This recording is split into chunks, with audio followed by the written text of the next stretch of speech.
can't stop us.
Ladies and gentlemen, hello and welcome. It's Call of Duty Challengers Elite. This is stage 1. We are in day 2 of week 1. A lot of numbers, but here's our names. I'm Bryce, joining me here, Chris Tunn. Thank you very much for the mathematics to kick off things today, Brycey. We had a really good day yesterday, a reverse sweep out of the gates, and then maybe something we really expected in the second game. But yeah, a very good game, day of games, I should say, and we have another really good one coming up. We certainly do. It's been an interesting start to the stage here. We said it's a bit top heavy this season and lots of competition all over the show, including our very first game was a reverse sweep. But this is how it's all looking so far. Team Notorious 2-0, the only team in Group A, Ton. Yeah, after their win against Katana Gaming, of course, that reverse sweep, that has them at the tippity top of the table. Everybody else kind of fighting it out, though. Interesting to see if Avenge Esports are going to be able to keep things up there, going 1-1. But over on Group B side of things, it's a little bit of a different story. You've got half the teams with 2 wins and half the teams with no wins. So that is really a separation in terms of how things have went so far. Let's see if those bottom 3 teams can try and catch up today. Well, they certainly can't lose every game because some of them have to play each other. So we'll see how they all get on, of course. We do have some wonderful games coming up for you. So our schedule for today, we're kicking it off with the Voltage Esport versus Notorious Gaming. And you may have noted that there is a little bit of a disparity there. Voltage haven't won a game yet. Is today their day? Then in our second slot, we've got Noctum Esports versus Exceptional Gaming. We anticipate that one to be a battle of the Titans and could very well determine that group this early on. And if you think, oh, that's only a little bit of Call of Duty, well, North America is coming up after that at 6 and 8 as we go all the way over the pond to join them and see how that community is doing. And that's not all, because as well as the games you see here in the slots, we will be jumping over to the B stream. So that is double the amount of games we will be covering here just on the main broadcast, as well as keeping you updated with every score we can get our hands on, Ton. There's a reason I'm currently sipping a coffee, Brycey, and that is because we have a lot of Call of Duty to cover today. Obviously, as well, the NA show coming straight up after us as well. I mean, it's been a cracking show so far. And then we got the Minor coming up this weekend in the CDL2. There is a lot of Call of Duty to be watched over the next few days, and I'm very excited to delve into it. But yeah, the schedule today, I'm really looking forward to that second game. As mentioned, that's going to be one that really could decide who goes through as first or second seed through that group. So let's see how that one goes. Yeah, that's kind of where we're leaning with this. There are a few standout teams that we've kind of highlighted before, talking about, you know, these are the teams we expect to do well, but there are always going to be shocks. Like I said, we didn't anticipate the reverse sweep first game yesterday, as the teams really did throw blows against each other. But those aren't, of course, the only highlights we've been talking about, Ton. There have certainly been some players that we've been looking at. Yeah, some of the usual suspects is kind of what we have been seeing in terms of the players that have been stepping up to the plate, and none more so than Afro. Yesterday, we seen a sensational reverse sweep come through from Notorious Gaming. And honestly, I want to say that Afro maybe struggled just a little bit in the first 2 maps, but when we got over towards the control is when he really did come alive. I mean, how often we see him in this kind of position, sitting behind enemy lines, finding a kill, getting his team up the map in those attacking rounds, always playing that role on an island on his own because he can. He has got it in his locker every single time. Afro was phenomenal, but of course needed the support of his AR players as well. And I was really, really happy to see what Raffi was able to bring to the table. That flashy AR player when needed, able to try and find the cuts where possible, and really where he did succeed was on red card, both on the hard point and in the search and destroy. He was absolutely phenomenal. No right to find 2 kills to finish off this round, and just a phenomenal play across the board from Raffi. Everybody on Notorious had their games, but Afro and Raffi really performed extremely well. Yeah, I think it was kind of a part of the comeback that they managed to make here. We were curious about it as well, as going into yesterday, we talked about Afro had some rumors about being potentially the best player in Europe right now, and did showcase some of that skill. Certainly made some hero plays to get them back in the control, where they could have very easily ended that 3-0. It'll be a completely different story for us today. But not the only players we've been highlighting. Of course, the other player we've been talking about a little bit, Ton, is Blade.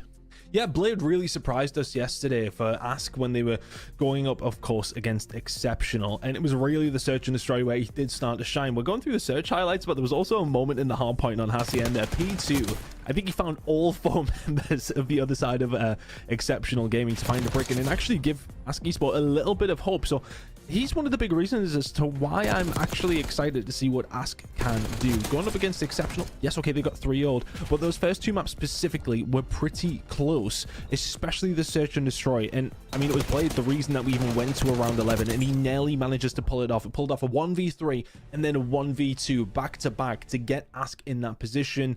It wasn't too far off in that very final moment around 11 either. So he is definitely a player to watch out for. I'm curious to see how they do going forward, especially in that search and destroy. But yeah, we'll be keeping an eye on results across the board today and seeing what we think. We certainly will. Well, from talking about yesterday's great players to moving on to today's, let's talk about Voltage Esport, the team that's going to be coming up in our very first map on stream. We have Zorao, Trunk, Yaza, and Trunk again. I don't think that's entirely right, but as we move forward time, what do we think about this team? Yet to grab a win. I mean, this team have struggled so far, but we want to see what they're about. We want to see what's going on for them. Currently, the 0-6 map count, unfortunately, for them. So let's see how they can do against the opposition that they're going to be going up against. But for me, I think, you know, Yaza, we've kind of seen him in and around this scene, but at the same time, it's one of those that he's not necessarily the most known, he's not necessarily the most achieved player, but this is the opportunity. This is why Challengers Elite exists. You want to make a name for yourself, can you potentially do it here? Challengers, it's not been the best start. It certainly hasn't, but maybe a better one today. Let's move on to their opposition, though. It is going to be Notorious Org. We have to say that part of it, Notorious Gaming, because there are 2 in this group alone. So this is not Team Notorious, this is Notorious Gaming. It's for Brone, Mighty, Melko, and Nadox, Ton. I think they've gone 1-on-1. How do we feel about them? It's one of those where they're kind of in the middle of the pack where we expect them to really be. There are players who have been around, especially for Bro and Nadox. These are names that definitely ring a bell from last year. And as far as the Notorious side of things goes, whoever is on my view at the time, whoever we're casting, they're just going to be called Notorious. Okay, we're just going to go from there. But on a higher level, when we're talking about them, we'll make sure to get it right. Any of the Orgonas want to at me, feel free. But at the same time, it's very, very difficult. Actually, I know some of the guys on the community side of things are casting some of the games, and they're casting Notorious against Notorious. So all the best to those guys. I avoided that game like the plague as best as I could. But yeah, it should be a really interesting one, this. For Voltage Esport, heading into it, need to see if you could bring something else to the table. For Notorious, it's a game you probably should win. Are you able to potentially go through that banana skin unscathed? That's what we're going to find out. We certainly are. Well, let's see what they are playing on. Here are maps and modes for this one. Kicking off with Skyline Hardpoint, then Skyline Search and Destroy, Vault Control, Red Card Hardpoint, and Vault Search and Destroy. Ignore that graphic. I'm going to ignore that for now. But Ton, these are the maps they've chosen to throw down on. Yeah, for Voltage, it's a bit of a tough start. They played Skyline Hardpoint first map in both of their series, lost it in both of their series. Whereas Notorious, maybe will be feeling a little bit better about it. They won it in one of their series, didn't have to play it in the other, so they'll be feeling nice about that opener. Other than that, though, let's see. I mean, it's hard to really put too much stock into Voltage at this moment in time. The only thing I really have, though, is that Notorious won yesterday against Inglorious. They won 3-0. Voltage lost 3-0 against Inglorious, so that kind of tells you the difference between these two teams right now. This is kind of where they're at. Can Voltage bring something else to the table? We want to see a lot more from them when we see on the 6 maps they only played with the 2 losses. You can work out the math of how they lost each game. So they need to bring more to the table here. And I'm a bit surprised to maybe see Skyline as that first map, considering back-to-back first maps in their first 2 series of Challengers Elite, they lost this map. So let's see if we can do a bit better here. Well, maybe there's they've been practicing on it all night, maybe a bit of VOD review, or even just a close one. Also, just to confirm here, although the graphic had Vault as the second map, it is still going to be Skyline, so just keep that in mind. It's a double Skyline to start, and it'll be Vault Control and S&D, so we will see double Vault regardless if we go the distance. It's a ton. All the statistics kind of point to this being Notorious's game. Do you think Voltage have maybe just had a bit of a first day issue, or is the Elite just a bit higher competition? I think it's a high competition. I think at the same time as Notorious, they are one of those teams who are kind of be middle of the pack. They'll be looking for that top 4 as everybody else will be doing so. For Voltage, is it just a step too far? Have they just done well to get to this stage? It feels that way at this moment in time, but there's only been 1 day of play. We've still got the rest of this week, we've got next week, and of course then into playoffs if you can make it. So let's see how they do. But yeah, they need to start turning it on pretty quickly. We say it isn't a sprint, it is very much a marathon when it comes down to challenges. But at the same time, if you're 0-2, that's when things start to get a little bit scary. 1 loss is okay in your first week, but going 0-2 pretty much off the rip is not where you want to be. Yeah, I mean, that's true. We do talk about this marathon versus sprint. And here's the thing. Be it a marathon or a sprint, you can't walk in either because you won't come in the top 4. So you still have to make a little bit of movement to get going. And speaking of getting going, we are jumping onto Skyline Hardpoint for our very first map on day 2 between these 2 teams. I have been told that the rest of the games are underway as well. So many players playing on many maps. But this is the one we are watching first as we jump on board with Voltage. Looking forward to see how this goes. But for Notorious Gaming, for them, it is one of those maps where you would expect to be able to find the win. You know, Voltage have struggled on it.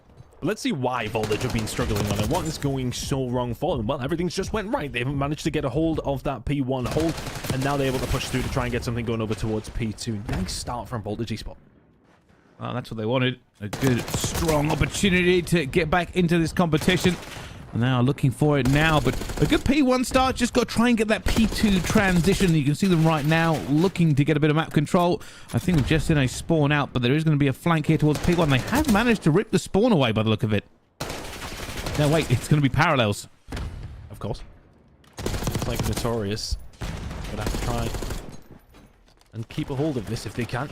Voltage now will have to try and find a way through. It's always a bit tough, especially when you're kicking things off here in map number 1 on Skyline. You're making sure you're making those right decisions. Well, it could be a difference maker.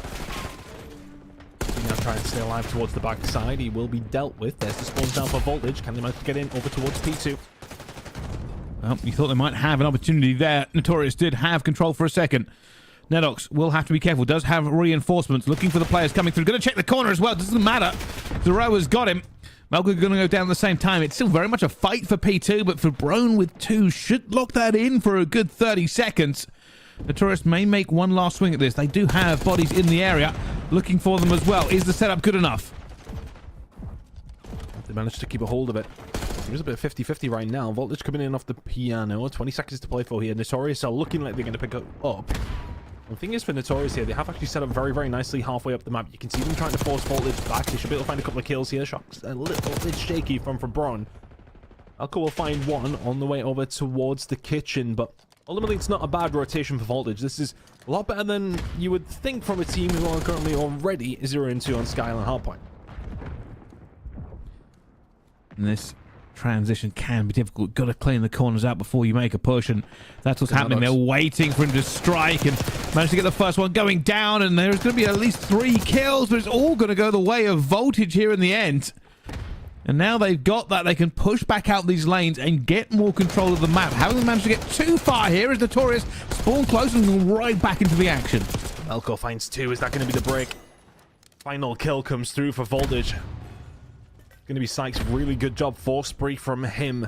There's actually a moment there where Nadox managed to fight to the flank. It was either a flank or a spawn out, and he was looking for a rotation. He was looking to try and find the flank. They have managed to do that for the final 15 seconds, though. Notorious get a hold of it. They've got the spawns they want for the rotation over towards P4, and they get the final amount of scrap time. But they will still find themselves behind here. Not a bad start from Voltage. Decent hold from P3 from where you are, but you have to fight through the gauntlet of getting in towards P4. Well, you see back control still.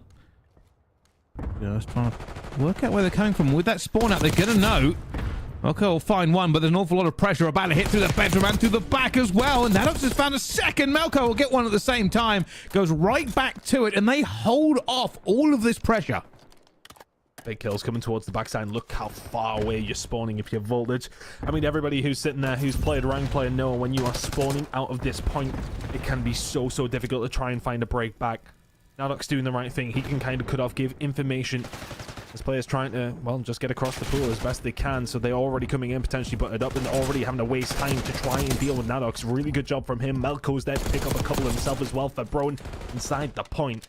Can't do a great deal. Spawns will flip. Those final 10 to 12 seconds will go over towards Voltage. G-Spawn, we're pretty much going to have a tie game, but Voltage in control the majority of that one. One decent hold from Notorious, and they are back in control of this game. Oh, that's a huge 2 there from Nadox to try and get them control over towards P1. They've done exactly that. Somebody will now jump on, but the reason you can see them dancing around the mini-map, they are trying to work out how to hold down P2 control for next. Such an important hill for these teams, and considering it can be very contested on P1, it's worth the sacrifice. Yeah, if you're going to say there's a money hill on this map, it is absolutely P2. These spawns, I mean, they can... What's the opposite of stubborn, Brycey? They're not. I don't know, actually. What is the other? Easygoing? Easygoing? Yeah, okay. Easygoing spawns. Easygoing spawns. I think they, you know what, we'll trademark that. We'll go with it. They are easygoing, to say the least. They are quite easily manipulated, if you like. Voltage holding on to them for now. Notorious Gaming. Been pinned back just a little bit. Voltage may well find themselves behind, but this is a bit more like it. Getting some good time with P1. P2 is pretty much locked down as well. Finding the kills. Nice stuff from Voltage. Oh, just trying to lock that one down. Didn't, but fortunately there are teammates going to be here. Now this is where it's going to be important. Notorious do not have control. They don't have map control. They're going to have to pick a direction and hit. It looks like they're going all the way through the outside, and Swix gets one, but Yaza's going to be there as well for the flank, and it means all of that push has really come to nothing as Yaza will find the second on a 6 streak. This is going to be a big hole for Voltage Esport. Notorious will apply the pressure one more time. This does not look like a team who are 0-2 already on this map.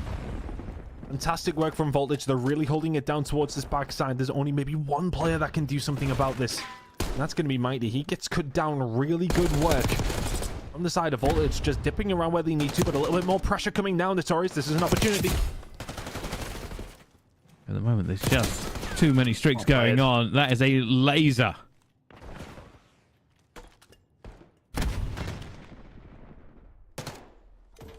Keep an eye on Demon on the minimap. Should be in a good position to make something work as well, and doesn't end up finding the kill, but Sig's still doing an incredible job. I think you got a bit of good timing. Nadox with a big gunfight win, but look at the spawn out now coming in from Voltage. All the way from P2 where they were spawning, and now spawning over towards P4, which is exactly where they want to be as well. I think that, you know, rotation that came in from Demon, that I couldn't actually remember if it was a spawn out or, I mean, then the spawns flip again. I mean, let's just everybody lock in on the minimap and just try and concentrate on what's going on, because it is flipping a lot.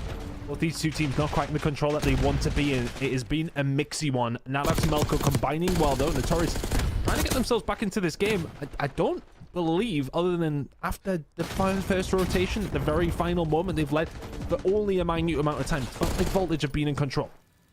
And I feel like that's a lot to do with the slaying here. They're just finding the important kills more often. When it comes to rotation, they find the rotation kills. When it comes to breaks, they do the exact same thing. And now, this could be very much out of contention. Notorious had an opportunity to grab P4 here, haven't managed to do it, and now they have to try and break another setup. Voltage looking across 180. Notorious still not really in position to contest.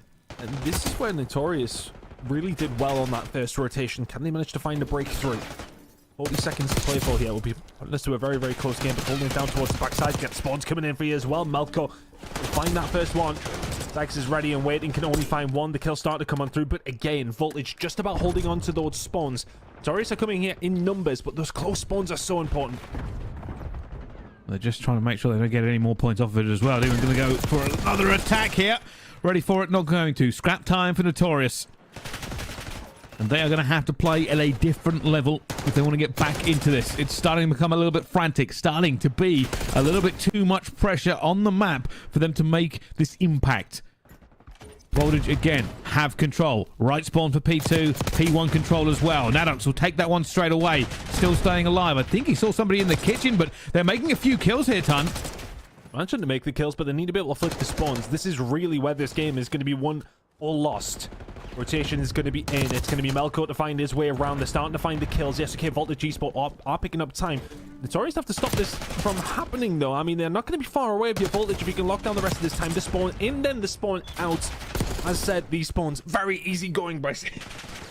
Yeah, a constant flip here, but the issue is, for Voltage, as we can see, not only is a streak now coming in, but they've held P2 for the majority of this time just to keep the spawn away from them. Notorious have to try and do that as well as keep them off P1. Scrap time here, and you can see already Voltage are backing up. They are trying to get these power positions to lock it as best as they can, but they already lose 2 massive gunfights. And that should be spawning the other 2 players out. So now if you're Notorious, you momentarily have a 4 now versus 3 gunfight to try and take. You're going to find the break.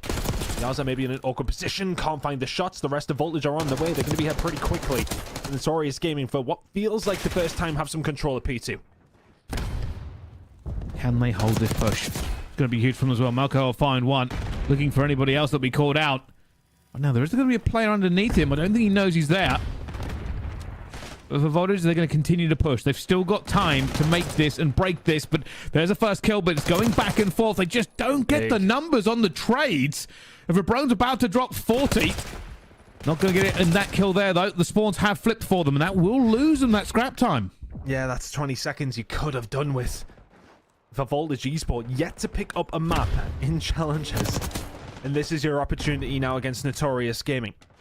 Those final 10 actually going to go over towards Notorious, and we know that P3 can't not necessarily be a coin flip, but it's definitely a little bit more scrappy. It is breakable. For Brone's not going to be able to get his way through. Did find 41 kills to his name. It is a 5-point game here in the 3rd rotation of Hills. Voltage Esport, though, the one's in control. And look at the control of the map they've got as well. They're picking up a good time. Well, they're now going to be pinched. There's so many players diving here as well. He tries to make the 2. He can't do it. It's over now to Notorious. They can technically win it on this hill, but they must not get contested for more than like 3 seconds. Already, nades flying in. That's a huge hit coming in from them. And Melko's trying to get it with a pistol. Oh my goodness, he gets it. Unfortunately, somehow they lose the trade. Melko and Fabrone going back into this one.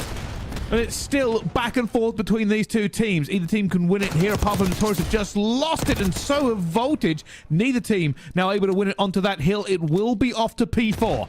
But the problem is here for Voltage, it is off to P4, and Notorious Gaming are the ones in this setup. They are in a great position. They are going to be a singular point away. If they picked up the rest of the time, they're not going to get it. Scrap time going over towards Voltage. This is going to be a 6 or 7 point game heading over towards P4. Here it comes.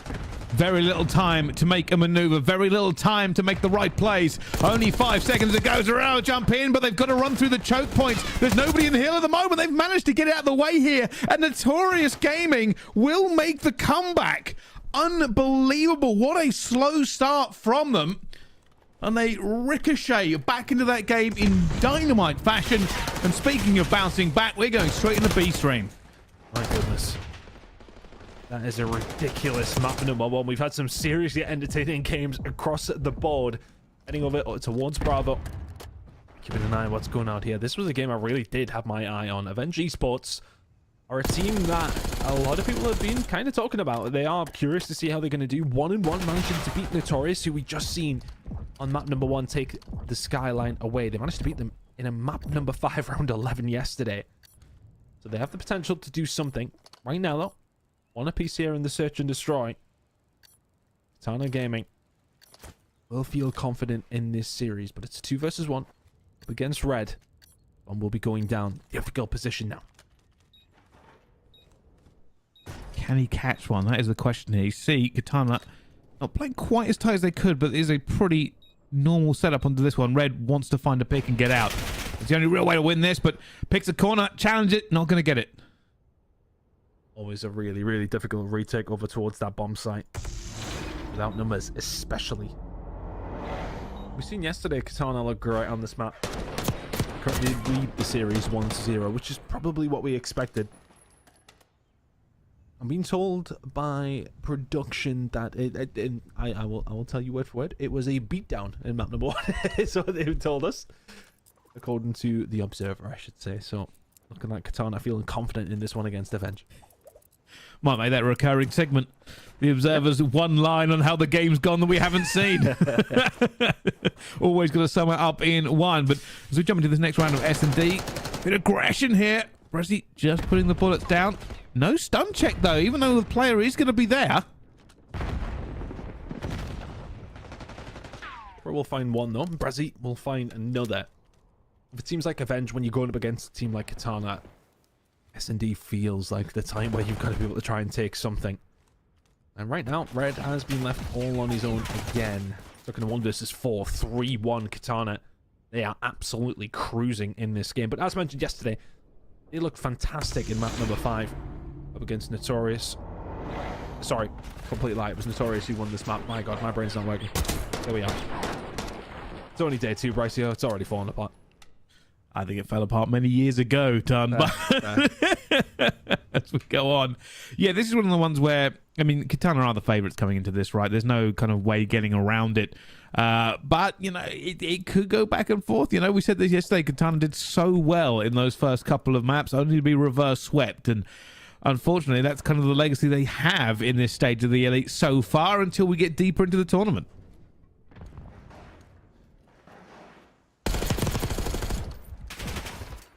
Shots coming in from Aspect.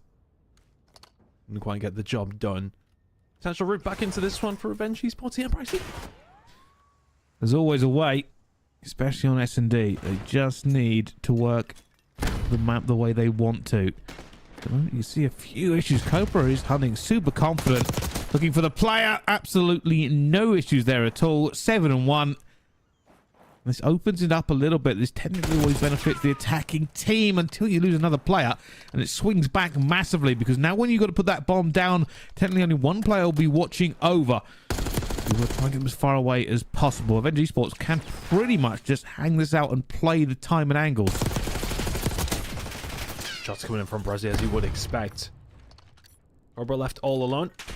I did spot him on his right-hand side. That will be the round going to Avenge Esports. Katana Gaming currently up in this series 1-0. And G-Sports trying to mount a comeback in map number 2.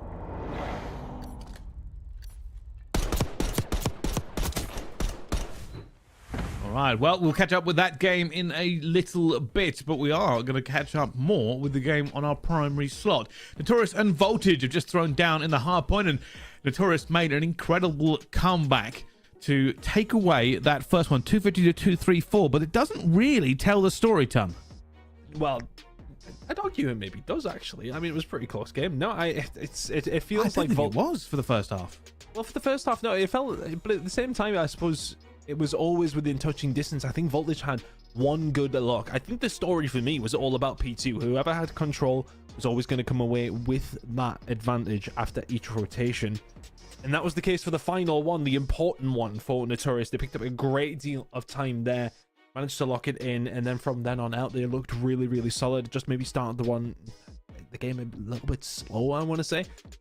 Whereas if you're Voltage, you probably are stinging after that one. It's now 3 series in a row where you've had Skyline Hardpoint to kick things off, and you've lost it. So, if I was them, I'd be vetoing it, to be honest, person.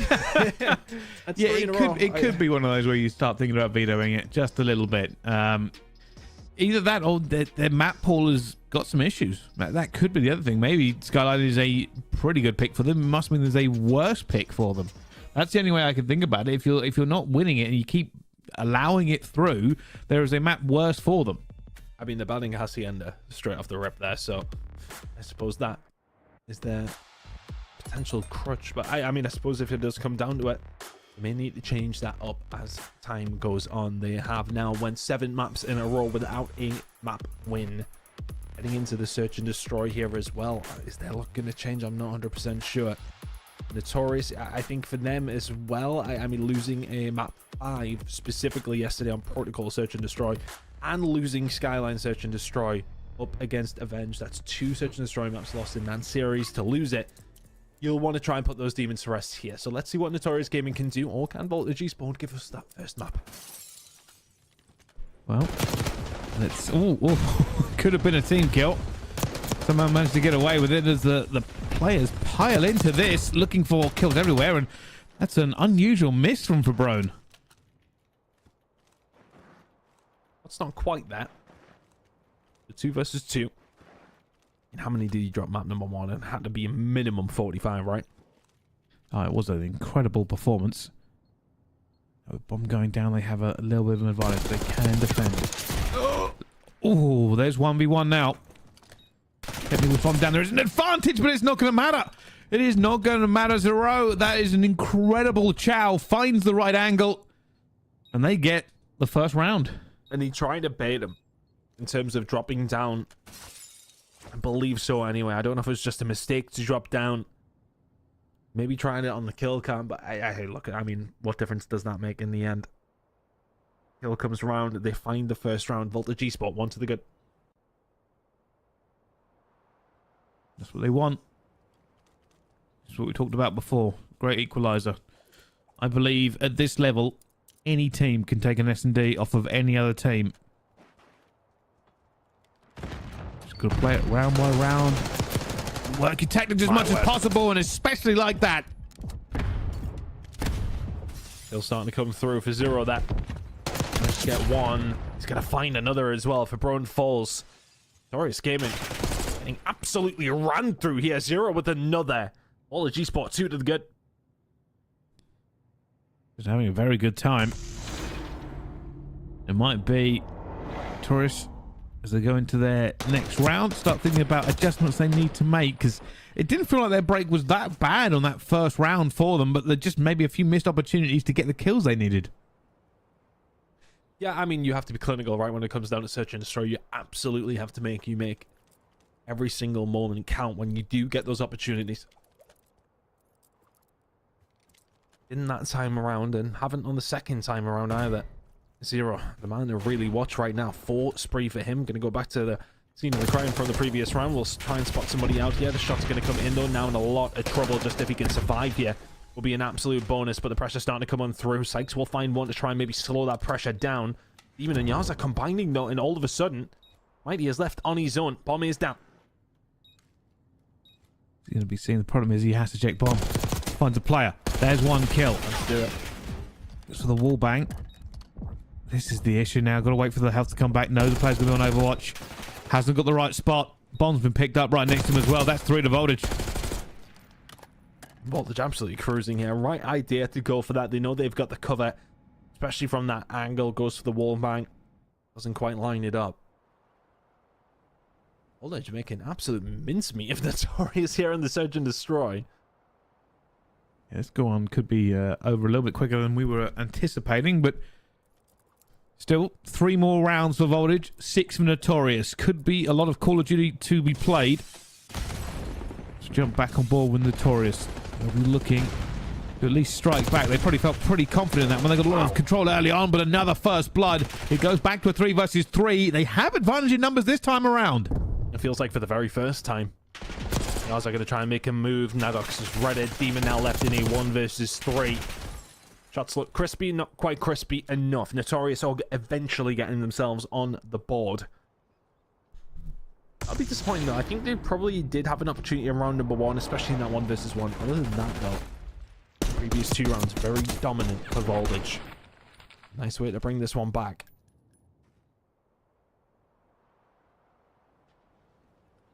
Let's see. Still a good amount to go, and it's just going to be about the adjustments, right? You've seen basically Voltage almost every round so far have had the advantage when it comes to those early conflicts. Notorious finally managed to get numerical advantages, carried the round out.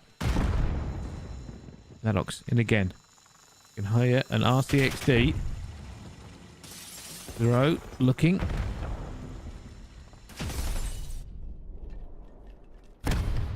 Didn't find anything. Seems to have slowed down the pace of these rounds. Zero. Pick off Nadox. That's been a little bit more fast and furious in the middle. There's about to be a fast and furious fight there. Zero just not able to lock on to Melko, who will find that kill, and all of a sudden a 3 versus 2 in favor of Notorious. Slowly but surely finding their way back into this game. X and Demon playing together here, though. Gonna try and find a pick, making it 2 versus 2. The timing not gonna go Demon's way. Alex will find him. Sykes will try and hunt him down towards the backside. Should be able to find this. Does so. Now a 1 versus 2. Gotta be careful. We're looking for just a little tippy tap. Hasn't found it. They are would have been maybe a nice pickup. Because this is a hard break with an SMG. Notorious with another round. All the G-Spot starting to leak them now. It feels like the pace is being slowed down by Notorious, and that is possibly what's making a difference. The pace was fast. Voltage were the ones reaping the rewards. Now find themselves only a 1 round ahead after being 3-0 up. This is the turn. Every round is its own individual play. Voltage Sport, well, they had that great time to begin with. Notorious have either changed the tactics a little bit or are just adapting as we go on. And that might be it. Look at that. A lot of nades going down towards A, but they're acting a lot more cohesive.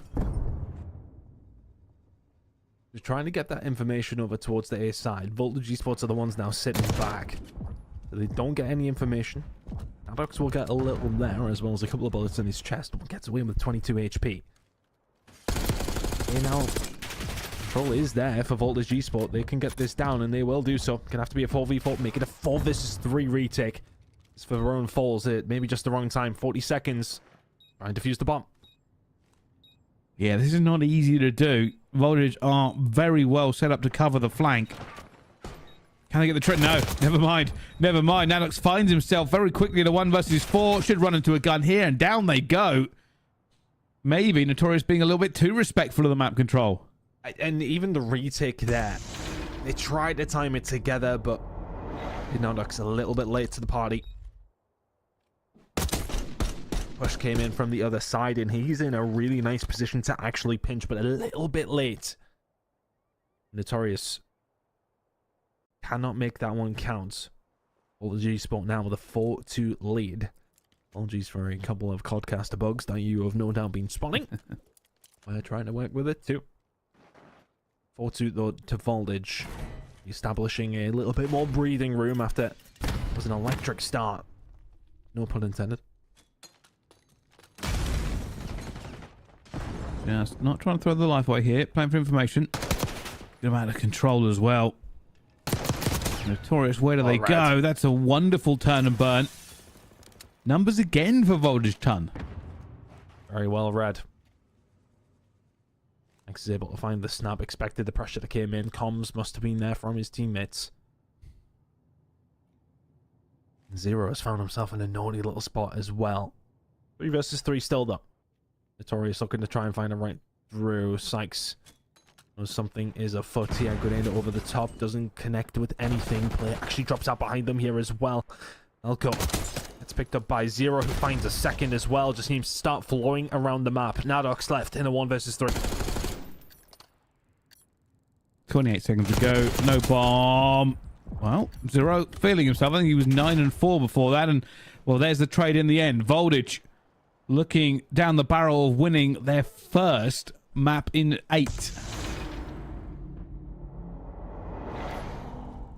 Just feels like the big moments are going Voltage's way. The job is being done. Through the middle of the map, really. It feels like those trades are always going in their favor. As mentioned, I mean, for yesterday, for Notorious, they lost Skyline Search and Destroy, so it is very clearly not a favorite. Voltage didn't get a chance to play it themselves. I've done this time, and it has made the difference. 5-2 up. We're going to make a series of this, Pricey.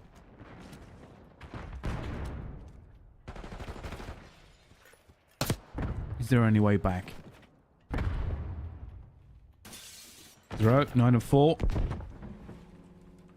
Looking to find if there's an angle he can strike at and slowly move around the map if he can get into this. Oh, almost makes it. Almost it's cut down and turn and does. Notorious now only have to hunt down 1 player.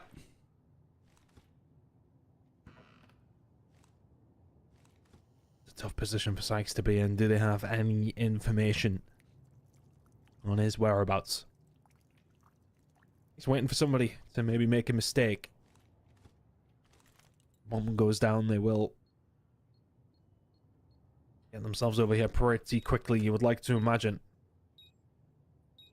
If All he you can do find, is I mean, just hopes that he can find one jumping up here and then maybe try and get something going. But Notorious is surely not going to fumble this. every second it leaves is a benefit for him, but he can't find the first, unfortunately. And they hit him at the same time. He was hoping for a little bit of luck, a little bit of the odds in his favor, but wasn't going to happen. Notorious will get one back, but is it a consolation round? Because they have to do this flawlessly for 3 more. The stage is coming back on map number 1, Brycey. I don't know if it was 5-2 down and search and destroy levels come back, though. That's a bit more difficult to do.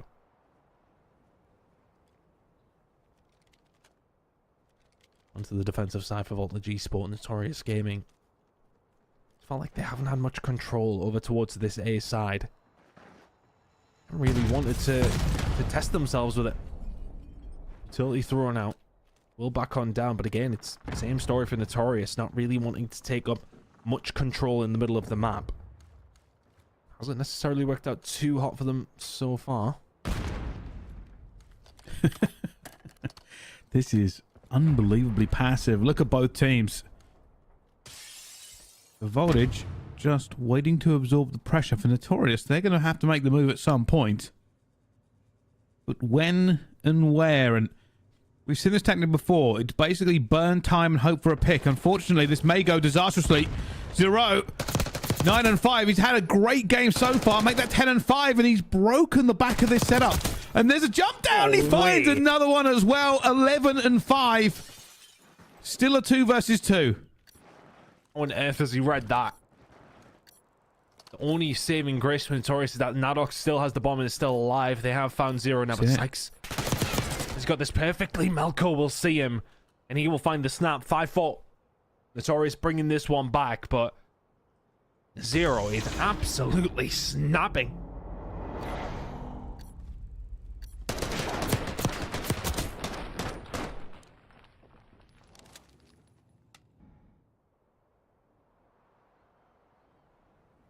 And the plot thickens just a little bit. Another round for Notorious. And as I was trying to explain, that is a very common tactic. You see, burning time, hoping the enemy team makes a mistake, and when you're attacking, can work. It can, but at about 45, 40 seconds, you start losing options as well for where you can go and where you can check. The question will be, who blinks first? Because Notorious have won a couple in a row here. They want to send this to round 11. The whole thing really has changed. Both these two teams, Buffer blown here now, okay. With the RC car, he is going to be able to cause a lot of issue. It's just information you can defend with that. Nodox is going to get caught, though. 0 will just dip out as quickly as he can. Nadox is really in a bad position now. Yeah, gets caught out. He was well shoved up now. A 2 versus 4 for Notorious. They need to find this to stay in the search. Right, he's going to find one. And he's going to go down, though, for Brone. A 1 versus 3 to try and stay alive into this one. Finds one. That was the bomb. Wants to reach out, but that bomb's going to go down. It's going to take away his opportunity. Oh, if he finds that pick. Now the information is there for Voltage Esports. 34 seconds to go. Somebody in the middle of the map there. I mean, this is a ridiculous gunfight to try and have to win. You can't do it. Voltage Esports get their first map of Challengers Elite. It's a 6-4 search and destroy win on Skyline. And honestly, they're good money for that. I would say realistically, you know, when the aggression was coming through, the rounds were working out for them. You see Notorious kind of changed tact a little bit. And then after that, it was still quite difficult for them. They started to come back into it, but the lead was just insurmountable. Really good job from Voltage. And as mentioned, closing out their very first map of the entirety of the season. It only took them 8 attempts, Brycey. It can, you know, things can get better, of course, but it's only up from here now. It certainly is. Well, we'll have to find out how they get on in the rest of this series after this quick break. Don't go anywhere. We're only just starting today in Europe, and there's much more action to come right after this.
Ladies and gentlemen, hello and welcome back to Call of Duty Challengers Elite.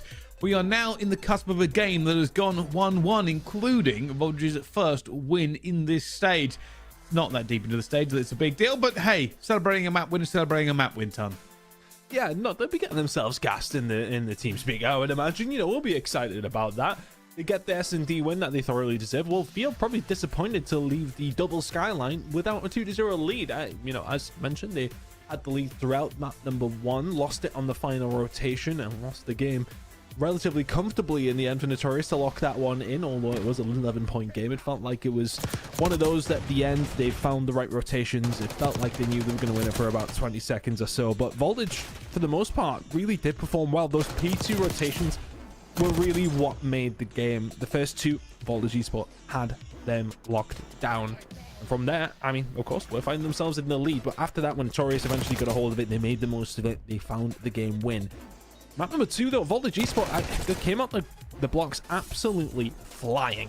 Notorious really couldn't recover from what was a 5-2 deficit. They nearly did, brought it back to 5-4. But in the end, round number 11. Number 10, I should say, goes over towards Voltage Esports. I mean, how Zero found that kill, I will never really understand. Irrelevant of that, Voltage Esports, really good job in map number 2, finding their first of the Challengers Elite season. Vault Control coming up next, though. And this is the map that we probably expect to see mostly when it comes down to control.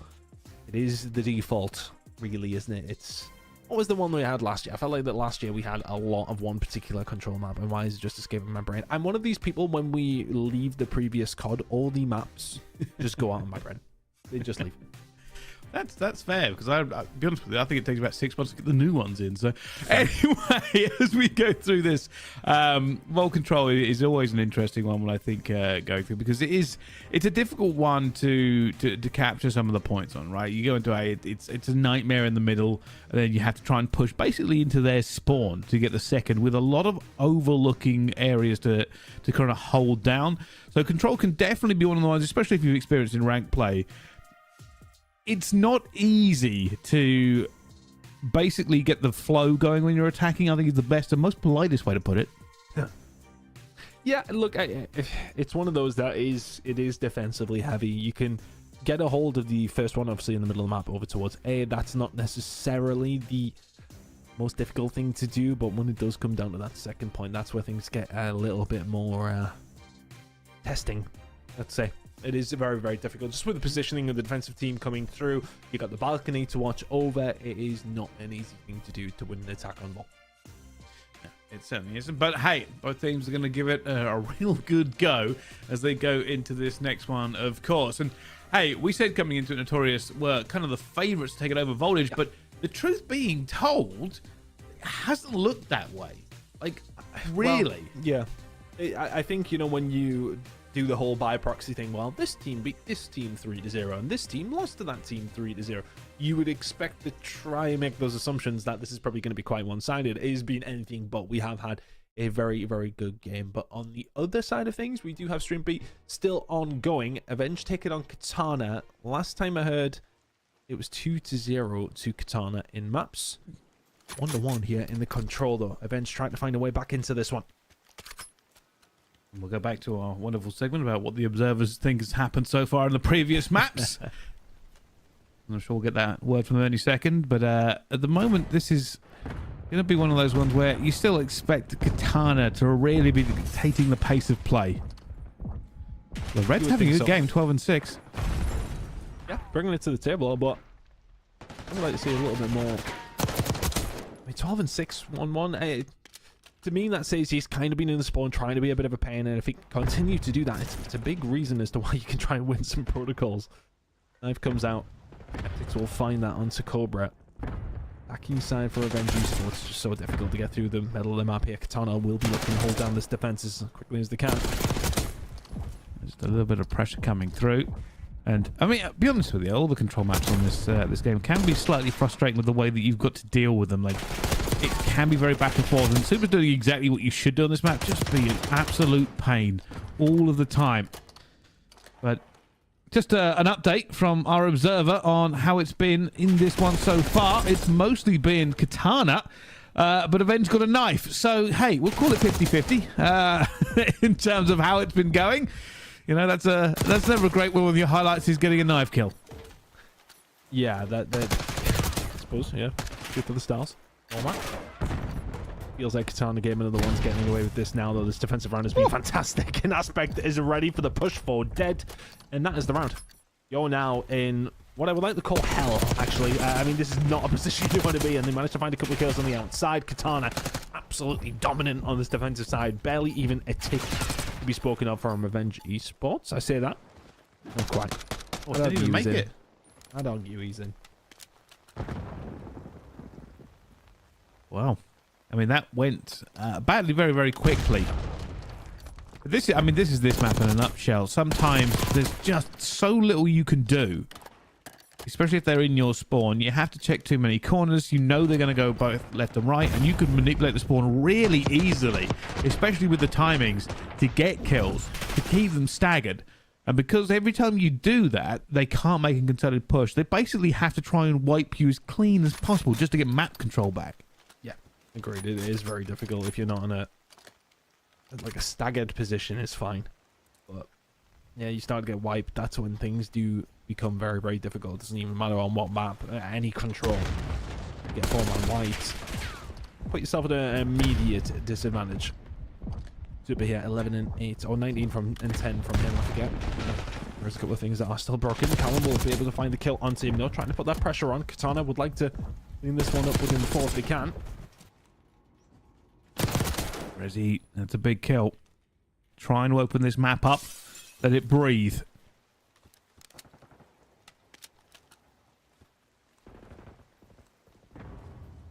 Somebody close, but hasn't seen them. Just checking the spawns, but of course people have to die for them first to pop up. But now this will be his opportunity. With 3 down already, they are going to go for these points. Massive.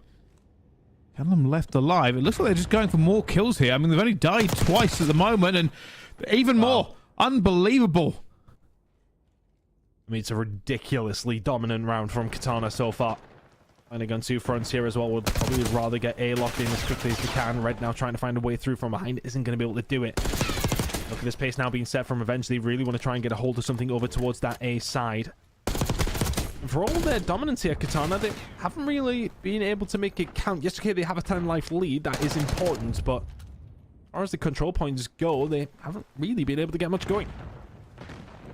It's just basically been an extended game of TDM, and Katana Gaming are ripping them asunder, is the easiest way to put it. It's 25-9 in terms of lives. Reggie's going for more kills. He's in the water. He's off the cliff. He's trying to find a player who's hiding behind a rock in their own spawn.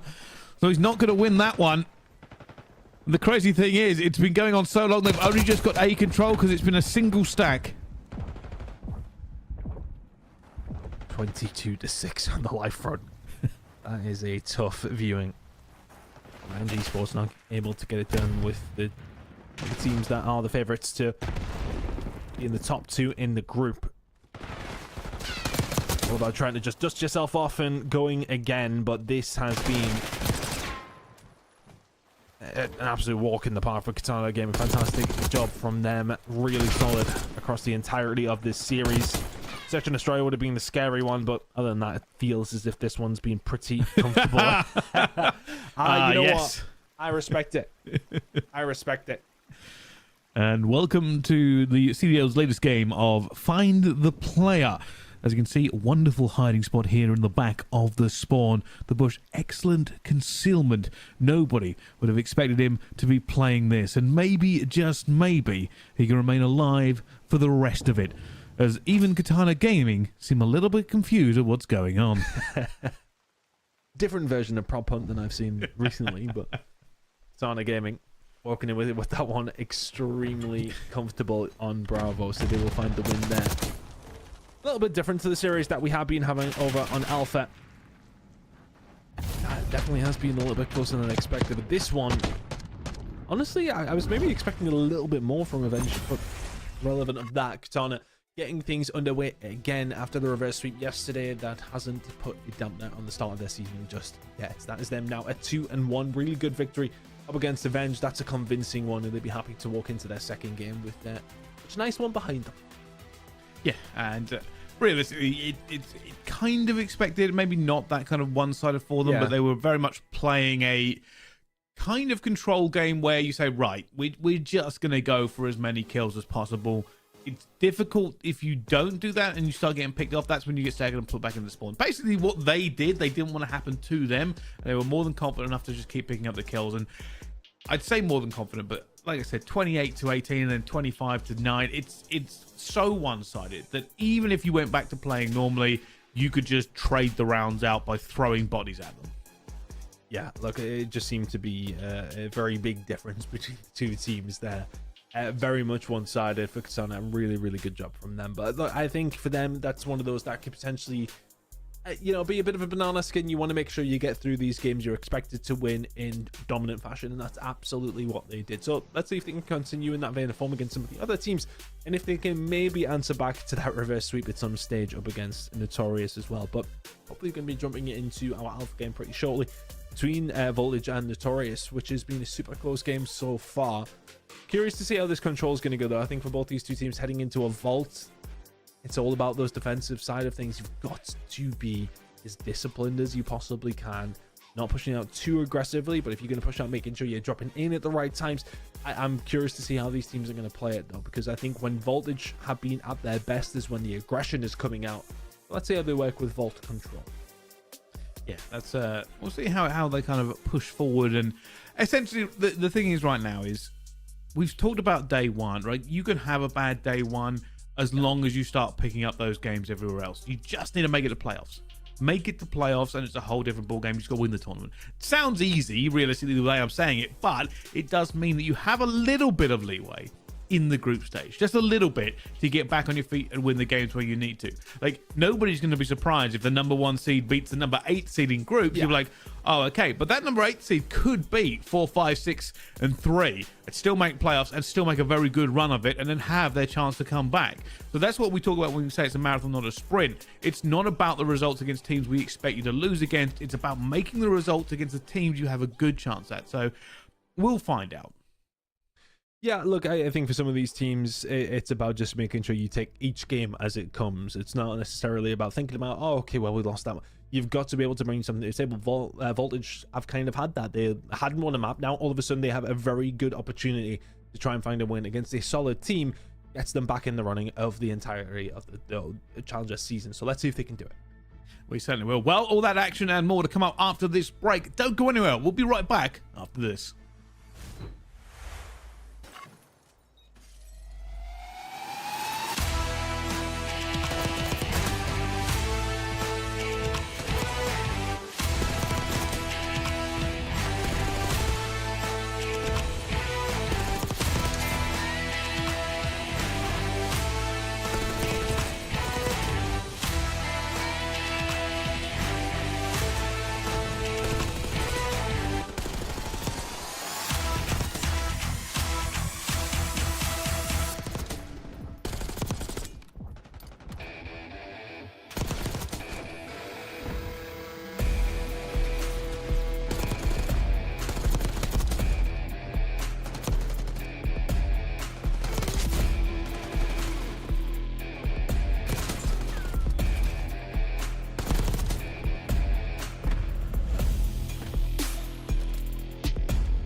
Ladies and gentlemen, hello and welcome back to Call of Duty Challengers Elite. We are back with our game Notorious versus Voltage, and we're just getting the players back into the lobby ton, ready to go once again.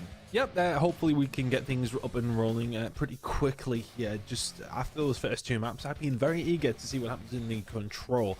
Of course, it is going to be one piece between these two. Voltage taking the Search and Destroy. 6-4 on Skyline. We were on Skyline for map number 1 as well. There was a hard point that was a very, very close one. 16 points in the end for Notorious Gaming to take that one away after Voltage led for the majority.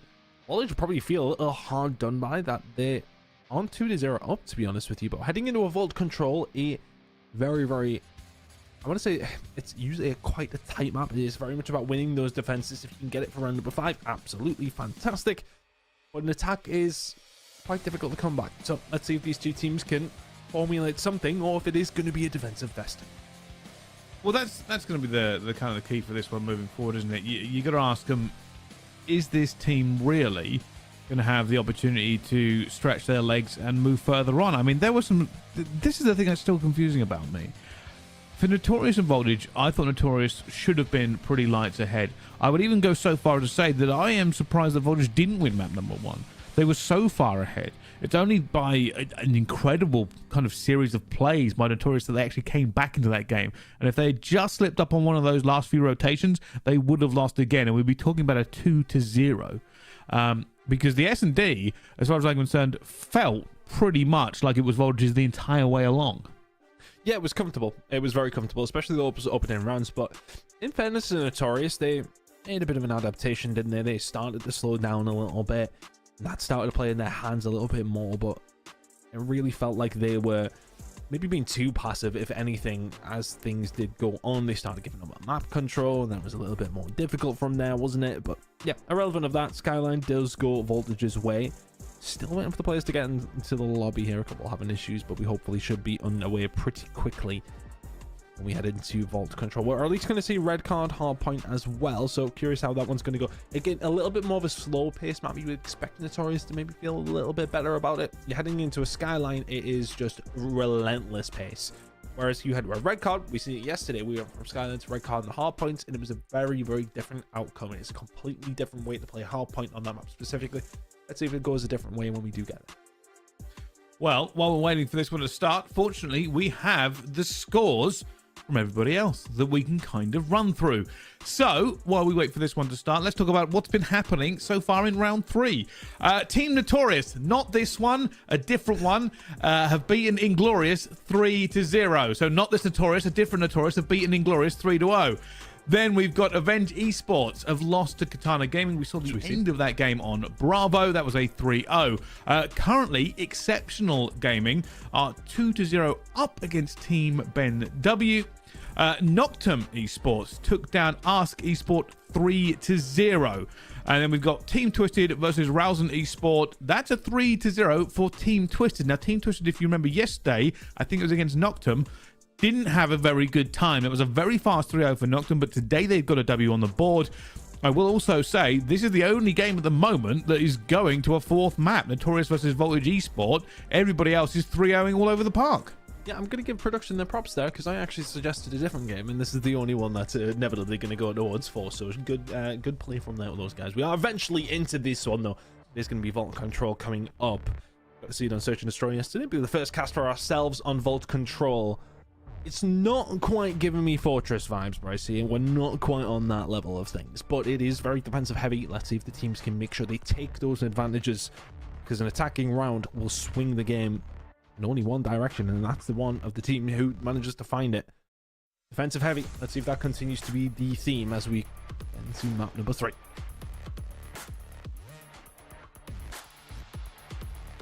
All right, well, the players are jumping in, but turns out just trying again to get this lobby up and running. A few technical issues, I won't lie to the stream, but we are trying to get this one rocking and rolling, and as soon as we do, we'll get it on. It's not that we want to spend more time talking to you about inane topics, it's just that we're trying to get it going, so just being completely honest about it. And while we're waiting for the restart ton, interesting enough, Voltage, but this isn't interesting, Voltage used to be my original gamer tag.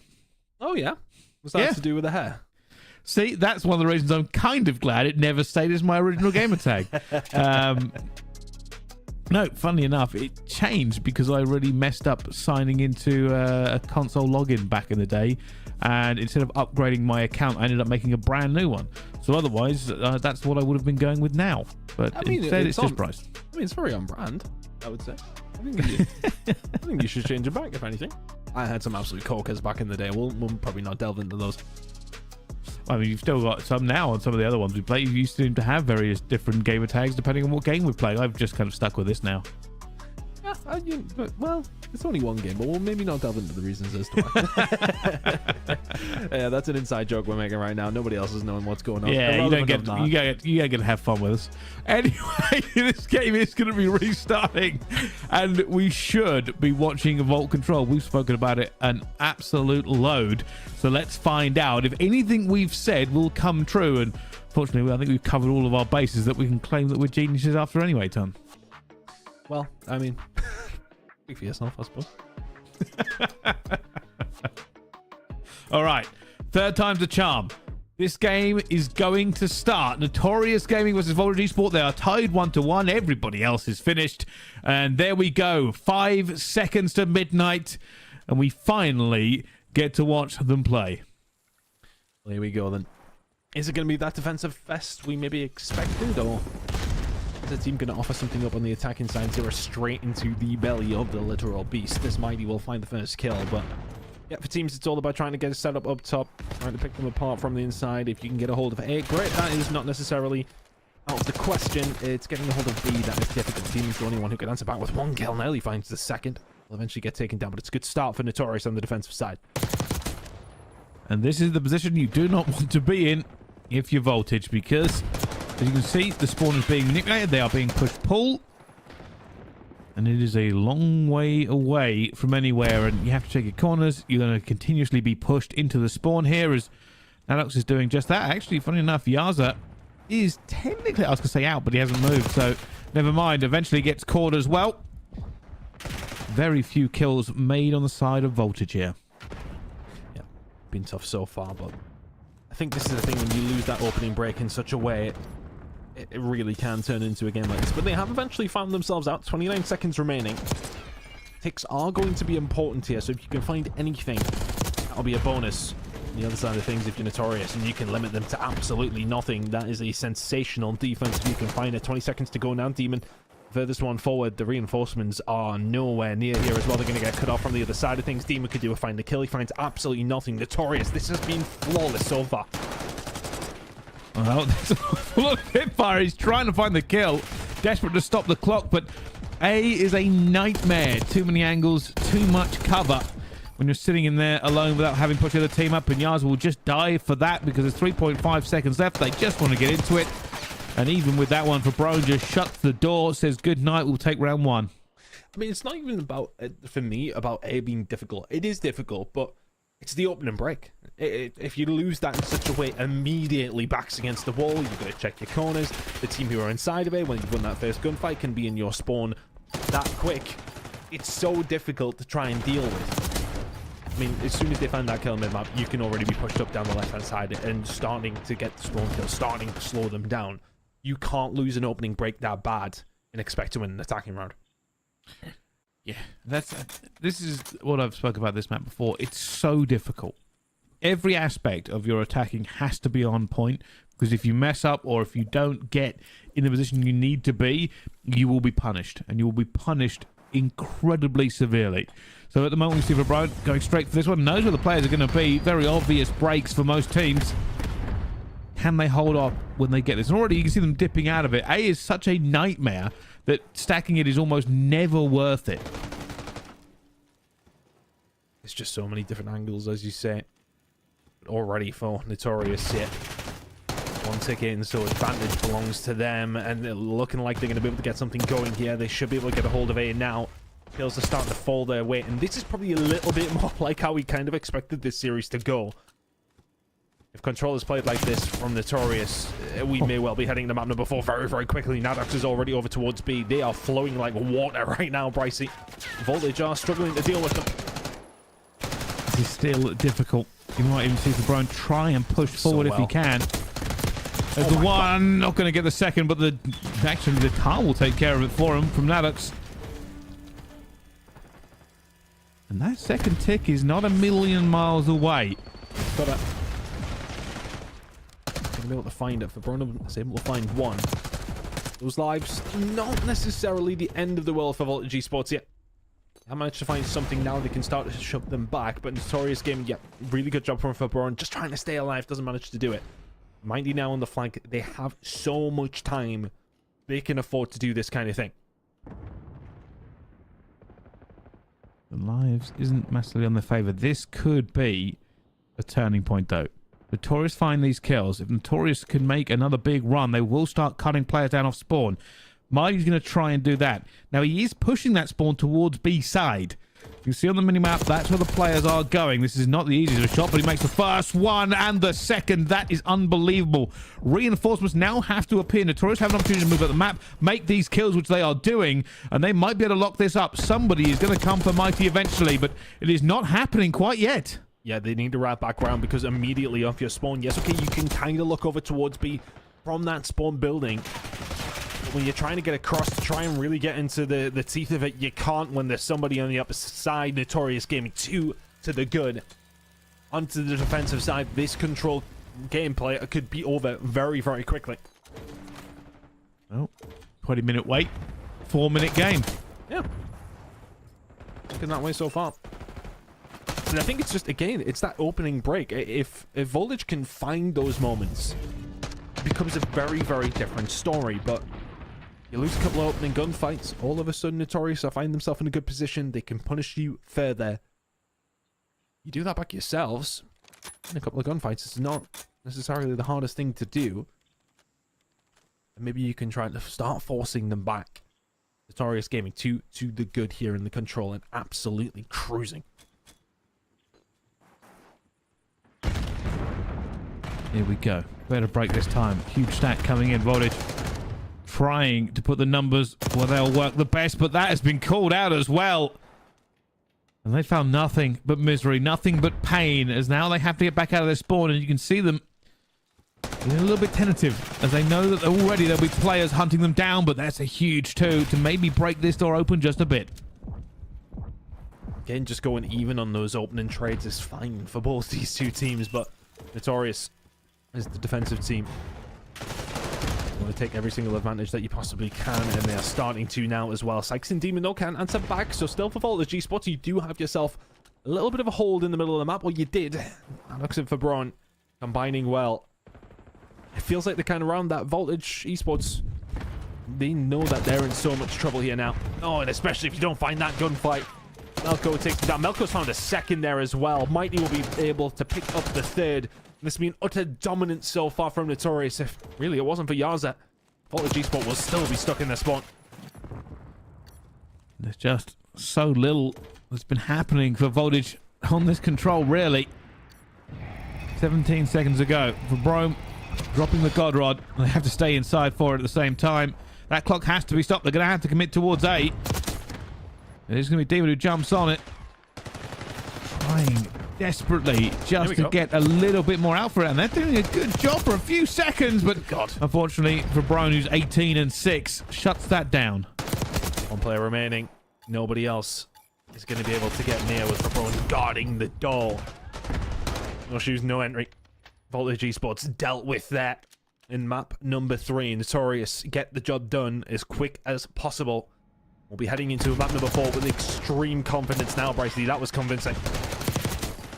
Yeah, convincing is the nicest way to put it, because that does not feel like the same team we've been watching. Notorious just kicked them and never stopped. I mean, from the opening break of what we've seen on the defensive round for Notorious, they find 4 kills, they push them back, they never let them really out of their spawn. That's kind of how defensive rounds can go when it comes down to Vault. If you win that opening break with such conviction, then you really can start moving forward and make it very, very difficult from then on out. But then for Voltage, they never did that on their defensive rounds and kind of got cooked. So I think it was a bit difficult to...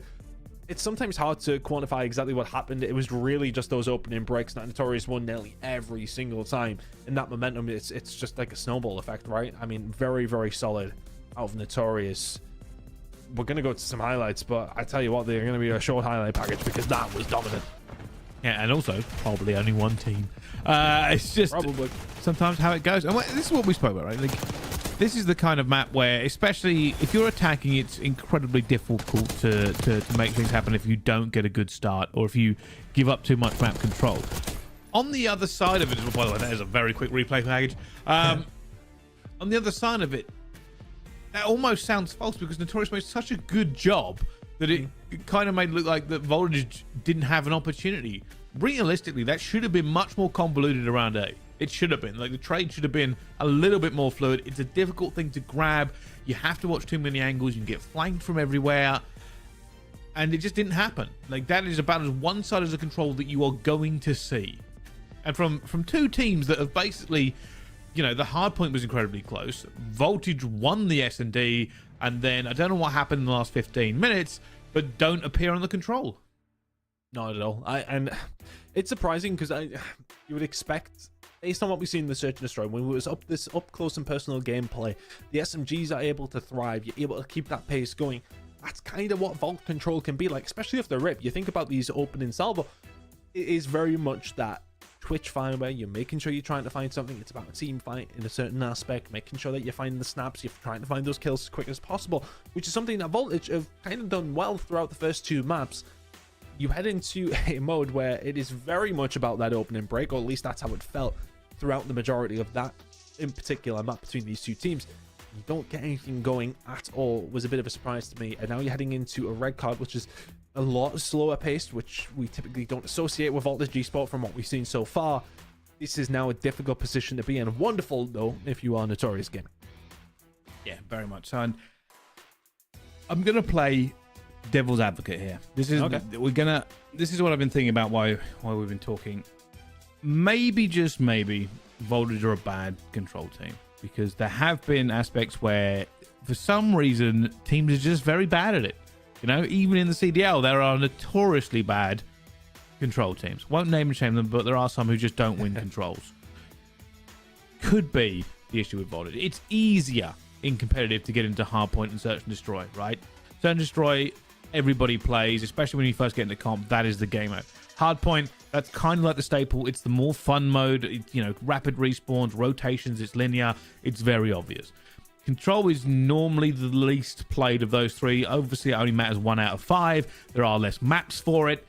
Some teams just don't have that depth to be good at Control. That could be what we're looking at with Voltage. Potentially, I think, you know, it is a very different game mode in that sense. You know, it is about that run and gun. It is that respawn game mode, but it's one of those where players, you know, maybe haven't had that chance to practice it on a very, very high level. And sometimes it really can show. But irrelevant of that, we are heading over towards red card. Notorious Game will be feeling supremely confident about this one now. 2-1 to the good. Voltage need to find a comeback. Are they going to be able to? I'm not 100% sure based on what we've seen in that last map. Can they bring it back? I don't know, Brycey. I'm not feeling them at 5 yet. Which is crazy because you would have done just before that respawn. But hey, maybe, just maybe, it's a control issue. It's not a team issue. This will tell us. This will tell us what's happening. Have Notorious gotten better? Have Voltage just been playing above their station? Well, all that and more, red card hardpoint will deliver. Let's find out. Here we go. Can Voltage bring something to the table? The cable? Voltage cable? I mean, look, I'm making up accidental. You've lost it. How my brain works You've now? lost I'm it. not sure. I'm really not sure. Voltage G-Sports, what can you bring to the table, not the cable? I'd imagine power, but irrelevant of that, they have pretty much been dealt with off the rip if you are Voltage Esports. Notorious getting no control of the point just now, but finding the kills. Demon is find something over towards that side, but it's really about these rotations over towards P2. Just going to be able to lock them in as soon as possible. It's a good start so far for Notorious. A little bit of time. Got spawn. And just throw bullets towards it, but eventually Nate comes in. That's a good combination there from Voltage to get them out of the way. Should be able to pick up the scrap time here as well, and applying pressure towards next. The spawn out is coming at the same time as well. Voltage just need to make this play correctly. They've got a good spawn there at number 7 that should allow them to keep the spawn that they want here. Nadox is waiting for it though. Yeah, very well read. Thinking about those parallel spawns, which, I mean, they can happen. You spawn on the inside, there's always the potential somebody spawn at the back, but this is just nightmare fuel if you're trying to push from the outside. Melko starting to line them up. It's maybe a little bit overzealous with that challenge, and there you go. There's the spawn over towards the backside, but Fabron is very well aware of what's going on here. Can't find the third. It's Mighty who finds 2. Back and forth, but it's actually Voltage Esport in control. Neither one of these teams really able to people hold those spawns in the way that they want to. Voltage going to be looking to just take this last little bit of time. Nothing too amazing. Stay down. You don't really expect Notorious to swing for it, so take the 3 points. And think about if somebody can slip the net and get to next. Already you can see on the minimap they've been trying to do that. And they will lose 3 seconds of scrap time, but the next hill has popped and Zero is on his way. That's fine to lose that scrap time though, because you know some of the players from the other team are still going to spawn back there. They will spawn with their team after they die, but just keep them away for just a little bit of time. Ridiculous shots from Fabron. Clean that one up. He's going to find a second one as well. Nadux will find one from the car park, and all of a sudden it's only Sykes who's left. He is dealt with. Spawns towards the back now. Notorious Gaming aware of what's going on here. Answers that question. Absolutely they are. On a swivel. Again, a massive spawn towards the back, and they're ready for it. Got to run the gauntlet, and you can already see they're not just trying to headbutt it straight away. They're trying to get a bit of control. Maybe we'll swing for the scrap time, but it's not everything. Coming over the top of the stairs as well, so Nadux is got to be aware of what's going on. But that's only for 10 seconds or so. Axon down, trying to play his life. Can find one. Doesn't even to try and find the second. Station over towards stage starting to come through now. Those hills, it's a little bit more difficult to pick up a good amount of time just purely because of the opportunity of sitting below, sitting up top. Not necessarily a black and white contest as far as it goes. It's not just a case of going down low or going up top. It's just about the moment at the time. But Yaza will be able to find one. Voltage Esports in control right now. 35 seconds to play for here. Notorious not in too bad of a spot to stop this from happening. Still pressure mounting on them here. Just trying to hold underneath. Zero looking for the player. That's going to be a huge pick for him as well. They are trying to wall bang this. Obviously, just not a lot of cover, just some sheets, and they don't stop bullets that easily. There will be a bit of scrap time here for Notorious, maintaining the lead. And they just kind of won that battle up towards the top of the stairs a little bit in their favor. I want to say they started to find those AR kills. They've been able to push forward. Now all of a sudden they are going to be able to pick up that scrap time and find themselves with about a 40-point lead. Going over towards P5. Just a short walk over to the outside of the field. Towards the stands, and it's going to be Voltage Esports' first ones here. It's just a hellish push for Notorious to try and do through that little cubby way. It's a difficult one to try and find. Elko and Co combining well. Sykes is able to stay alive though. Spawns over towards the backside out here for Voltage Esports. They can't let Notorious set up in the point because it just becomes so much more difficult. Sykes though moving very, very quickly. Looking for the third. Not going to happen. Get shut down before he can do any more damage. And both teams still piling bodies into this point.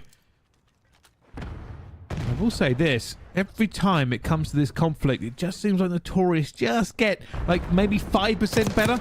Just ever so slightly coming out on top every single time. Yeah, it feels like that when the advantage is being offered up to them, they're being maybe a little bit more efficient with it. Voltage Esports have had themselves in places where they've been able to do something.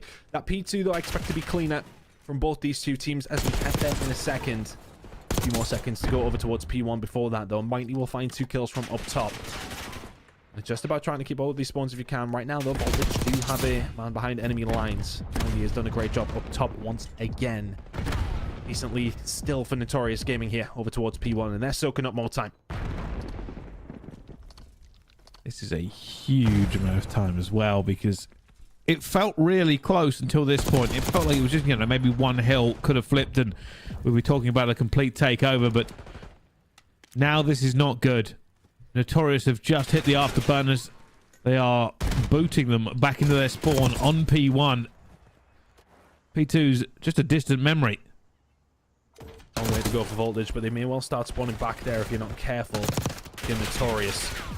I mean, it's almost the days of having an anchor, isn't it? When you are talking about this P2. Where do you want them to spawn? Where are they spawning? Questions I often ask myself when I'm playing ranked. I'll tell you something though, Voltage getting into the position they've got into is actually a very good sign, but they have to win some gunfights. And unfortunately, this is not going to help because you can't win a gunfight versus this. It's all called in. Just makes it so much easier to defend that. They've now got to run into gunfire. Only going to be one kill found by Nadix though, and then all of a sudden he can come back in and, well, not help at all. Decent enough effort from Voltage Esports. They haven't been able to get through though. Missile just confirms a little bit more time for Notorious Gaming, who are going to spawn into the back. Mighty already on rotation. About 15 seconds to go. He's going to be the first one there. Actually choosing to try and set himself up top. Going to come in from the top side towards P3. Yeah, I like the setup. I would have liked the setup had you won the gunfight. Never mind. Now, as we go over towards this, you can already see the pressure mounting. Now, he's going to try to hit this from a different angle with a massive gunfight up top as well. The rest of the players should swarm in off the back of this. Only one player from Voltage can make a difference. It's Zero. But he's going to go down as well. And there's still going to be more flanks hitting. Yeah, split spawns. A couple of players spawn now. A couple of players spawn towards the back side. Are they ready for whichever way that Voltage Esports are going to start pushing here? Melko, can he find anything? 1-2, well played. Can he find the third? Not quite going to happen. They should be there to pick up the pieces, but it's going to be Sykes who finds that final kill. Voltage Esports, 20 seconds, 20 valuable seconds. They really could do with here, Bryce. Still having to fight incredibly hard for scrap time. Knocker's going to go for it one more time. Looks for the first, knows the second player in there, actually just leaves and goes all the way around. Not going to be too worried about it. This is all about the distraction. Keep away from the next point. We can take these points back there. And they've had themselves a wonderful amount of time to set up. They've soaked up the first 10 seconds before Voltage are even going to see P4. Thrown on the flank. Could do a find in that. He doesn't. Sykes with a nice kill over towards the top of the steps. Gets taken down immediately by Melko. Will eventually get traded out, but still, Voltage Esports not really getting anywhere near it. Notorious pick up the first, 30 seconds nearly over towards this hill, which is usually hotly contested. Eventually, Voltage will get themselves in, but Notorious have broken 200. Voltage only at 120. Is there a way back? We spoke about this before. Technically, Notorious were in this situation just in that first hard point. Would it be a story but on the other foot? As at the moment, they are trying desperately to get into it. A little bit of scrap time here for Notorious. Voltage won't settle for it, though, and that's exactly what they're going to do. Yars are now pushing as we head over to the next one. Keep an eye on that mini-map. You can already see players from both teams are here. Voltage Esports, you absolutely have to find a good few kills on this opening break and then hope you can set up and find some good time. Again, it's usually quite a hotly contested hill unless you can find that really good opening break. Sykes is trying his best to do something. You will find two, and that's going to start spawning Notorious Gaming exactly where Voltage want them. If they can get Sykes on Overwatch here, and all of a sudden, this becomes a little bit easier. Staying alive as long as he can. Notorious Gaming trying to find a way through. They've got to be methodical about it. They have been. They find 2, 3, 4 kills in a row. Notorious Gaming now in complete control. They can't quite win it here. But they'll be all but home if they can hold down the rest of this time.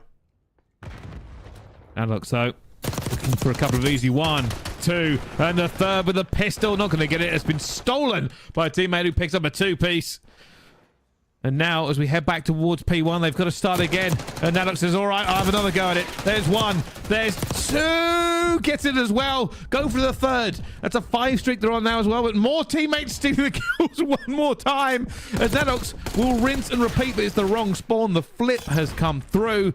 But is this going to be enough to get them in? No, it is not. And Notorious close out that hard point and close out the game. Fantastic work from Notorious. We kind of did expect when we went over towards Red Card that it would be in their favor. Voltage Esports will get their first map of the Challengers Elite this season, but that's all they've really got to write home about. Notorious. I mean, map number 1 was close. I think that's really where Voltage will look at things and say we could have done more. Would have sent us to map number 5. We won the first S&D. Could we have won the map number 5 potentially? I think that map number 1 really is what's going to dictate it for Voltage. The map number 3, they need to work on the control. When it come down to Red Card, they got out-rotated. They got outplayed. Other than that, you know, the first 2 maps were pretty close. Voltage made the most of it in map number 2. Did not make the most of it in map number 1. And that's ultimately going to be the difference maker in this series. It certainly is. And hey, realistically, that kind of felt like a game of 2 halves, right? The first 2 maps and the second 2 maps felt so different from each other that you have to ask whether Voltage fell off a little bit or whether the Notorious found a different gear. And truth being told, I don't know. The only thing we can know for certain is that is a win on the board for Notorious. Yeah, and deservedly so. I think, you know, coming out and finding that kind of win in Control really does set your stall out. You're in the lead in the series. You're heading into map number 4, feeling confident, potentially on your pick. Can you get something going? Well, the answer was yes. They never really looked back when it did come down to red card. They out-rotated, they outplayed, they outscored, they outkilled Voltage Esport. Even when Voltage managed to find this break over towards P5, it never felt likely. Alex was running rings around them. Victorious. Stellar performance in map number 4. And that's what they'll remember about this one. They won't remember how close map number 1 was or losing map number 2. Do you think that their Skyline S&D maybe does need some work? But they take the series. That's all they needed to do. Maps at this stage don't matter to them. Really, really good job for Notorious. They take the series 3-1. They do, and it took a while to get there, but they get there in the end, and those are the points that do matter. Just to confirm as well, I believe we had a game that was 2-0 that was still ongoing. That was Exceptional Gaming and Team Ben W. That game did finish while we were waiting for this one to finish, and that was another 3-0. So every game but this one, 3-0s in this round. Well picked, well picked. We managed to see some decent competition, especially maps 1 and maps number 2. But after that, Notorious Gaming really doing a good job in 3 and 4. Starting to just stretch away, you know, flex the muscles, find another gear, all the other sayings that you want to go through. It just felt as if they did really step on the gas, and really good job from them. They'll be happy with the win. They certainly will. Well, we have another set of games coming up just after the break. Don't go anywhere. All the action and more Call of Duty Challenge Elite coming up right after this.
Ladies and gentlemen, hello and welcome back to Challengers Elite. We have some incredible games going on the way. And Ton, were you drinking milk in the break? I wasn't drinking milk. It was just a white cup. I okay.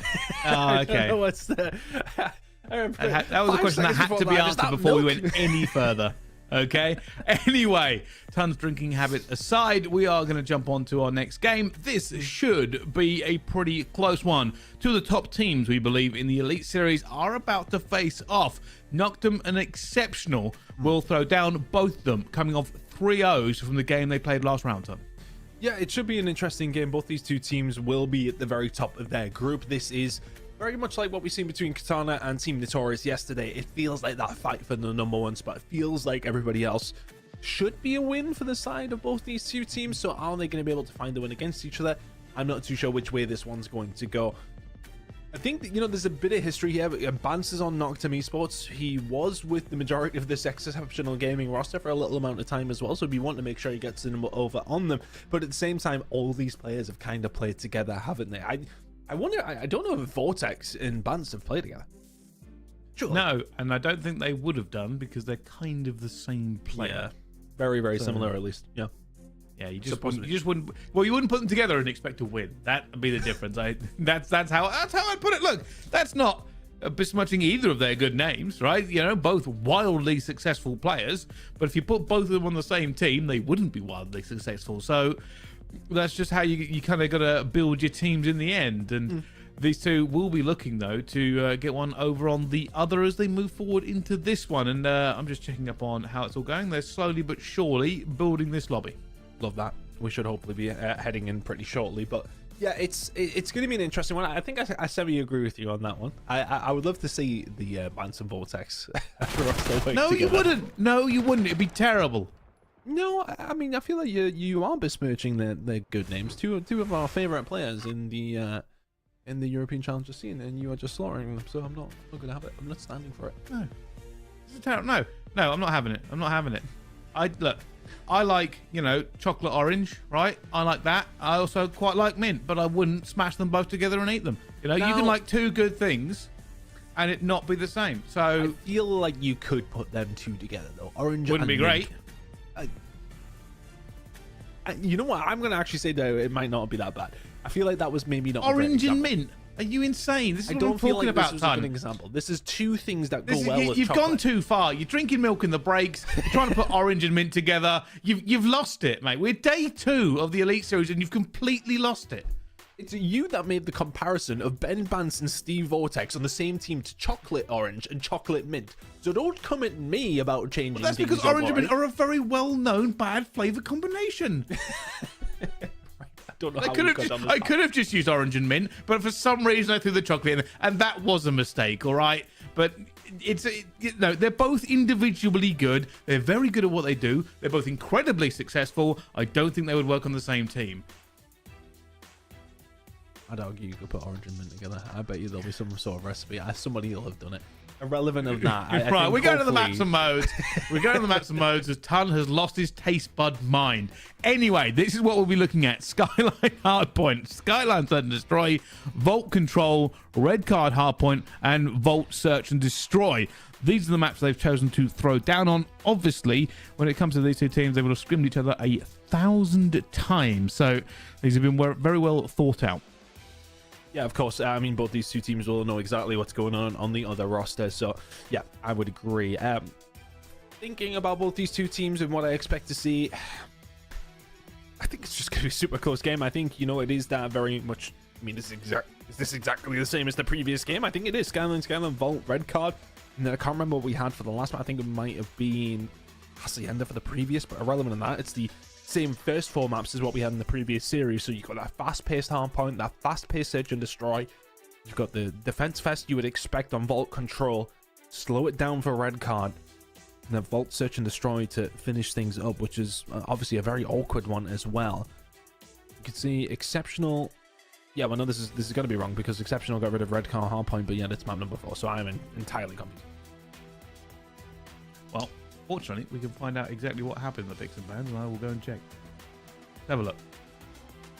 That is the right one. So it looks like it's Skyline. That is not how it should be. It's Skyline Protocol. So yeah, Well, never mind. These maps and modes are just maps and modes. They're from the last series. Never mind. But anyway, Never mind. We've got it. It's fine. You know what happened there? It's somebody, you've thrown them off with your orange and mint. Anyway, we'll talk about some of the other teams in this tournament because it's not the only game that is currently going on. The rest of them are starting up as well. We have the Notorious Showdown. Notorious Gaming and Team Notorious are about to throw down. Then we've got Inglorious and Katana are playing as well. Voltage Esport, who we just watched, are going up against Avenge. We've got Ask Esport going against Rails Esport, who we haven't had a good chance to watch very much. Neither have we seen much of Team Ben W. They're going against Team Twisted, who we've only seen get stomped on last map yesterday. So maybe when we take a look at them later in the tournament, because they actually won their last game as well. And here are the maps and modes for this series, Ton. There we go. Yes. Okay. That seems a bit more like it. Skyline, Protocol, Red Card Search and Destroy. Map number 5. Yeah, look, I think it should be an interesting one. Protocol is a super frustrating one for the attacking team, of course. The flanks that potentially always start to come through. It is more of a defensive heavy map again, as a lot of the controls are, but we're still waiting for this one getting up and running. So we're going to jump over to what would be our stream on Bravo, of course, between two different teams. Twisted taking on Team Ben W. Team Ben W losing their very first game in their previous one, but for Twisted, it's a new day. After what we've seen from them yesterday, it wasn't too hot. Let's see if they can bring something else to the tip. Well, at the moment, just trying to keep a little bit of control here, and it is looking quite one-sided. Hunt back into the spawn. Not necessarily where you want to be if you're Twisted. Eventually get themselves onto the point. All about the rotation over towards P2. A lot of these teams are enjoying the Skyline to kick off a series. It does seem to be the safe map. Occasionally you get that in these, but basically both teams are like, well, no, we're okay with Skyline. It's pretty traditional in how it flows. It's not too big. You're not going to be massively punished by a spawn out because you're still going to be back in the action pretty quick. So, yeah, it seems like it's the safe map of the season. As mentioned, though, those spawns can be a little bit awkward when it does come down to holding those spawns down. You can get a lot of parallels can come through. They can be switched very, very easily. But, of course, this is going over on the B stream. Team Ben W currently in control. Twisted trying to get back into this one. We are going to hop back over to our alpha game in just a second, but if you do want to continue watching this game, it's over on Wall Street Challengers Bravo. Yeah, make sure you keep an eye on all the streams. Have all the streams open, all of them, every single one, so you can always keep informed. But for the moment, this one seems to be going Team Ben W's favour. As you can already see, that scrap time should go towards them. It will be a setup here for Twisted on towards P3, where they hope to claw their way back into this. And it's surprising, really, because the slaying isn't too far outside of what it could be. Just the kills are not really going the way where you want them on the rotations.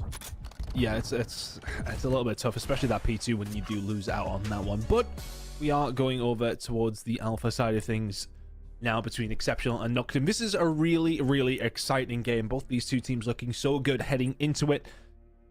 We're expecting a good game between all of these top two teams in both of these groups that we do have. This one should be interesting, though. Got to see Notorious against Katana yesterday. We're getting to see Exceptional against Noctem now. Being tracked very well for our first week here, Brassy. Yeah, not too bad, not too bad. It's all about having a good time. I think that's positive vibes always go well, Tom. That's my theory. Great theory, I suppose. Here we are then. Exceptional Gaming heading into it. I mean, I think if I was to lean one way, I probably would lean towards Exceptional, but Noctem have very, very seasoned players on their roster as well. Vortex will be wanting to get the better of his counterpart Advance, the mint to his orange, as we have so specifically put it. Exceptional, though. Looked good yesterday. They found their 3-0 win up against Ask, but it wasn't without its issues. So let's see if they can put some of those issues to rest here in map number 1. Well, both teams really throwing down into this to try to get as much time as possible, but at the moment, Exceptional Gaming having the better time of it. Bance is going to fall there as well, and this is the crucial moment. Exceptional, as you can see the minimap, are looking for their first strike towards taking P2 away. Already getting a bit of ground there. That's incredibly aggressive. Staying alive. The pre-fire as well, but they do deflect all of that pressure to grab the time ton. That's important time as well. Exceptional did a good job over towards P1. You really want to make sure you answer back with what is the more heavy money hill on this map in particular. Henry's done a really, really good job there. 4-2 from him. Bit of a slow start. It could be said for the rest of Noctem as well, but they have managed to hold down P2 quite successfully. 30 seconds to play for here. Still in control.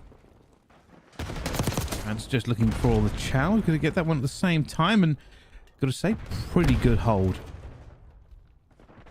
Transition though, and Vance will just continue to fight this one. Actually quite outnumbered here. He's going to go down.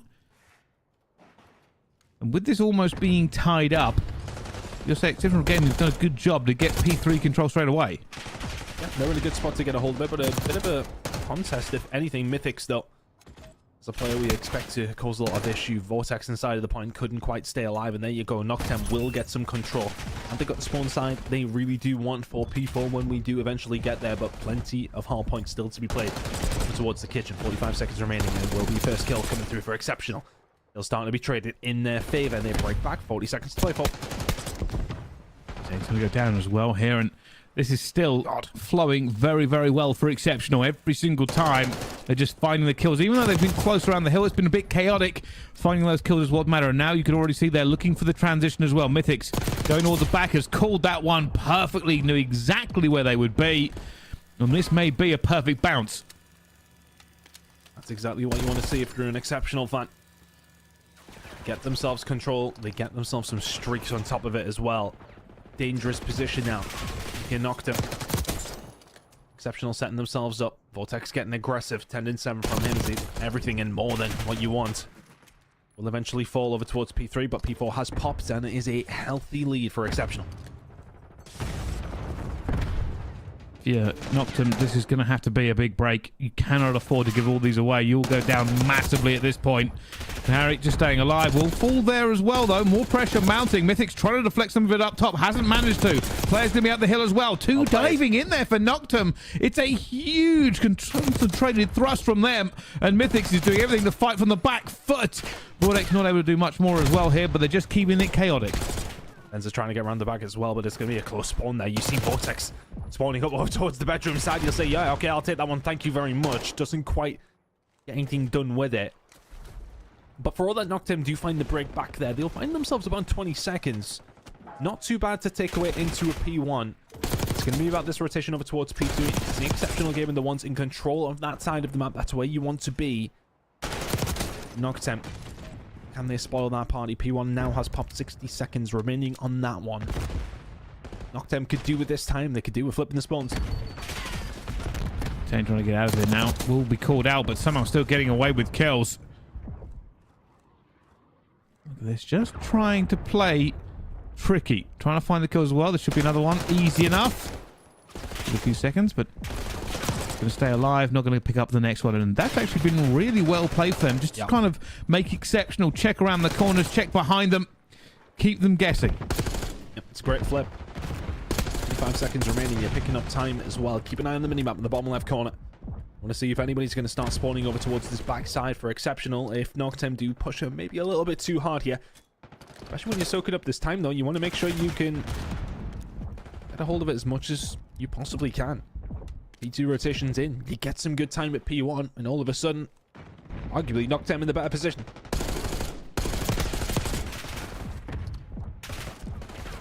Got to be just enough here.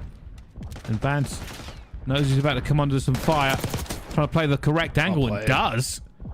Considering they knew exactly where he was, and almost finds the next one, but Vortex is ready for it as well. Not able to get the two-piece, but this all plays in favor of Noctem. They still have control of this point. More pressure coming around the back, and checks the wrong corner, and Vance takes an easy kill that helps lock it down. And oh my goodness, Noctem about to take the lead. As we were heading over towards P2, feels like Noctem are the ones that have more to lose here over towards P2, but they have eventually been broken. 23 seconds remaining. It's only Henry left. He gets cut down. It's a nice break coming through from Exceptional. If they don't find that, they find themselves around 25-30 points behind. In the end, they are going to be able to pick up this scrap time, you would like to think. 10 seconds remaining. We're heading over towards Kitchen again. This time around, it is going to be Noctem on the side of the map they want to be on, in the hill where they want to be. This is the spot that Exceptional found themselves in that first rotation. This time it's Noctem's try to hold this down. A little bit of control now. Trophy's going out. They have the cover towards the middle, as you can already see. That's where Exceptional are going to push. They're going to find one. Bance is trying to push outside as he knows he has to. He knows the pressure's coming behind him. And that is a great sweep out. Exceptional in the end. Just find the kills. Good job that Kez got that kill on Harry, because then it becomes a very, very difficult push with two players aiming down sights. But Tane trying his best here. Finds a couple before falling. Kenneth is there for the trade. Henry will get the final one, but all of a sudden Noctem Esports are trying to start to get something going here. Over towards P3. Fritz still in the favor of Exceptional. Can they continue to get this going? Bance can't find anything in Exceptional. They're going to pick up the majority of the time, but Noctem with the good spawns here, heading over towards P4. Exceptional still with the lead in this map. Here comes the big push, though. Noctem in the better position, but are going to be 20 points behind. Henry, though, already puts two of them to bed. We'll have to back out towards here to make sure nobody's coming behind them. Detain trying to get control of Kitchen as well. Bance getting control up top, but loses it. And now the pressure mounts. Too many angles to cover. Huge kills coming in from the middle of the map. Noctem Esports are not going to spawn close either. There's only going to be one player left remaining. That's going to be Henry. He's all on his own, and he's all he's needed. They spawn up in front of him. He finds the kills. Henry locks it down and knocks him. 30 seconds to play for here. Questionable viewing from the spawn point of view, but my goodness me, Henry, that was disgusting. Henry played so well, he spawned his teammate in. I don't really understand what kind of magic bullets are in that gun, but turns out works well enough. Noctem now in the lead as we head back towards P1 for the next set of rotations. Incredible from Noctem to bring this one back. Momentary forward dead though, so that's going to be an opportunity for Exceptional to set themselves up. They're giving the spawns away, but never mind, because Mythics has just read it so easily. Too much pressure coming in, and yeah, okay, they're pushing towards this side. They probably need to get themselves out of bedroom. Kez is going to be able to call in the missile though, and this is going to cause some problems. They're spawning back towards that P2 side. That's exactly when they want to be, but Kez, can he find anything with it? Absolutely nothing. If anything, all they found is a loss of map control. Completely. This is actually kind of a worst case scenario here. Not only do you have to just fight to get near P1, you're not even really thinking about getting towards P2 yet. You have just really basically reset the map here, and there's another Hellstorm coming in, finding two, so that's the breath of air they needed. 18 seconds to play for here. Bit of a split spawn coming through. Yeah, they've read it. With them being in the middle of the map, where is that going to spawn him? Yeah, it's going to spawn him out. So the players are from Exceptional who have that P2 control. You need to stay alive. The only one who can do so, though, is Harry towards the back. Eventually will get taken down. Henry is there to pick up the pieces. It's a wonderful rotation from Noctem. They picked up so much good time here towards P2 on the last rotation of Hills. Can they do it again? Trying to stay alive here, but with 16 health, it isn't going to be easy. That's always the issue with these. It's just never a fair gunfight if you go into it weak. Bance ready, knows this push is coming. Will it be a one chow or two? And there will be a chow, but it's so fast. He has to try and reset his aim. And the pressure just mounting here. Exceptional really putting the heaters on as they flood through into Noctem, and they will gain this control back here. All it will really do for them is tie the game, but Bance is going to try and take this one away. There's one. There's two. Manages to find it. And they will take that scrap and make their lead even bigger. Yeah, that's the spawns out. Big play from Bance again. Having a hell of a game. 33 and 20 here, putting up the numbers, and here's Kez alongside him. Now this is going to cause serious issue. If you're Exceptional, you have to win these gunfights. They do so. Things starting to get a little bit scary now, and that's a 4-man wipe, so they can set themselves up nicely here at Kitchen. 55 seconds to play for. Will put them well into the lead if they can hold this down, but easier said than done. Tane just trying to make a little bit of work happen. Keep the angle open, allow his teammates to make that pinch. And Kez will get it. That's exactly what Detain was aiming for. Try and take some guns away from the front of the hill so his teammates can get back into it, but Exceptional have done the same thing. They have pinched from every single angle you can. Henry desperately trying to stay alive around this point. It's a 2 versus 2. There's fire all around him. Henry will find the first, but not the second, and nobody's in the hill. I mean, just trades across the board. But if Noctem can keep the rest of this time, they're going to be within spitting distance of the win in map number 1. Big plays coming through from Kez. Honestly, for me, the play of the game so far has been Bance finding that too. Makes this just such more of a difficult game for Exceptional, especially when you lose the spawns just like that. Exceptional's rotations have been decent, but Noctem have broke them far too easily. Noctem, that should be it. That should be everything. 3 players stacking here in the doorway, and nobody in the hill. Bance will jump in for the easiest 2 points and a win on map number 1. And Noctem, well, they fell behind early, certainly struck back in the later half of this one to walk away the victors. And really just about trying to find those breaks. They seem to find them just that little bit easier. But the difference maker for me was really when Bance found those couple of kills to find that scrap time over towards that final showing of P2.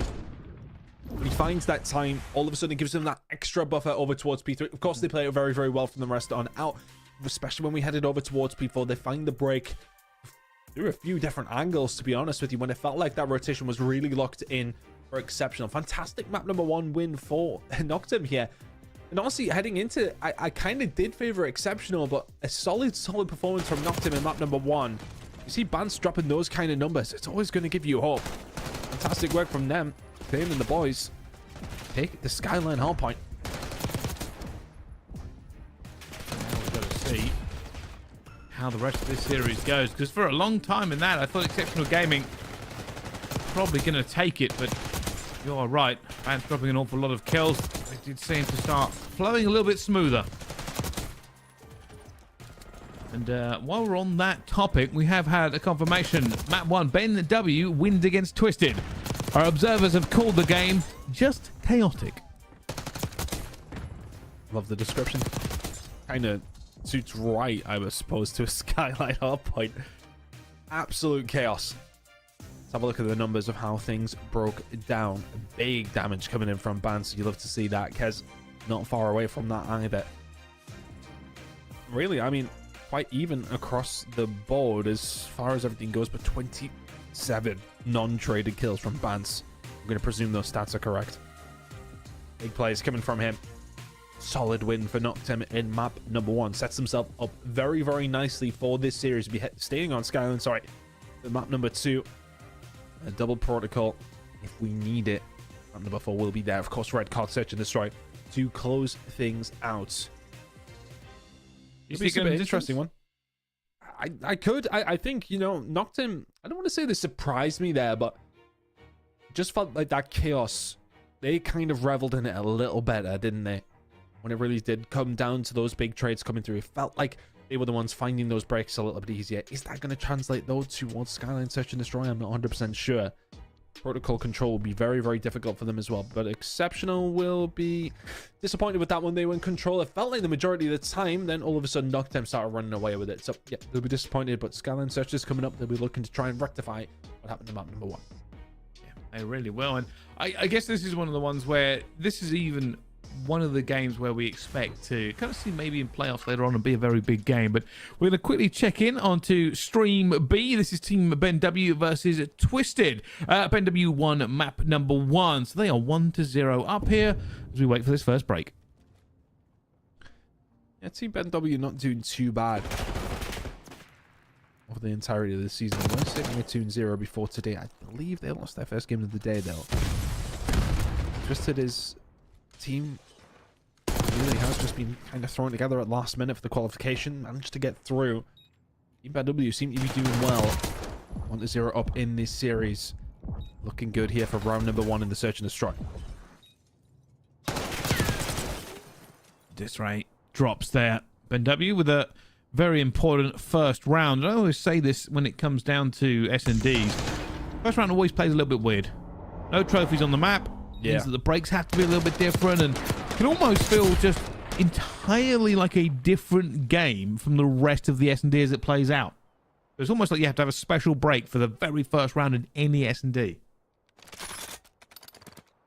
It does make the difference, doesn't it? It makes you think, especially if you're the, well, you're coming down on the side, but if you're the attacking team, you know the defensive side are not going to be able to just set up irons, down irons, and then basically hold on tight and hope the trophy system stops anything coming through. You really can use that utility, use those grenades to try and help you through.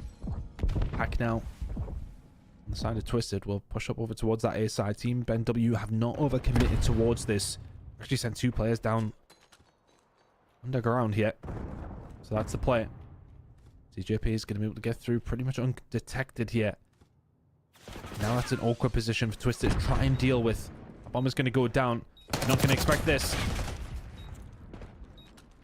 Yes, it's a little bit tense. Can they defend?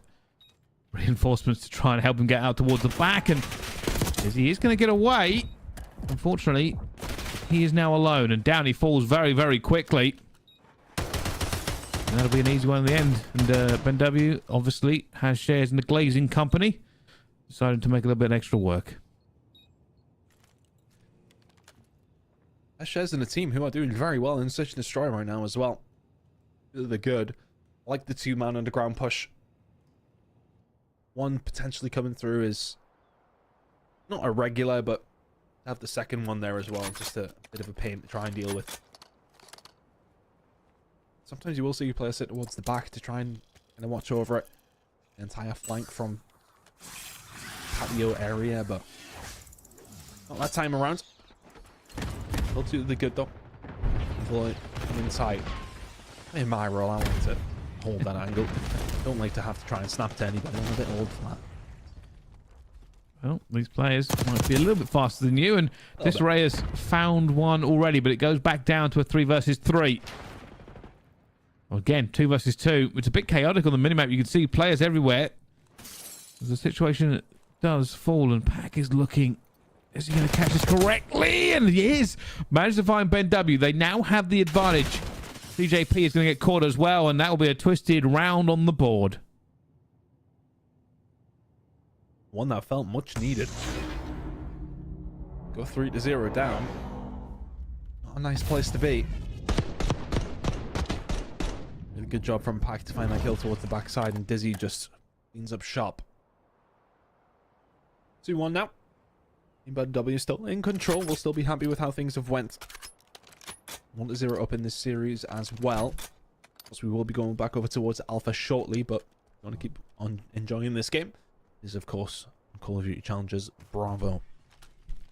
This Rainco don't need to try and find a way back into the surface, right back into this series. Shot's not going to quite be there. Lampy picks it up. Overlay finds another with the RC car being called in and out. All of a sudden, Dizzy holding towards this kitchen side is between a rock and a hard place. I mean, what do you do now? You've lost the bomb halfway up the map. Got no map control. Not quite Mission Impossible, more Mission Improbable. I did really like that play with the RC car, though. Essentially following it in. There's almost an extra team member as it goes through. Dizzy's going to try and find a play here and absolutely drills them. Connor, though, caught. It means now Dizzy in a 1 versus 3. Not a great scenario because without bomb, you're kind of hoping that one of them makes the mistake, and on the minimap you can see they're not really moving.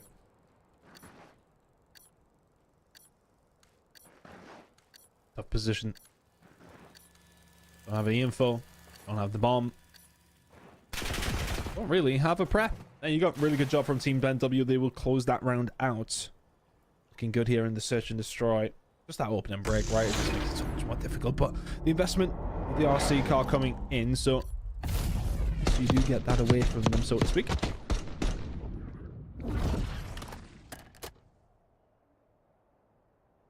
Problem is, it's still around. That's what you invest it for, though, right? Like, yeah.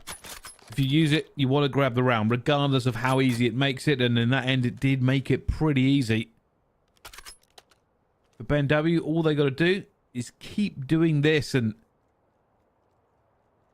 I'll say Twisted have probably had a bit of a tumultuous start towards the Elite.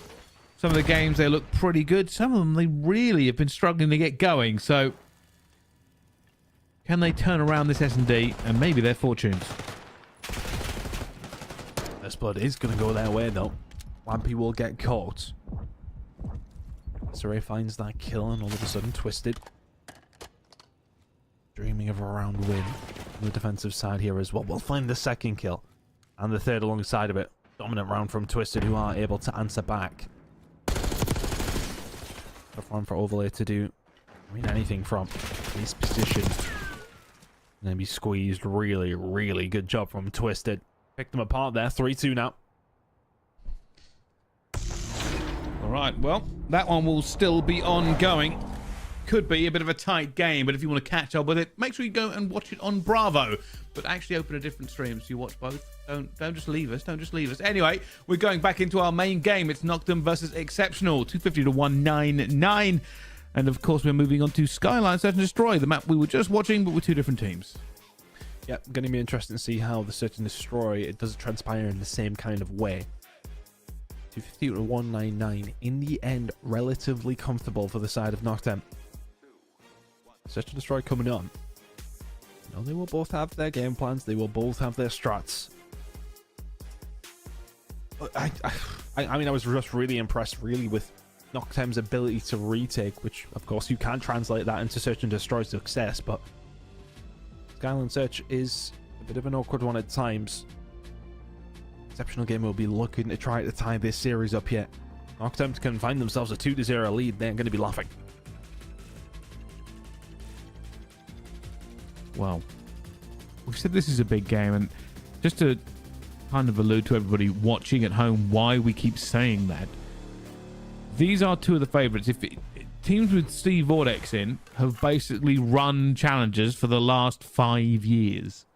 And Bats has also been doing very well as well, in and out of the league. So always when you see these two, it's going to be a contest of who ends up topping potentially the Elite Series at the end. But there are a couple more teams this year, but these are certainly two of the top 4, I would say. And Detain's just walked all the way through here.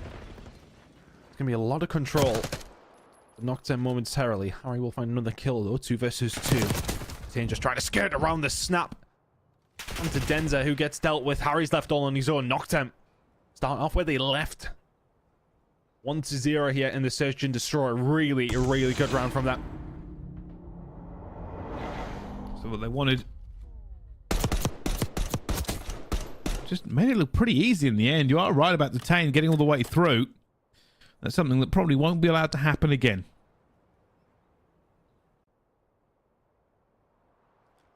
As you said, though, that can be that first round, really, can't it? Don't have to really worry about any trophies stopping your way. If you can land a good stun, you can find the push. It's a big grenade over the top. I don't know if that's going to find too much from Detain. Ends up with the first blood. He's immediately traded. 3 versus 3. Fast bomb down, though. He'll try and get this one as well, and he does. Finds the first, not going to be the second. Down to 2 versus 2. They're already running towards the back here, and that's a big push out. 1 versus 2 here, but Tyne just on the side. Harry has to pick this correctly. Unfortunately, he's going to get caught. Was not expecting that side, and Noctem will take that second round. Doing really well on these retakes, and I suppose that is, you know, when you talk about teams who are good at hardpoint, good at Search and Destroy, translation is usually breaks. Trying to retake sites, taking over certain areas of the map together. Noctem Esports did a really good job at finding those breaks towards the latter stages of that hardpoint. They are doing a relatively similar job here in the Search and Destroy.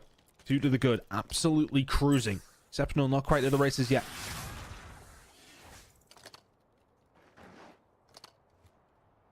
Is just waiting here. Does have the RCXD. Uses control Detain. Looks like he's trying to get all the way around again. Henry also making a very aggressive push, and they find the first, but not going to get anything. Detain managed to get it back. Can he get out of there somehow? The Omni movement keeps him alive. Thumbs haven't quite adjusted to it, Brycey, but Detain's have. Big gunfight here underground. You're just not expecting it if you're Vortex. 5-0 from Detain. 2 versus 2 now. Gonna fall though there in the end. Care's backing up and does have the RCXD. Not gonna have an opportunity to use it here, of course. Will anybody give him the chance? Danger is going to see that as well. Yeah, we'll play the shoulder game. He's seeing him in Mythics. He's just going to set up for this. Just no way for Kezo. He sees him. That's his stun available as well. That's a massive moment. Going to find the shots on the Mythics as well. As he expecting the challenge to immediately come through. Denza thought about it. Didn't pull the trigger. And now Kezo's job is a little bit easier. He has the bomb. He can dictate which way he wants to go. Oh, he's waiting for it. This is all timing. And that is the worst timing. Going to go for this one straight away. And Denza's second guessed and is looking towards A. This bomb will go down. The game is very much on. Big round for Exceptional. Big round for Denza. If he can find this all of a sudden, a 2-1 scoreline doesn't feel that bad, but a 3-0 one would not feel nice. Heads towards the backside. Breaks open the door. He's going to give the indication to Denza that he is over towards this backside, but is he going to play with him? The shoulder game now. They're players spotting each other yet. They know roughly where the other one is, but not 100%, and he gets it in the end. Oh my goodness, that is huge from them, and he plays it beautifully. Measured every step of the way. Henry clutches up. Big moment from Henry. It was the first one. Just having a stun at that stage in the round. If you're Mythics, you're not expecting that at all. Quite often the stuns, grenades, they're used for those initial breaks. They're used for those modes, especially on the attacking side. But I will always remember when I used to play Call of Duty way back when I first started playing, somebody used to tell me, save your grenades when you're certain. And that was a huge moment. Have that available, makes the gunfight against Mythics just that little bit easier. Finds that gunfight, finds the 1v2. 3 to the good.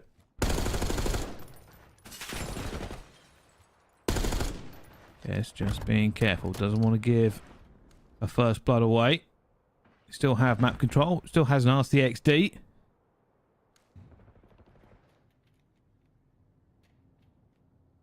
Just a few peaks here and there. Oh, and again. Bance pushing forward. Trying to get that one down as well. But that'll be 3 versus 3. Bance with a wall bang. Nobody here to back him up. Down to a 2 versus 3. Still trying to hold it as well as Detain comes flying in to help. Mythics alone. Weak and down. And that'll be another one there for Noctum. Yeah, running away with this one. The bomb plant kind of goes down underneath their noses, which give Exceptional a bit of a chance. For all that, it took them a while to get rid of that player on the outside. They eventually pushed around Pool, got rid of him. Comes down to a 1v1 after Mythics actually does a really good job at even finding one kill at that moment. Fantastic work by Noctum. 4 to the good. Scores around the doors. Rousing Esports 2-1 up against Ask. Team Ben W. Still 1-0 up against Team Twisted. That one's ongoing. Notorious v Notorious. Well, Notorious I wanted though. Good. I'll let you figure out which one it is.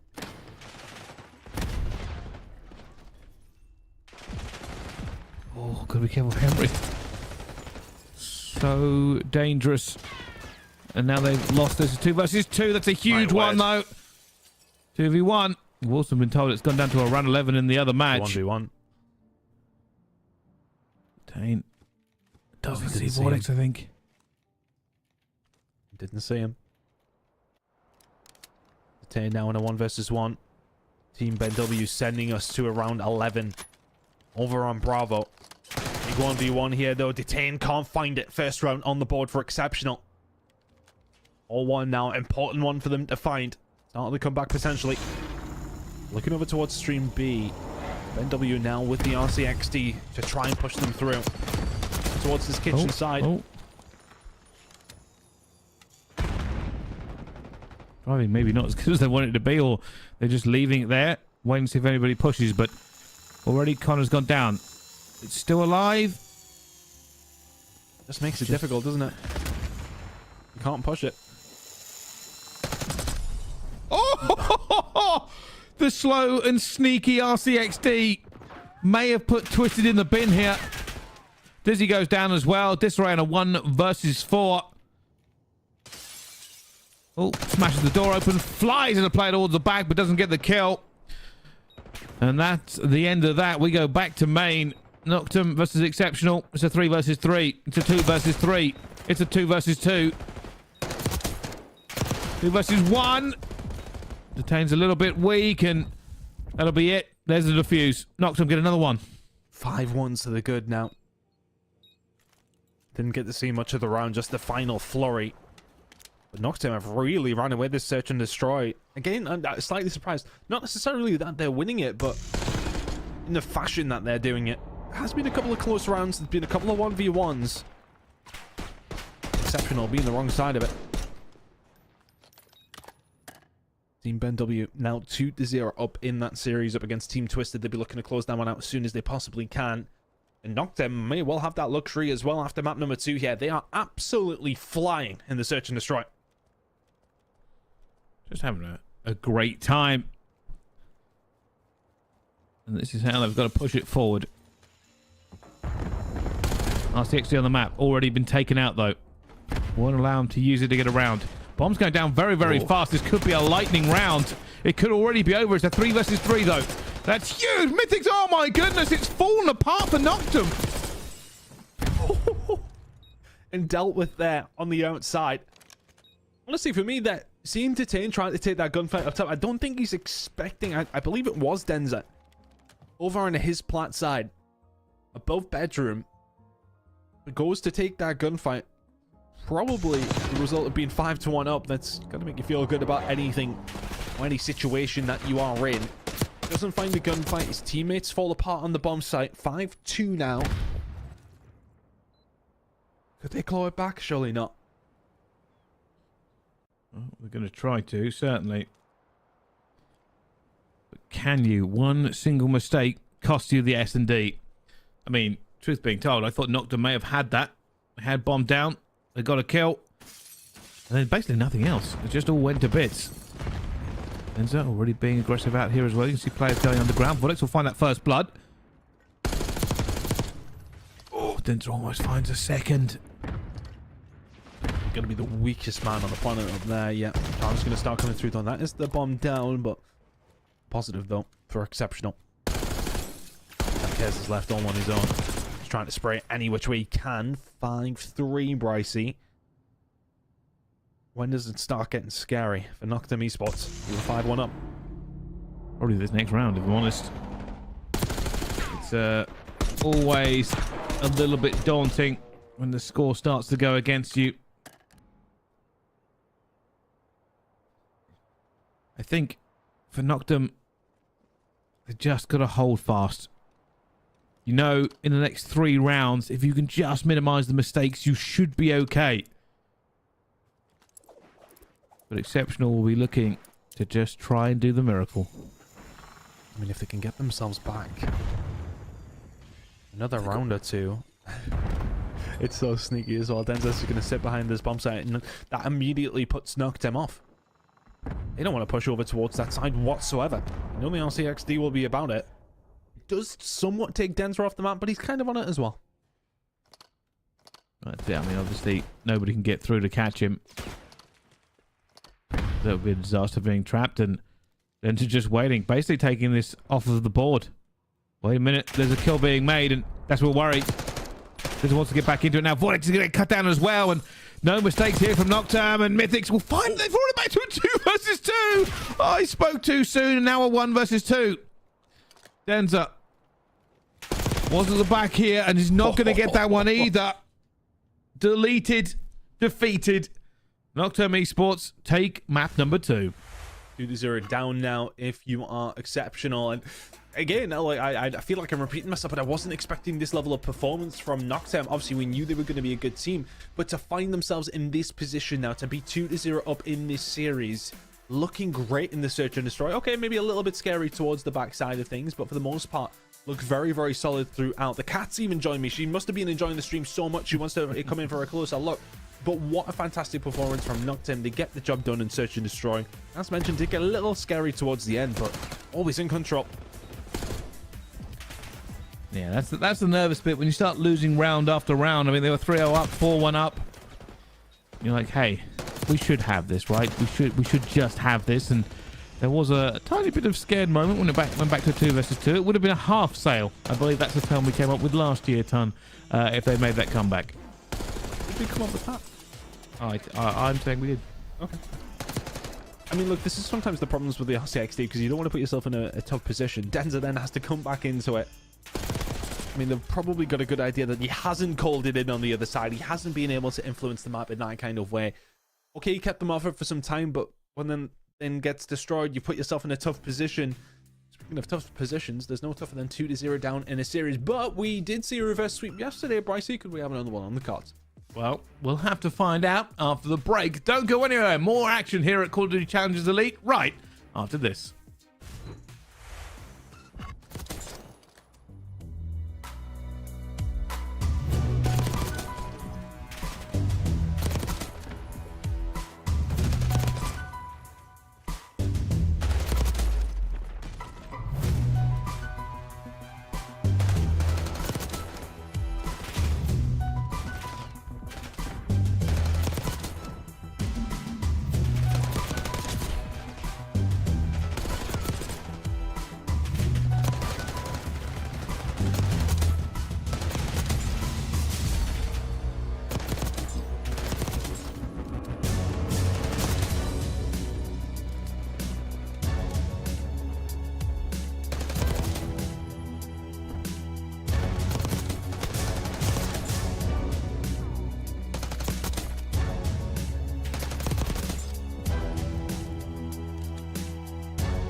Ladies and gentlemen, hello and welcome back to Call of Duty Challengers Elite. If you are just joining us, of course, Noctem Esports are taking it to exceptional. So far, all the way. A couple of close games, but close games are not counting on this scoreboard. No, absolutely not. 2-0. And I want to say, you know, they've been close-ish, but they also have felt comfortable for Noctem. It's felt like they've been the ones in control the majority of the time. They've been the ones in control of the search and the hard point. They've looked very, very good. They're probably good value for their lead right now. 2-0 now. And, well, for exceptional, you need to bring this one back. You're going to see a control coming up on Protocol. But before that, we do have the Bravo game to go over towards Team BW. A 2 to the good in this series themselves. But this is how things have been going over on Alpha. 251.99, 6-3. Those scream comfortable to me, Brycey. Yeah, they really do. And I would say comfortable, but you got to remember as well, Skyline Hardpoint was pretty much exceptional for most of the way. So I think you can probably see more from exceptional. That's what I'm going to say. I will say the S&D, I will say comfortable. It is very much the case when we talk about these two teams, we expect them to go back and forth. And the back and forth was there on the Hardpoint. Wasn't on the S&D, but might be on the control. Potentially, I mean, you would expect the back and forth anyway. Defensive heavy again, when it comes down to Protocol, it is quite difficult. If you don't win that opening break to get anything going, it kind of feels the same way for all the control maps on this game in particular. It is difficult to find those attacking rounds sometimes, but having one side that is a little bit better than the other is absolutely fine. Some of them are a little bit heavier than maybe we would like, but it's up to teams to try and adapt to that. It's up to teams to try and figure out ways to win attacking rounds, because you win attacking rounds, it puts you in such a good position. Yeah, it does. And now when they kind of go into this, I always think it's a little bit different when we talk about teams like this, right? It is one of the ones where they've played each other so often, and you know, even at this stage, it's how it goes down. It's almost like a chess game, right? You know what to expect from the other team. But while we wait for this game to get underway, let's just recap on where we've been so far. Team Notorious still top of Group A, flawless so far. We now do see a bit of differentiating between the teams. Katana and the other Notorious, 2 wins, 1 losses. Then we have Inglorious. They have 1 win, 2 losses. I think they just lost to Notorious in the game previous. Then we've got Avenge Esports, 1 win, 2 losses, and Voltage, who we just watched. They managed to get a map but haven't got a win ton.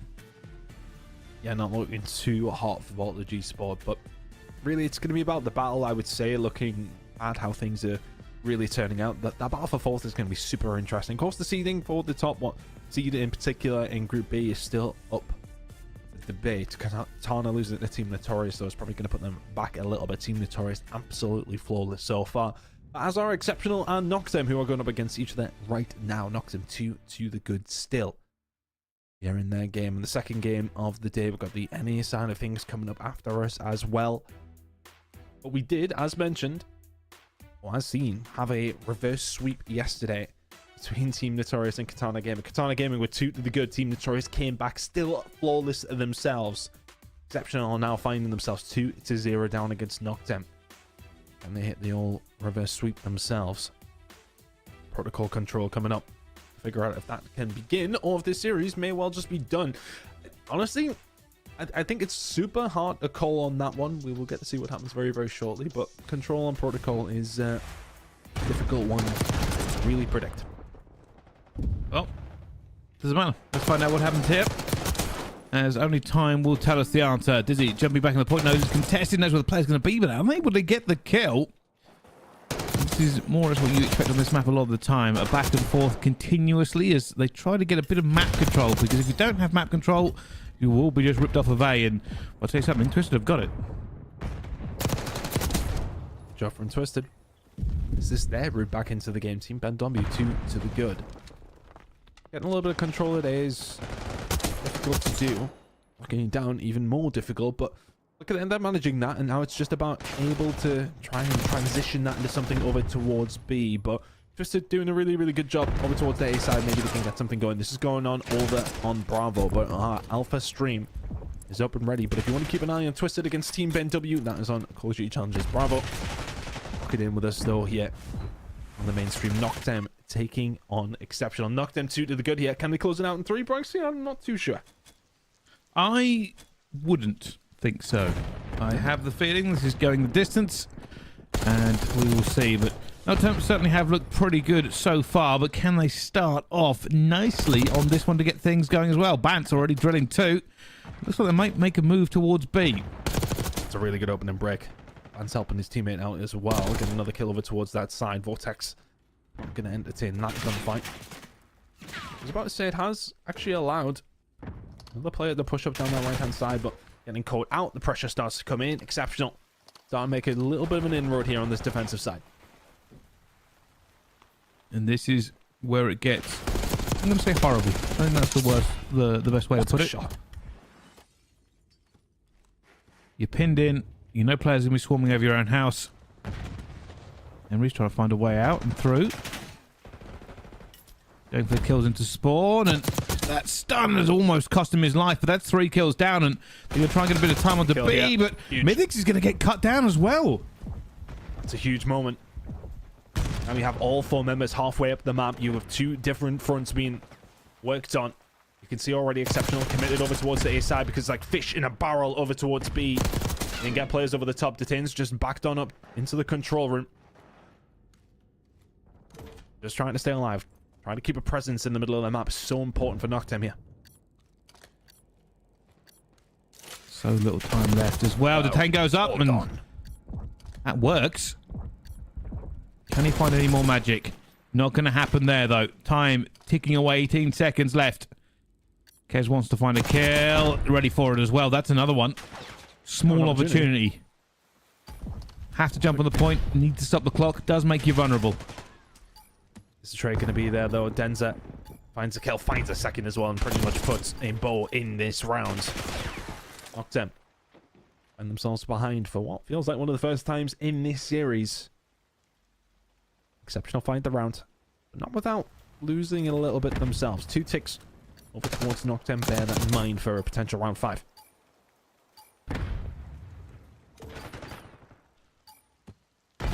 This is, I said, it's difficult. You get pushed back, you lose map control, and that was it.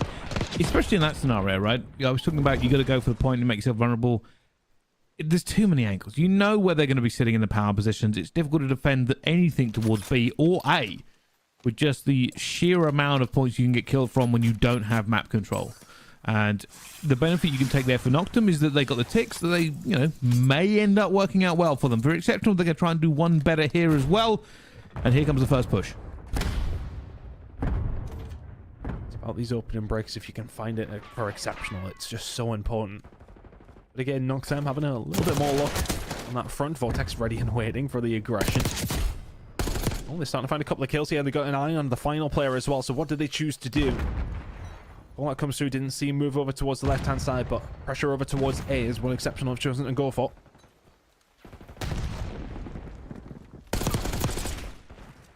Wow, has Pants won that gunfight? I mean, that's a potential difference maker there. Now, all of a sudden, Exceptional don't have the control that they once had. Still going for it, though, and I believe they'll get that second tick. Vortex breaking free. Will be looking for it. Did they get the second? They did not. That second one has not come through, and now they've been pushed all the way back into spawn. Exceptional looking for the players they know are going to be here. There's the reach out. Straight into the teeth of it, but somehow walks away with the gunfight. Detain, that is not bangable. Unfortunate. With the pressure that was coming in, you thought they may be able to get this spawn trap going, but now a little bit of pressure coming in over towards B. Mythics knows exactly where this gunfight's coming from. 4 dead. That's huge. Could be a B stack here. Exactly what they're going for. Jump onto the point. The second one will rocket up. They're not going to get here into time. Vortex has found one. Not going to find any more. Doesn't really matter. B is gone. Massive moment. That's all it takes sometimes. You find a flurry of kills, you can get yourself a point. And even if they don't go on to win this round, put themselves in a sensational position, but plenty of control still to be played. But and they may well take this round at this stage. All the kills starting to fall their way. 18 v 13 in terms of the lives remaining. Positioning themselves so well now to take this round. 2 ticks are in. This may well be the first attacking round we see. Oh, I can just jinx them. Yeah, you've done them dirty there. That all fell apart like a magic trick. Well, say that. Those are a couple of overchows and opportunity to break back out here. Kez, 10 health and a dream. And down they go, and they've broken straight back out of this. Bance flying around the back of the helicopter, but no good angles for him. Just trying to stay alive. Gets cut down. Exceptional. Slowly but surely making their way through here, but Henry's positioned himself so well. Mythix has done so well just to snap himself. There's Denza who actually found the kill in the end. Onto the point. Third tick incoming. Contestion coming through, but Denza will find another. Keeping himself alive, and 2 more follow. That is the attacking round. Exceptional needed. You head over towards the defensive side with a 2-0 lead. Just beautiful play from them, and I think the key point was there that Nocturne weren't really able to push them back into the spawn. And when they did, they almost let them straight back out again. You thought maybe after that wipe that they could farm them a little bit, but weren't really able to find anything. And the Exceptional went, okay, we'll just walk back onto the map.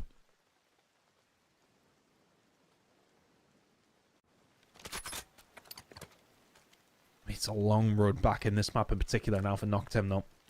And what really, I mean, a control on protocol can come down to one good break by an attacking team. All of a sudden you find that attacking round and you're laughing. But how many times do we see it where a team's 2-0 up on a very heavily defensive sided map, start to find a couple of kills, things I feel confident, but you lose that defense that you have to close out the game. And then all of a sudden you have to win an attack just to finish out the game. You're tied up and then things change very, very quickly. It's not over till it's over. Brand's making it a couple. Henry looking for an easy kill. That's what they want. Find the kills, then get the points. Well, he's found him, but that's not an easy shot. Eventually we'll get it. He still continues to run around and try to be a problem. Oh, that's a little bit of information.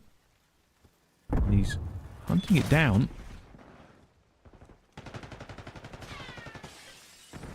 Very, very slow control rounds. They just stopped the clock. Henry will get another one. Actually capturing both points here. That's a good jump there from Harry. Got the first, but I don't think anyone's going to stop the second. So B will be gone. And this is what I mean. I mean, if Noctem find this attacking round, they go over towards the defensive side themselves to send it to a round number 5. Things change very, very quickly. Oh, this is massive. Let's pull this out. Well, unfortunately, that kill would have been huge, but the rest of the team are already on it. Slide timing. Bit of sliming. Not going the way of Bance. And now the clock has stopped again. That's the other big thing here. The lives are in favor of Noctem. The position is in favor of Noctem. The clock has stopped with a massive amount of time to go, and that'll be the attacking round. Noctem not giving this up at all, Ton. Just like that. Now they're over towards the defensive round themselves. Mind you, the last 2 attacking rounds have been won by both these 2 teams, but it really felt like Exceptional there were not dotting their I's, not crossing their T's. It felt like somebody was always on the flank. But I want to give Noctem the credit for that. There's a couple of routes he can hit. Go underground. Up the zip line.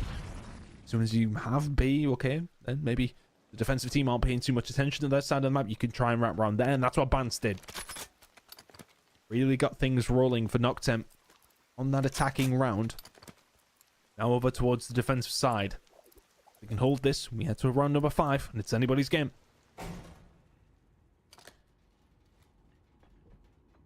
Just have to not have a bad break here.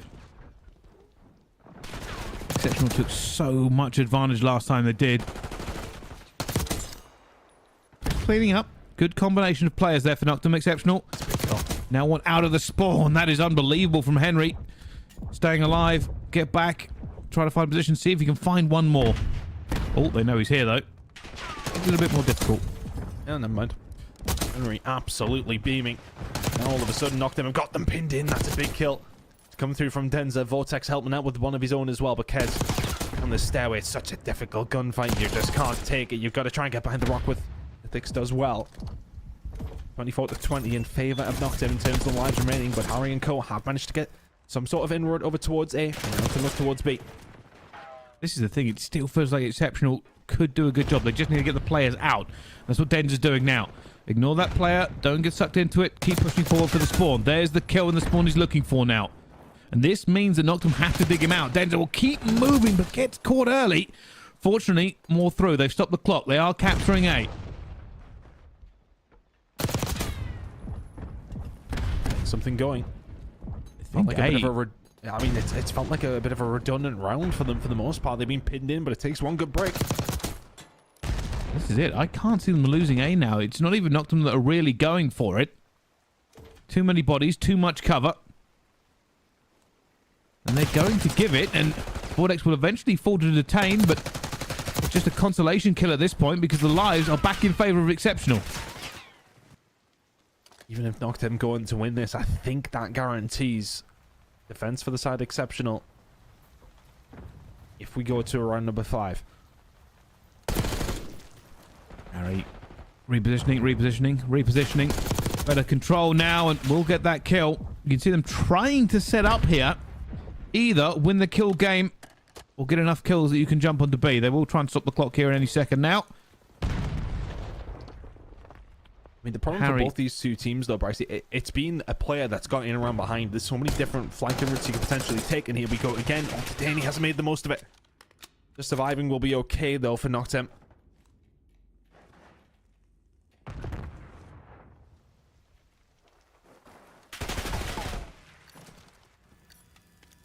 And here, Exceptional will stop the clock. They have to. And that's what Henry's waiting for.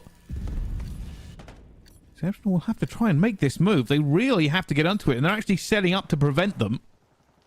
Here's all the way towards the back. It's a big gunfight. Finds it. That's huge for them in the end. They've cleaned them out completely, and Exceptional were in a really good spot, but not stopping the clock for that long may have cost them this attack. One chance. 4. Oh my god! They all just stacked it. I think I'm going to find the gunfights. They are not. We are going to round number 5. I want to say it's Exceptional's defense. But Noctum Esports, as I said, when they pick up that attacking round, they then find the defense. You're heading to a round number 5. It can change in the blink of an eye.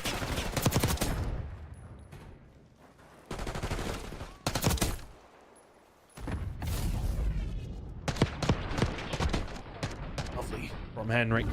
That was just to open things up. Noctum is defending. My word. I thought Exceptional had it. But to be honest with you... No, Noctum are attacking. It was wrong. I honestly... Give me strength. Well, comes down to this.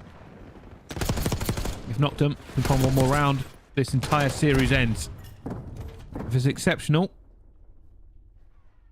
they get a chance to keep this moving forward and potentially try and reverse sweep. Kane finds the kill.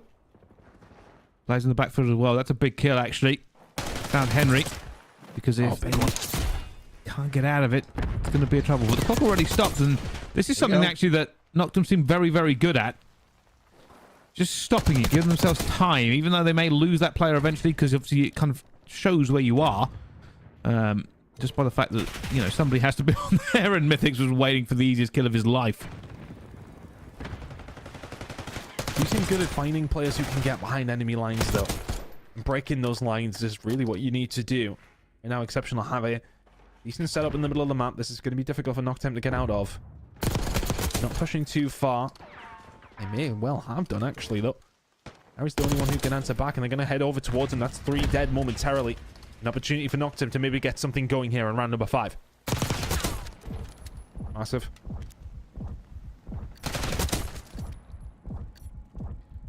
Time disappearing.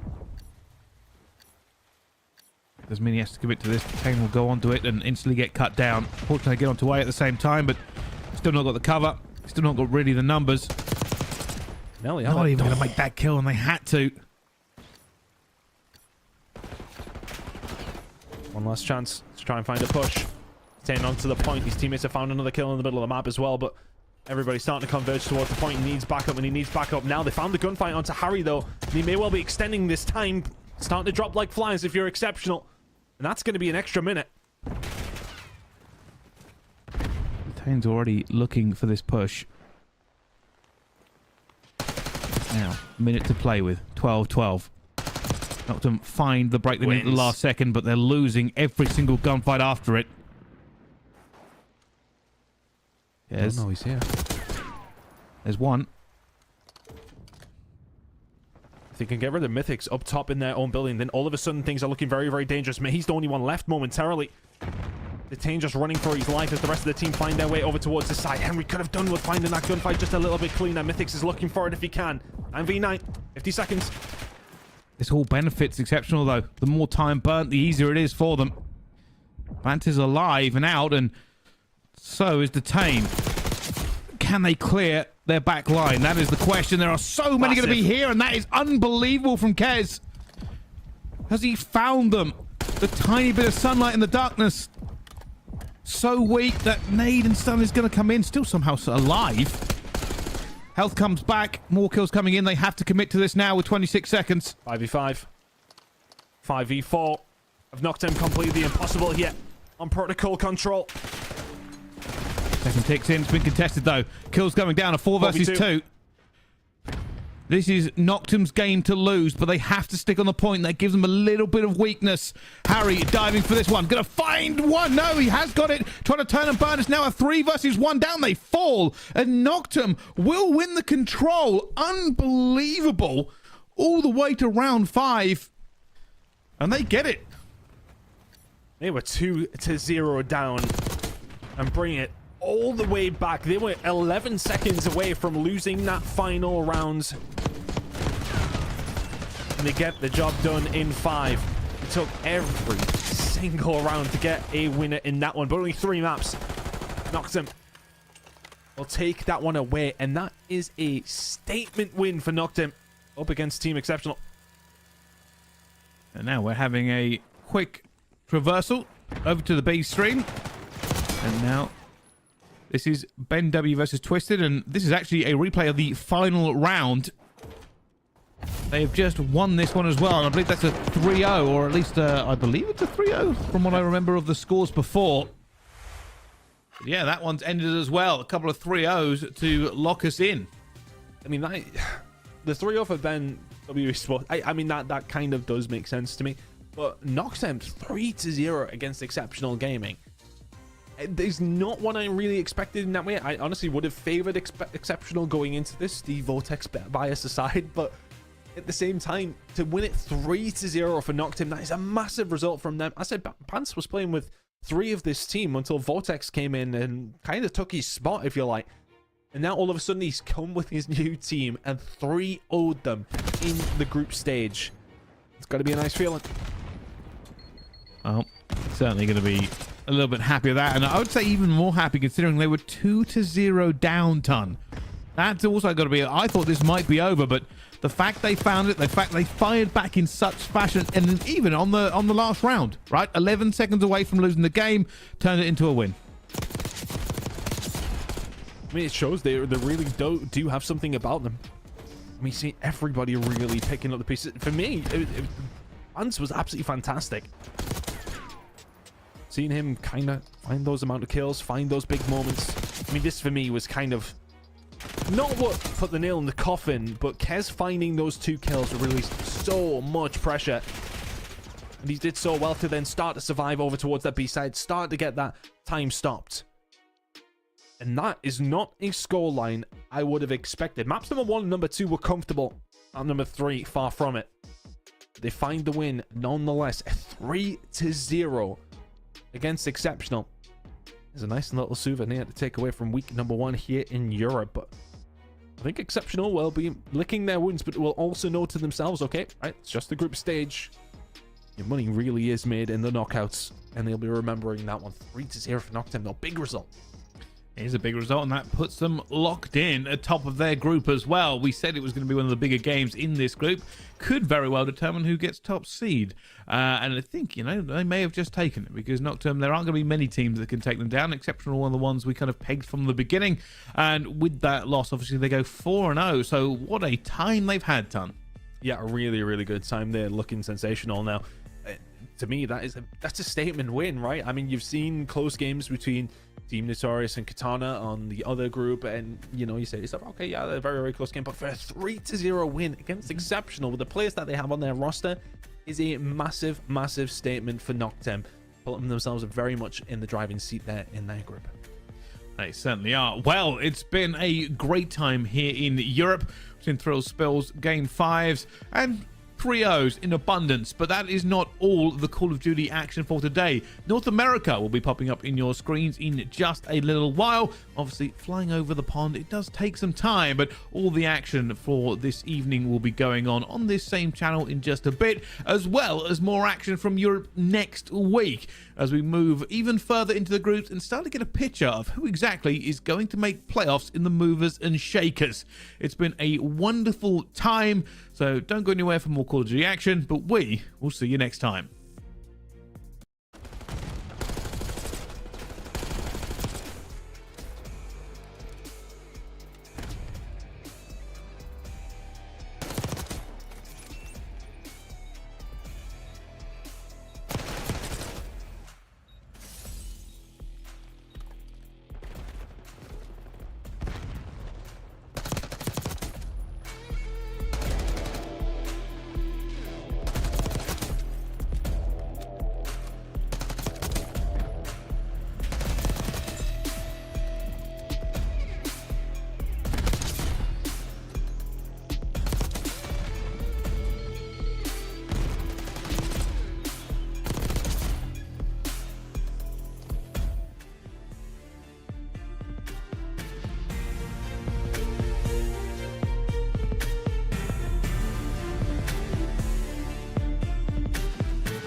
can't stop us.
What's up, all you beautiful people? We got challengers. Of course we do. You're on the youtube.com/COD Challengers channel. What else would we be showing here? We're not showing anything else. It's going to be COD Challengers all day long. I'm Shift. With me, I've got Study. We're going to have a real fun one today after we're through our first 2 matches yesterday of our round robin. We've got 2 more today, and then we'll come back next week and finish it off.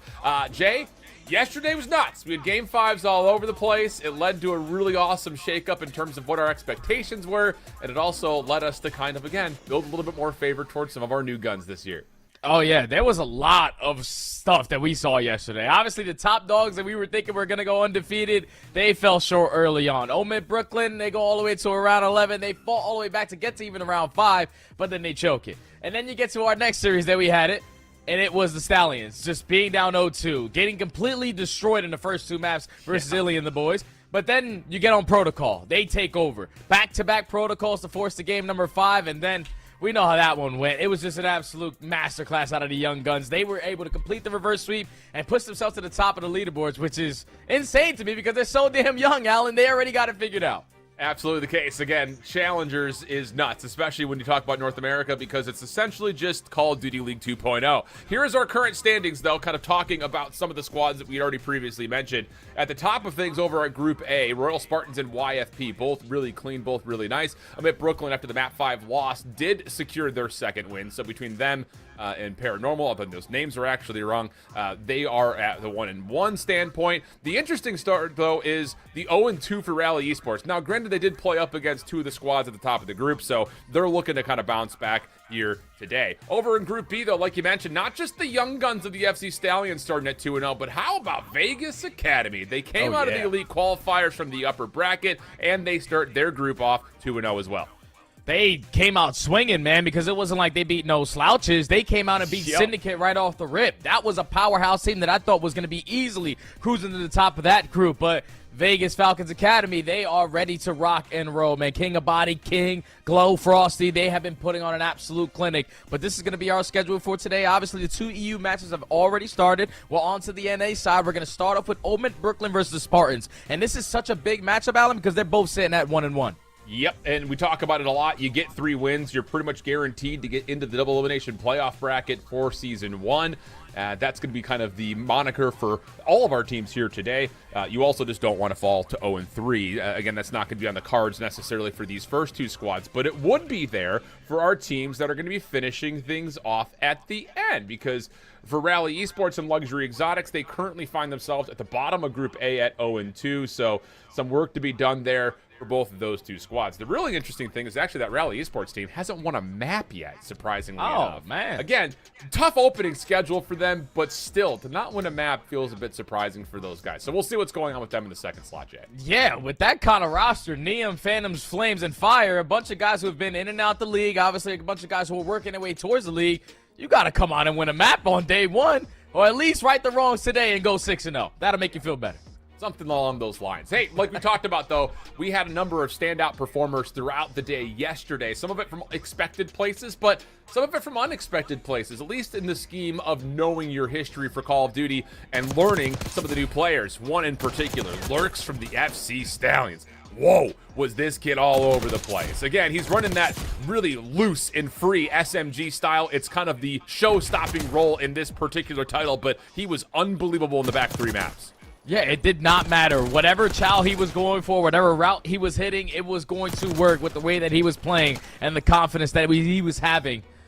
And if he continues to play like that, he's going to be one of those guys that people are going to be looking out for. Keep in mind, he just turns 18. This is a very young kid. The fact that he was doing all that raw talent and stuff with the SMG versus some of the top guys versus some world champions like Illy, he was getting it done. So I'm excited to see what he's able to continue to do with his career. Indeed the case. That FC Stallions team, again, we really spent a lot of time highlighting Lurk, but the whole squad is really running solid roles for what the team needs to be successful. We saw that, of course, like we mentioned, in reverse sweep fashion. But let's take a look at this opening matchup that we have in front of us here today, because Amit Brooklyn and Royal Spartans.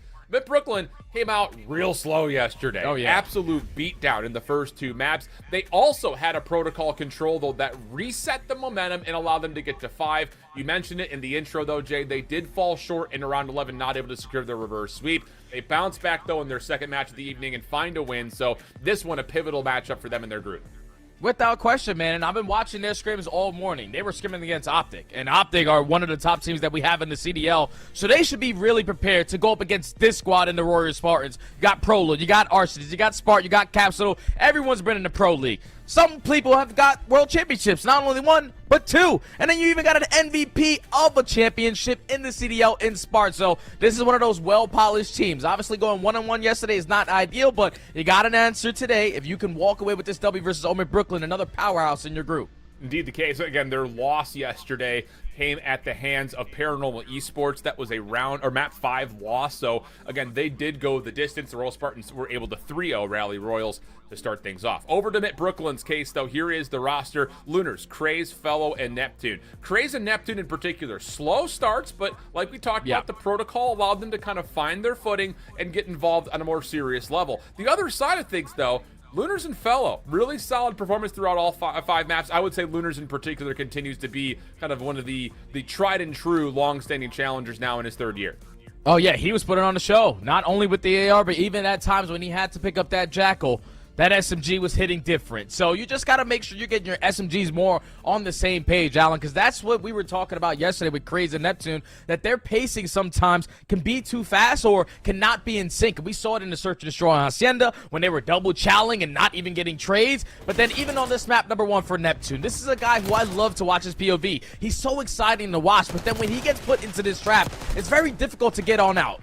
Especially as a submachine gun on a map like Skyline where you're thinking, all right, I'm going to hit this route. All right, that route didn't work. I'm getting shut down. I'm going to try something different on spawn. That's not working. Nothing was clicking for him in that opening hard point. But you could see when he started to get a momentum, started to get a feel of what the opponents were doing, everything started to come easy because he just has that raw talent to take over these games. Yeah, absolutely the case. We saw that, of course, on Protocol, but he was able to continue to do that when we got to the Hacienda as well. So a really good bounce back after what was a really staggering start. And well, I was about to ask, what are we going to get in terms of the map mode combination for this best of 5? We will get the Hacienda hardpoint. Skyline will be there for map number 2. And then our first taste on broadcast, at least, of Vault so far, which is weird to say out loud. We're going to have that both for the Control and the map 4 hardpoint before we maybe get to a Protocol Search and Destroy. Any thoughts here, Jay?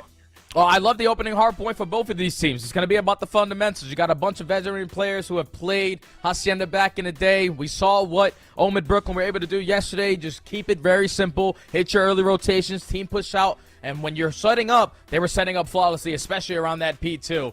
So you got to have your hands full if you are the Spartans, but I don't expect them to not be prepared for that. Then when you get to the Skyline Search and Destroy, I feel like this is going to be a lot more of a consistent map for Omid Brooklyn. Because we talk about how fast Neptune and Craze play. You're instantly going to be into gunfights 5-10 seconds into these rounds. So they should have a feel. Then you got to make sure you're matching that sub-energy on the opposing side with Pro Loot. But then that Vault control, I feel like every time we get to a control, it's just a swing mode. So whichever team goes down 2-0, or if it's side 1-1, the Vault control is going to be the deciding factor. Yeah, the Skyline Search is an interesting one because we talk about, you know, it's a smaller map, so you figured that you're going to see a lot more of those up-close and personal battles. But let's be honest, you know, the way that we've seen it in the CDL, it is just, let's just group and head bash our way into a site. It kind of feels like. So there will be a lot of pressure on what those entries look like. But let's jump on in. We're getting ready to go here with the Royal Spartans taking on Mitt Brooklyn. Hacienda hardpoint to kick us off. And again, the focus starting with Neptune to see what kind of a start he's going to have here in day number 2 of Elite. Yeah, because you know those SMGs, especially on the map like Hacienda, they can tend to get lost. Already 3, make it all 4 dead in the feed. Not the start you wanted if you are the Spartans.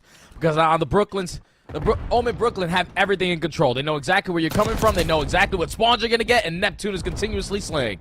Yeah, really nice stuff here from Neptune, kind of just being a nuisance over towards the well side of the map, making sure that the Royal Spartans are going to be tested coming out of spawn. And they finally find their first couple of kills. 12 seconds already tallied for Mitt Brooklyn.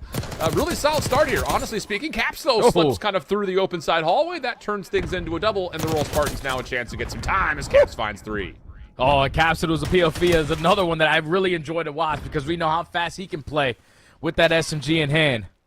As now we're ending. Going towards the end of this P1 off the rotation over towards New. You're going to have the Royal Spartans, more bodies on this side of the map, but Arcity's now the sole player here. You cannot try to contest by yourself, but at least find a couple gunfights to take some down to allow your teammates to work on in. Spawns are still in, though, for Mitt Brooklyn for now. Will be tested as Prolut's working on the back in Capsule, just being a nuisance over towards Zig. And, oh, yeah, Prolut's got the timing. should have a freebie. Does. Finishes off Lunars. That'll be a full wipe, essentially, for Royal Spartans. The only player still spawning close is Fellow. And he has gone unnoticed for now. So hold on a second. The Spartans will get a break, but there's a chance here with a couple of kills that Brooklyn can flip it right back. But Fellow just gives up his positioning with that one kill, only able to take down one capsule, instantly there for the trade and securing the back spawns. Because now if you are Old Mid Brooklyn, still 20 seconds to fight for, you do not have another opportunity now to push this. You just want to cut your losses on a map like Hacienda. The game can start to get out of hand if you're not thinking about that rotation. So try to trap him in on the backside as long as you possibly can. And Felony in the perfect position at Rock finds 3. Yeah, this is going to work out really nicely for Brooklyn on rotation. They do, of course, force a couple of spawns towards well, but, whoa, really well-placed nade by Spart. Takes down one of his former teammates in Neptune over the top, and with that, now all of a sudden the Spartans can make a move quickly from the Freck, but Craze is right there to meet it. Neptune's counter nade does take him out of commission, but still Brooklyn are in the time. Yeah, totally fine. That the team kill does come in, but now you have to be able to read these spawns coming in on both ends. Fellow currently on 5 in a row. He's been shooting different with this AR in hand. Unfortunately, he is going to get flanked from Arcades. Trying to hold down Top Secret. Craze finds himself a double. You're still trying to scatter around these hard points, but it's going to be the Spartans currently in. They eventually get taken down and Omit right back. Yeah, really even affair so far. I mean, good stuff on both sides. I would say more so on the fact that they're bouncing back and dealing with some of the difficult moments nicely, including here. The Spartans able to find a nice little break for scrap time. That Brooklyn will have staggered spawns with Lunar spawning behind, and unless we've lost someone on the scoreboard for a second there, I just saw 4 people on, but now there's only 3, so you may have a moment where we're going to have to get a little bit of a reset. Only 3 Brooklyn players in the lobby. Yeah, definitely a reset coming in, but you can already tell both of these squads were prepared for everything that was thrown at them. As we are now, instead of coming back to us, going to switch over to the Broadrow stream. We got YFP. Currently sitting at 2-0, trying to top the division on this side of the group, and then Luxury Exotic at 0-2, so this is a big match for them. Yeah, and this Luxury Exotics team, we talked about it a little bit yesterday in the opening of the Elite, where you often get, in North America in particular, you know, you've got a pretty clear cut what you would assume to be the top 4 teams in a group, just based on the fact that you've got a lot of CDL veterans, and then you often find a team that just qualifies, and you say, oh, hold on a second, who are these guys? And Luxury Exotics is the definition of that. Driz, Dilo, Hitman, and Rispy, but definitely a squad, 3 of the 4 that are getting their first chance at Elite. Obviously, the day yesterday, not so great for them to start here. Also not particularly good, but a moment to try to get some time here as we look to rotate over to New. Yeah, still 15 seconds to fight for here at P2, and you already have Rispy hitting routes on the back end trying to flip these spawns out. He does get taken down by Cruz, so now you're going to be sort of trapped in toward the backside of this P2. You have to work your way on out. That initial rotation at the new hard point is going to be set up by YFP. Just got to hope that you do not be too aggressive through the middle map and forcefully spawn someone behind you, but someone's eventually got to get in there. There we go. Yeah, I was about to say, ooh, how about this? Hitman will actually spawn behind the play. YFP dealing with a little bit of pressure from both fronts at the moment.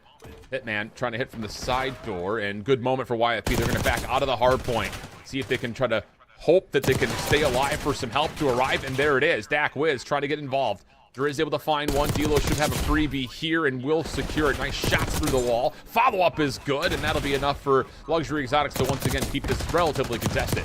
Oh, here comes the pins by Raspy. He's able to find a double. He knows that he's able to flip these spawns, and this is the ideal situation you want to be in. A couple body shots coming in. Okay, we're feeling a little confident. Trying to turn it around as he's now on 4. Continuously sliding back and forth. Only 10 seconds to fight for, but that's going to be Luxury Exotic now in the driving position because they are winning that rotation over towards New. Yep. Raspy's going to sit towards top 3, just put himself in a position with that AR in hand. 5 in a row. Good spot to try to just cut down a couple of the reinforcements off the staggered spawn. Sees one, doesn't like the look of it, tries to back away, but Cruz will secure the kill. Now the focus for YFP, fully on the front. Driz taken down quickly underneath the stage, and Hitman can only just do some chip damage at range. So, nice moment here for YFP. Macro game really coming to play for them. But, again, right off spawn, Luxury Exotics moving with some tempo. They're able to get right back over. Not quite able to secure the kill onto Dak as Dilo's hoping for some sway through the stage. A couple of tags, but he's running out of ammunition, and YFP will hold 20 seconds to fight. That's so tough because Dak was sitting there, and he was just going back and forth, slide and was able to finesse with his life and still soak up that time. But don't forget, guys, this is the B stream. I'm pretty sure Alpha is ready to rock and roll. So if you guys want to continue to watch this, just go right to callofduty.com/YouTube at Challengers, and then just hit that Bravo tab. You'll be able to continue to watch this match. Yep, indeed the case. YFP through the first rotation, looking pretty solid. And again, just to kind of speak to it more narratively, Mamba was, I would say, one of the showstoppers yesterday when we watched in our opening best of 5. Dak as well, also really clean through. And it'd be really curious, I think, to see for all 4 of these guys, having not seen the league yet, is this the year that they can finally cement themselves as being worth consideration? We talked a little bit about Dak, you know, being maybe tried out halfway through the year last year, but did not quite make a CDL roster. And with a start here where they're up 50 points plus more on this final hard point, they very well may start this elite stage off 3-0. Yeah, it's looking good so far. Obviously, building the confidence in a gruel-over matchup yesterday, going all the way to round 11 and icing up. Allows you to have that confidence and continue to push forward as they're currently up by 60. But like I said, if you want to continue to watch this, it's going to be on the Bravo stream. Alpha is ready to go. Omen, Brooklyn, and Royal Spartans clean restart because it was basically a tie game. Back into the Hacienda. Here we go. Yeah. And the assumption would be that this is a clean restart here for Oh, us. 100%. 100%. Yeah, so should just be get back together and go again. And to be fair, it was a tie game before we had some sort of a lag out situation, so all is right as we jump back over. Okay. And as you typically expect here over the top of P1, a lot of negotiation for just who spawns where after the initial start. And so far, Royal Spartans have done a nice job of kind of holding off this mid-Brooklyn team. Yeah, Spartans are in control of everything they want. They want to control over towards P4 Rockside. They want to consistently force the Brooklyn squad to spawn over towards fences. But now they realize we got another wave of kills, and we're spawning on the opposing side. So we have to wrap back. It's already 25 seconds. Good time there at P1, but this time they want to right their wrongs over towards P2, not keep it as scrappy, but Omen Brooklyn find every kill in the feed, and now they have an opportunity to get themselves back in it. Our point opens up. Felony will be in position for it. Neptune playing through checkers, able to find the first. Doesn't expect Arcides to be as close as he is, and now all of a sudden there's a lot of pressure towards Lunars. Deals with the first one nicely. Notes he's got a second contestant nearby, and Prolute will best him. Follow-up from Neptune, though, should be there to at least match and block away those spawns. And that is indeed the case. Yeah, pinch is good from Craze. Now the focus goes back towards the front as the break is on the way. It's just not easy to break from the front.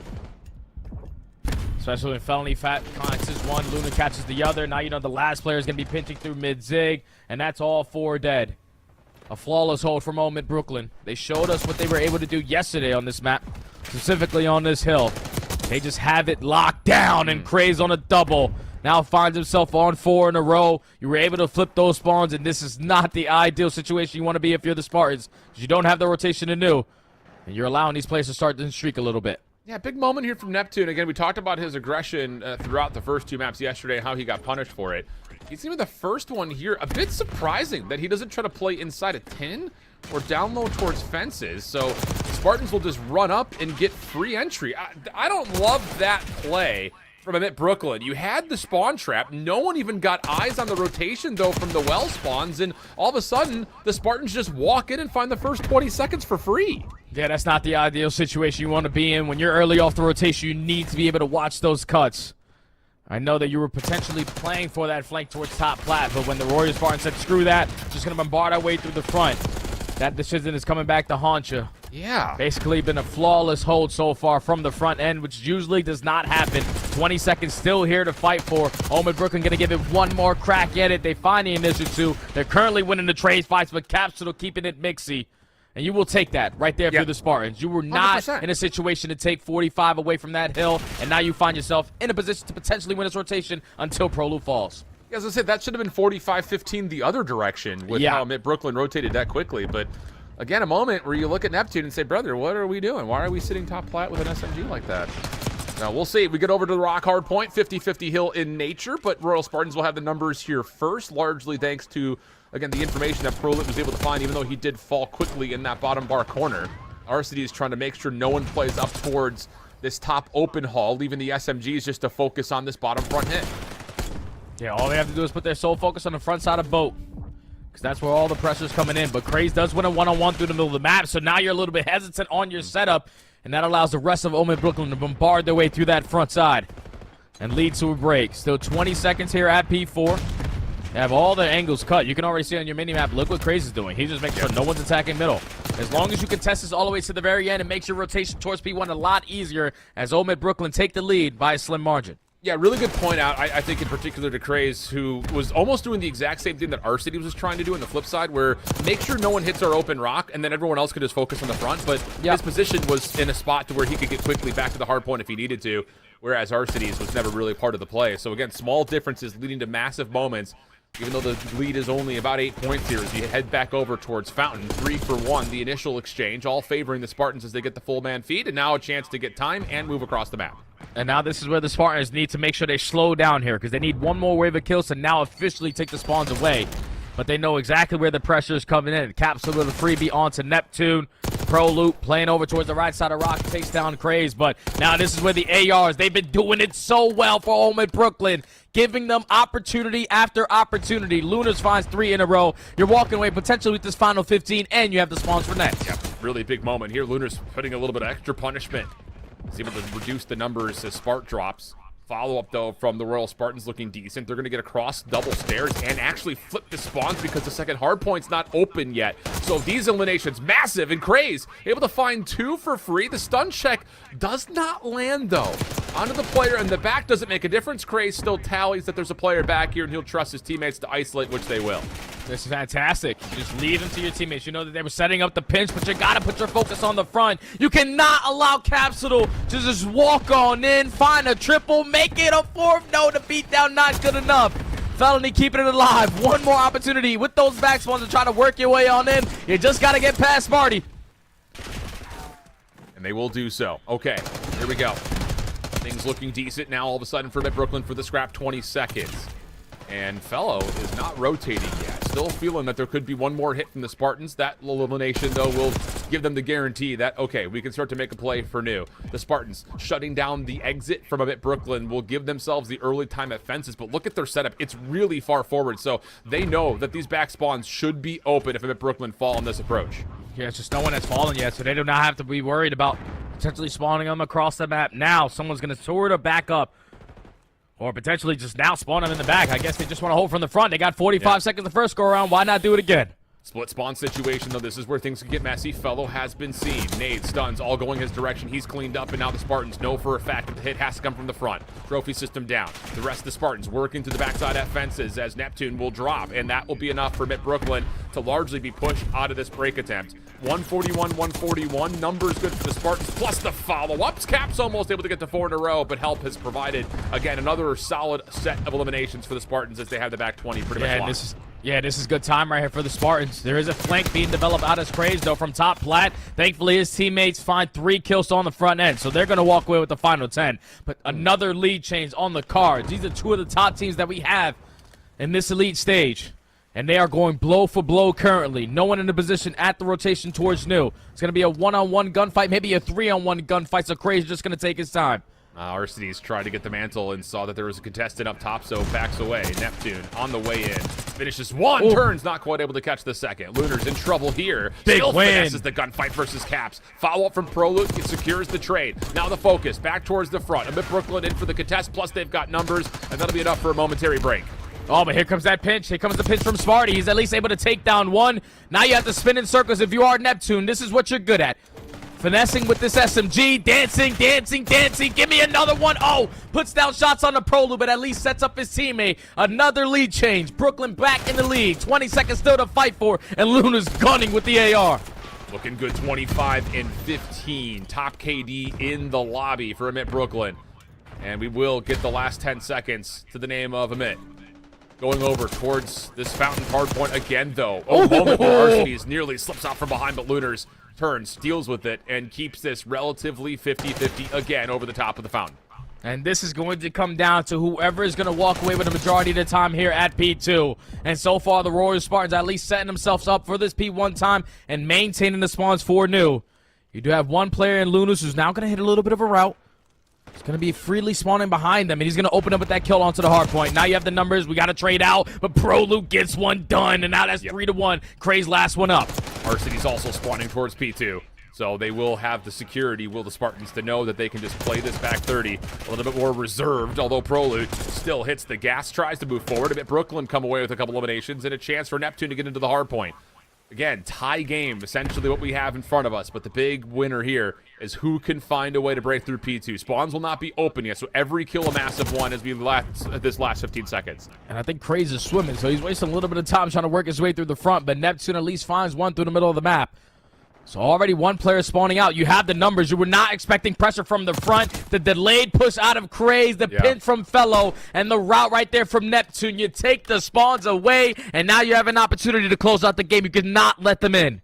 Yeah, we've seen that a couple of different times where you almost rotate too early. And so you're there sitting and waiting, but you lose one player, and those back street spawns aren't open yet. So you spawn all the way over towards the left side of the map, and it looked like that was about to capitulate the entire setup for the Spartans, but just as quickly as they got broken, they send it right back to Emit Brooklyn, where we have another 25 seconds to fight for. Emit Brooklyn do not want to give this away, and here comes their attempt through Zig. Spart shuts down the first. Follow-up from Caps is good, and Spart's not done yet. He takes down one more with Neptune finally dropping. Yeah, now it's their last opportunity. Now the Spartans take the lead right on back. They're going to be up by 15 points. Going back over towards P3. Potential game-closing hill here for both of these squads, but you cannot be dying off the rotation if you are Omid Brooklyn, because now those players still with that old hill popping up are going to spawn across the map. You have the numbers if you are the Spartans. You just got to pounce. Yeah, Caps just needs to keep his life, and he will. Wins the gunfight on the hard point. More objective time going their way. Spart able to catch one. That's Fellow. Nade will help him out with the gunfight. And now it's just down to what happens on the hill itself. Lunars getting a double and Craze through Connector shuts down the rest of this. 227 is where it stops for the Spartans, and Emit Brooklyn will get over the 220 mark of their own. That's such a big kill right there from Felony, because if he loses that gunfight, the spawns are still mixy for the Spartans. But he wins it, secures the back spawns, and now all of the Spartans have to bombard their way through the front end, and this is where Neptune starts to feast. He knows that there's another one roaming around. Come here, come here, come here. Where are you? Not able to find him as Sparty stays alive and makes a double happen. And he's got Helper on the backside. That's going to be Lunars and Prolute right there with him. An opportunity for those to be traded away. Emit Brooklyn will start to fall. Cannot win here, but look at the mini-map. The Spartans are going to have the numbers to get to the new time first. 237, 236. Hill opens up, and Emit Brooklyn have to work through Prolute. Oh, and it's going to be Lunars. Lunars potentially with the timing to take down Spart. The stun does not connect. He's going to set up the pitch, and that's going to be all four dead. Oh, Emit Brooklyn need one more set of kills, and the game is theirs. Oh, and Craze is in such a great spot. He'll be able to watch this jump up and take down every single member on the way in. And oh, does he ever? There's the first two kills. Can anyone touch in time? Yes, they can, but if they can't find the kills. Emit Brooklyn survived through a nail biter here on Hacienda for map number 1. Oh, we started hitting a robot at the end of that game. I see you, Neptune. We were making play after play. That is how we start the day on the NA side with a 250-245 game number 1. Such a back and forth game, Alan. We had lead switch after lead switch after lead switch after lead switch. When we think a team is going to start pulling away, their setup is instantly broken on the first attempt. But it was Omid Brooklyn able to clutch up at the very end with that one set of kill, and Lunars catching that timing on that pitch to close out the game at Rock and now start up 1-0 in the series. The back and forth could not have been more of the story for what this match was. It was a lot of trading on hard points, a lot of breaks and counter breaks. Couple of good moments for setups, but largely speaking, we didn't really see much more than maybe the one hill where the Spartans just kind of ran into P3 and then got 45 seconds. Everything else was pretty much split 50-50 the whole way through, and it did come down to a couple of individual plays at the end that really made the difference. Yeah, and if you're Omid Brooklyn, both the SMGs had a little bit of a slow start, but thankfully your ARs, every single time you needed them to make a play, they were dominating through top mid. Lunars, I'm pretty sure he drops almost 35 kills. He was going bananas, even with the submachine gun in hand when he had to pick it up at times. That's how you get it done. Your Slayers need to be able to slay. Eventually, your submachine guns will start to get a little bit of a flow state. And that's exactly what they were able to do in those closing moments. And that's exactly what you were looking for, man. You just finished scrimming Optic every single map. You should be ready to rock and roll versus all these challenger teams, and they showed it there. Yeah, absolutely the case.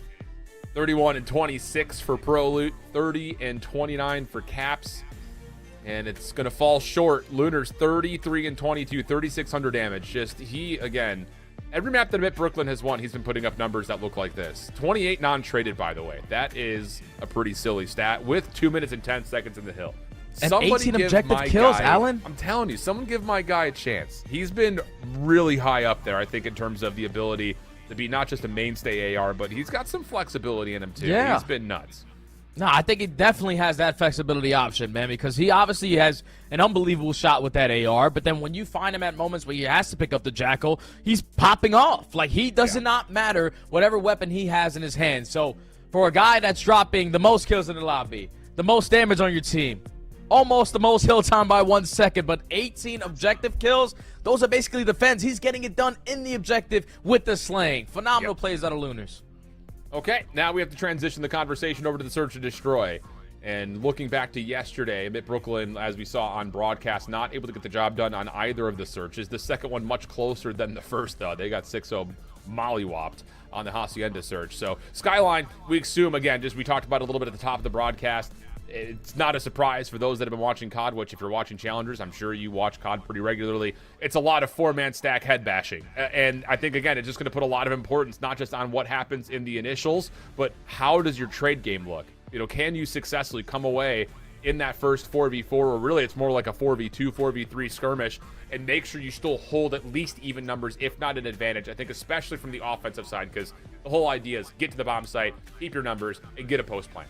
And this was the issue that we saw from Omid Brooklyn yesterday. It was always Neptune and Craze running around as that army of two. But then when they both slide in the corners, not really calculating it together, no 3-2-1s or anything like that, they were getting two-piece consistently. Yeah. And you cannot have that out of both of your aggressive SMGs, because then you're leaving your stationary ARs to try to take control of maps and spots where are very tight, where you need one of those SMGs to be there. So hopefully they're able to figure that out today, or a little bit, because obviously a day to make them to fix something like that, it takes a little bit more time. But you have to be more polished, understand your situations, and understand how you can play your advantage every single time. Other update, we kind of had a brief moment. We were looking at the Bravo stream. The first map on Red Card fell to YFP 250 to 234. So Okay. Luxury, who at one point was down like 120 to 50, made a go of it, just could not quite finish things off. So YFP will be up 1-0 there. And then really everything else, again, we're just kind of waiting to see what the reports are going to look like as our admins give it to us. The only other report that we have at the moment is that the FC Stallions are up 1-0 versus Loyalty at the moment, wherever they happen to be playing. So that's the only thing that we currently have as far as reports are concerned. We'll try to keep you guys updated as we go through the entirety of the day. Of course, try to do as much as we can to kind of showcase both of the Bravo and Alpha matches when we can. But with this being the only place we can see the Alpha match, of course, that's where we're going to be our primary focus. We'll still stand. So that's just kind of the tale of what's happening here in round 3 of this round robin.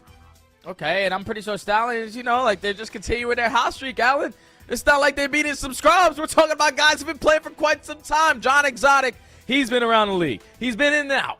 We have Pro MR, who showed us a lot last year, and the same thing could be said with Mock and Cryptic. Yeah. Those guys were putting on shows last year, and now they're going up against the youngest team, and they're already down 1-0. I don't know what their record is in the stage right now, if they're sitting at 1-1 or 0-2, but this is not the ideal start you wanted to your day versus some newcomers. Yeah, I mean, again, newcomers is often where we kind of see where the stock for Challengers players comes from.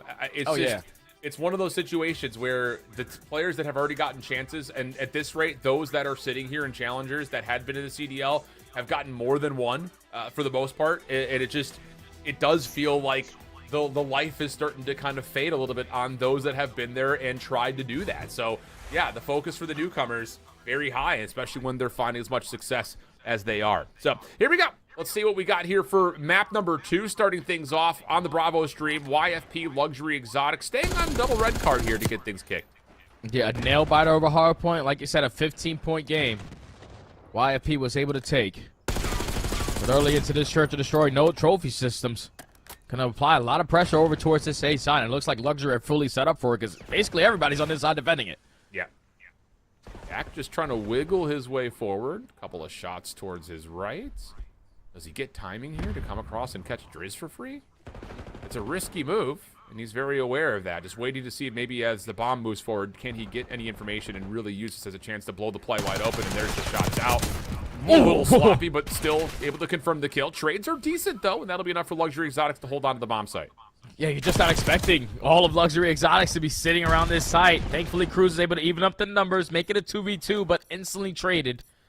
Now it's on Mamba. We saw that he had moments yesterday where he was going to clutch, but not going to read the player going on the pinch, and that's going to be Luxury taking that first round. And this is what I expect out of this Luxury squad, because I've known Hitman for quite some time. Yeah. He's an S&D guy. You got to be good at search and destroy if you want to try to take down some of these powerhouse teams. Well, again, this is the Bravo stream, so as you're sitting here on youtube.com/GotChallengers, make sure you open up both tabs if you want to keep your eye on that YFP Luxury Exotics game.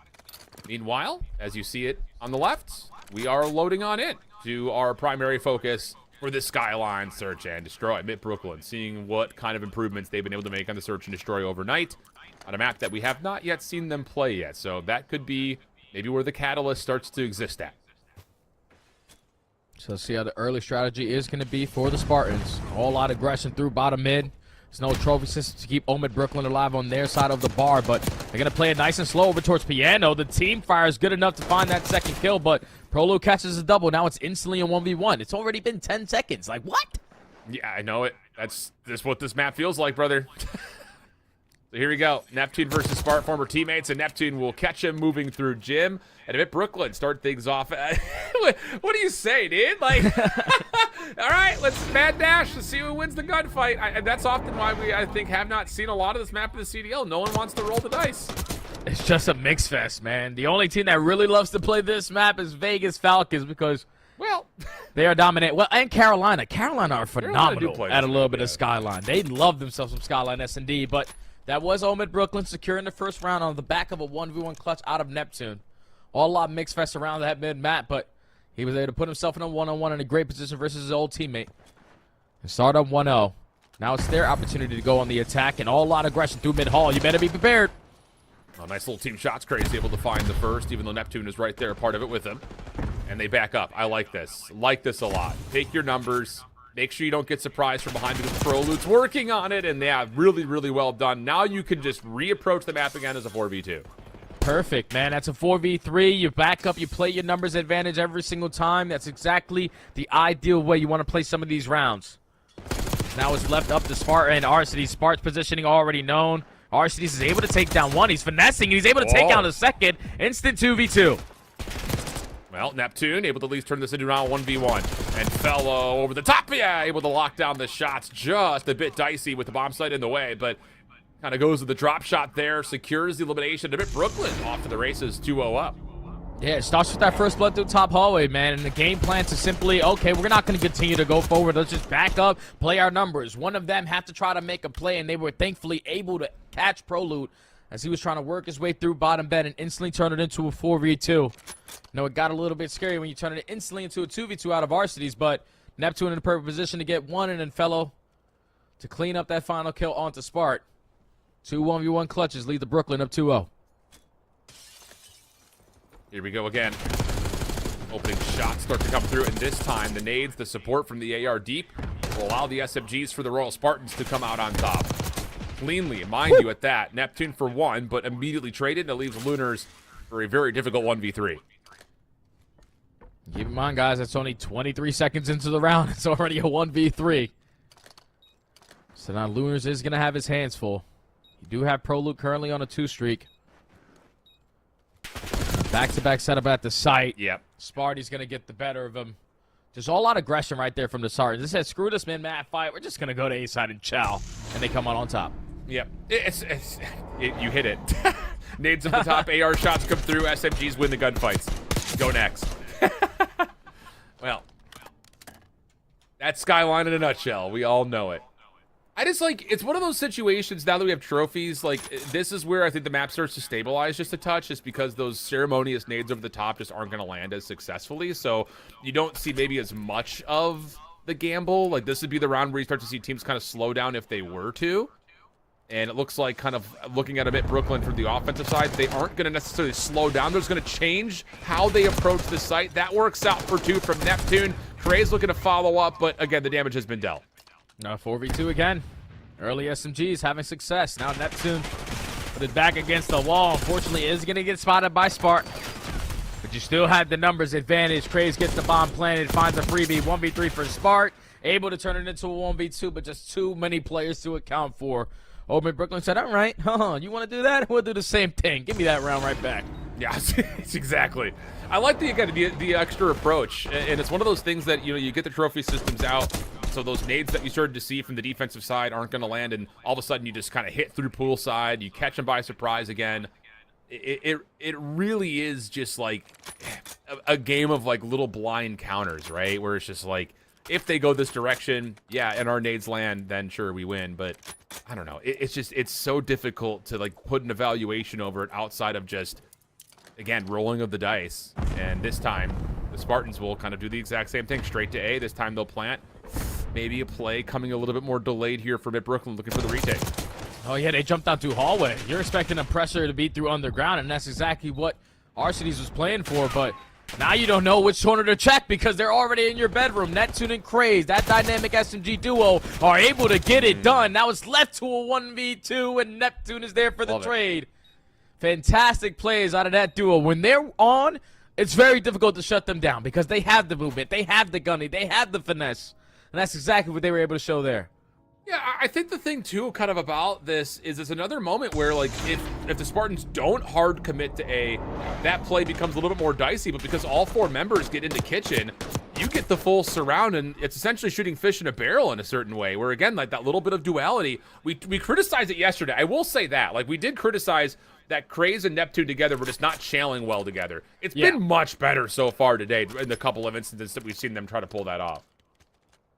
Without question, my friend. You have 8 kills on Neptune, 6 on Craze. But if you are the Spartans, you got to be quicker on reading those adjustments. If there's no pressure over towards the bar side when you're instantly putting that bomb down, no one watching top hallway. It was the only opening that they gave up, and it came back to bite them. But this time, Mid-Brooklyn changed the pacing up, and I absolutely love it. The team shot's good enough for 2 kills, make it 3. Last one alive is going to be Spark. He's been in so many clutches, and again, he does not find success. Yeah, that's just, now it just kind of feels like it's just battered and bruised are these Spartans, just trying to find something. I won't say trying to force something, it's just the opening engagements haven't good, so I think that kind of gets in your head a little bit about what our opening sets are going to look like. And now Mid-Brooklyn can just do whatever they want because of the lead that's already there. They could play around with a little bit of tempo. We've seen it on both fronts now. And so, yeah, it's been really, really clean for Mid-Brooklyn. Again, in all of the opposite ways that we were talking about it on the Hacienda yesterday. Yeah, that was just complete flip-flop of their usual game plan, which is non-stop aggression. Spartans were probably thinking, okay, they're going to do the same thing, but to slow down the game right there, I don't think Mid-Brooklyn was the perfect call. Now we're instantly already into gunfights, 8 seconds into the next round. Craze finds the first, Fellow finds the second, numbers advantage Omit. And Neptune just going to get the regen slide away. There is a player over towards Hot Tub, though. That could be maybe dangerous, but Craze deals with everything on the backside, leaving him at Brooklyn just looking for the final, and they find him quickly. Wow, that was a blistering pace for that search and destroy. Mid-Brooklyn 2-0 up in the series versus the Royal Spartans. Huge recovery from their first 2 maps yesterday. Yeah, and some of those search and destroys, this is the ones they probably are going to prefer the most because they can continue to keep it mixy. And then when they need to slow down the game, when you have such a big lead, it's easy for them to do. But over to the B stream we go. Currently a 2v1 situation, and Hitman is going to get sniffed out. With great shots out of Cruz. So YFP able to tie the game up. You have Cruz on 8 so far with 3 in a row. As they're trying to go up 2-0 in this series. Okay. Luxury Exotic's hanging, man. Like, again, we didn't get a chance to see it after we swapped away from the hard point on red card, but it was about a 60-70 point game in favor of YFP. Luxury Exotic started to bring it back. And now we have a situation where it's been a little bit of a back and forth based on what we could tell here in the Search and Destroy. Tie game going into round number 7. Scoreboard, well, as you're familiar with over the last year and a half, does not work. But Cruz is 8-3. That's something we used to talk about on 3 in a row from that last round. Love that. And he also has an RC car, so potentially use that for a strategy here. But now with trophy systems in their back pocket, they're just going to commit for this A+. But this time, Luxury are going to be a little bit more aggressive. Look at the angle that Drizzt is able to put himself in. What can he get done here? Nothing. First blood tallied. Hitman trying to fire back, cannot get the trade. Moment of pause for YFP, still looking very eagerly towards this A site, though. And I love the aggression here. It's just the problem is it's being washed. Mamba does get traded, puts a little bit of pressure on YFP to make a play on the site, and as they do catch the sole defender in Dilo. So now it's just down to Rispy. I know he's got a handful of locals under his belt, but not a lot of story in terms of what he's been able to do in challengers to this point. This would be a hell of a way to make a name for yourself, though, early. Yeah, 1v3 on red car, the bomb planted at A. You have no information on what their setup is looking like currently. And that time is just continuously getting away from you. Now with 25 seconds, still have not been able to find contact. The snap onto Cruz, make it a 1v2, 20 seconds still to go. Yeah. He's cleared his back out all right, but the problem is everything's in front of him. And, well, this little play is a decent effort, but, again, just too many players to deal with. So, it's one of the three. YFP clean off the first blood, also deal with that aggressive play backside through ticket. Which, again, I think just in terms of, like, the play call, how do you adapt in a 3v4? You kind of have to make that play for Luxury Exotics, and it comes out all right. It's just that D'Lo, unfortunately, can't get his one on top of the site to try to make that a little bit more contestable. Yeah, it just also comes down to Driz. Like, when you're putting yourself in one of those positions, you're expecting your teammates to at least have your back. But when he drops first, you have the numbers advantage. You're realizing, okay, that was one of the guys covering over towards A. Someone eventually has to try to make a play, and Mamba being in that pinch area to keep them in the numbers advantage just made it a lot easier for them to take that round away. So now they go on the defensive end. A lot of pressure through the middle of the map. They're trying to isolate onto D'Lo, but now you just got to back up. Yeah, the thing about this, though, this actually puts the brakes on for Luxury Exotics. You cannot afford to lose this mid-map position, especially with the RC car out. So as that gets deleted, now Luxury Exotics can start to make their move, but they have to be very cautious of what's peeking over through hedges in these top windows positions. Here you got Mamba just making sure he's holding the angle, not allowing anyone to flank through mid. The Luxury Exotics are not decommitting over towards this A site. You already have a player pushed up on Hot Dog. Hitman on the site. Cruz is able to get the info and get a kill. Massive one for the first blood. Yeah, and then Wiz just kind of a little duality play. Pops on the other side, and yep, that's absolutely perfect. Yeah, really well done. Again, it's a really good usage of the RC car for YFP, though, to get mid-map control. It just forces Luxury Exotics to have to deal with that. And then as soon as you start to deal with it and you get the RC car out, well, how do you get onto site? You don't have any information on where the defense is, and things like that happen between Cruz and Wiz where they just kind of pick you apart in a crossfire. Yeah, the beautiful crossfire at that. For that first blood, and then you find that second kill, and everyone else falls like dominoes. Now it puts YFP here at game point to go up 2-0 in the series. Potentially 3-0 in their group. So they go back on the attack. Wiz on 4 in a row. He has an RC car of his own, but most likely going to want to save that for the defensive end. Yeah, I mean, they could use it here to get some more space over towards especially B if they wanted to, or at least try to keep the focus over. But, ooh, window break comes through. I think Dak may have heard that. Oh, and then up close and personal. The chase down starting to come through, but Dak gets out of there. D'Lo will drop. Rispy was the one chasing initially, but he has to hold off, and, well, he does get tagged backwards. The only bit of good news here is all this focus for YFP towards B was kind of a fake. And in the same breath, Driz actually deals with the bomb carrier at A, so we go 3v3 here. Yeah, and I'm curious if he gained that info that the bomb is going to be down on that side. You did give a couple players to rotate on to your end. But not Dak. Right around the corner from an enemy. The headset's got to be blasted right there from Raspy. Finds that kill. Now it's Mamba left in a 1v3. Yeah, difficult spot to be in because he's got players all around him. Again, he finessed nicely yesterday, but that would have been one for the record books. So again, Luxury Exotics, I gotta say, I mean, a couple of moments here and there where you look at the squad and say, you know, you take the names off the scoreboard, you say, all right, these guys are playing well. They've got a really good idea in terms of what they want to do in the map. And again, for a team that's coming in for their first Challengers Elite, it's better than most, I'd say that much. Yeah, 250 to 235 opening game. And then currently into a round 10 versus a team that's sitting at 2-0, nice and comfy on the top of the group. You were giving them a run for their money, but that previous round just falls into that one-on-one gunfight that Driz was able to win. Yeah. You gain the info, the bomb is down, you force YFP to hit that rotation, they do not know what your setup looks like, and you pick them apart. So now they extend the game, trying to at least force the round 11. Trying to show a little bit of presence over towards B, but they hear that RC card, no one moving, we got to take care of that. Yep. Dun's also going in towards Ticket. Driz will get found out, but really nothing gained, nothing lost. And how about this play? All the way through the executive box, around the back. It's all SMG focus. YFP are going to be aware of this. All those nades going off. Give them the alarm systems. They need to come back to this. Yeah, a lot of stuns and nades getting invested right there from Luxury. There's another RC car that's coming in. Don't know if it's from the enemy team, but that is going to get a hit marker. Hitman sitting at 65 HP. Make sure you get your trophies down. His YFP are right outside the door. Trophy is down, though. YFP need to re-break in. Rispy on the close corner. Needs to get his one. The rest of the team is right around him. Hitman will open things up with the first blood onto Cruz. Aggressive challenge from Rispy. Gets punished for it. Time ticking away, though. 23 seconds on the clock. D'Lo has to worry about both doors at the same time, and here comes the play forward. YFP will gain a little bit of entry. A couple of shots will come through, but the heady too strong, and Luxury Exotics take us to round 11. Such a difficult retake over towards that B side, because when you're sliding into those doors, everyone is on a head glitch.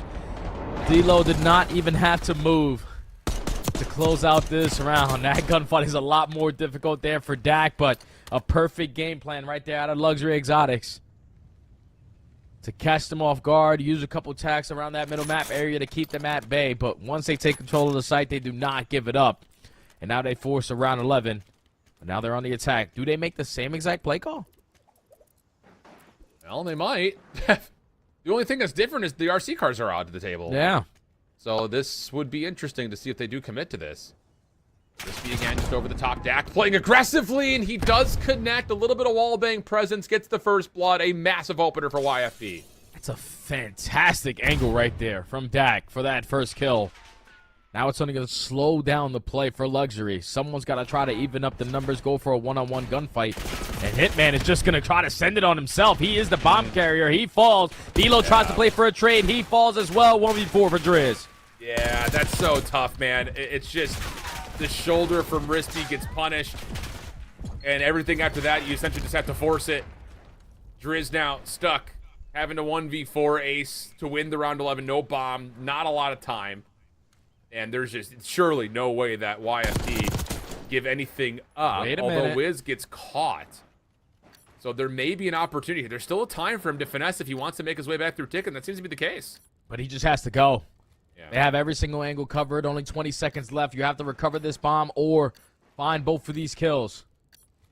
They're playing that buddy system, playing for the trade. Here goes the Chow. Not good enough for those final two. And YFP able to secure the search and destroy. A very grueling series versus this Luxury Exotics team. Yeah. And now they're up 2-0.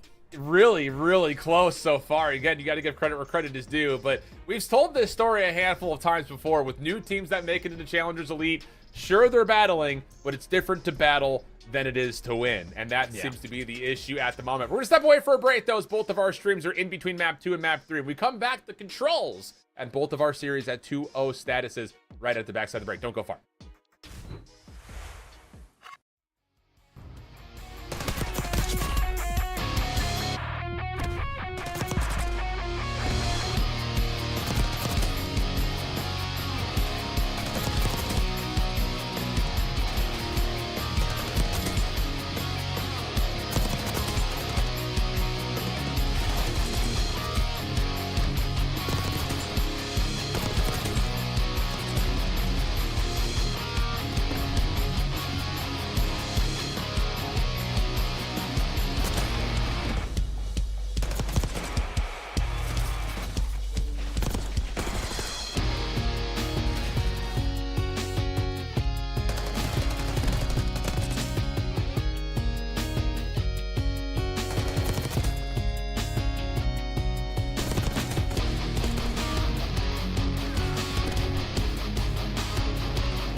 Welcome back, my friends. We are through 2 maps on both our primary and secondary matches. We're cruising, which for all of you college football fans that are out there, we're getting closer to game time. We are...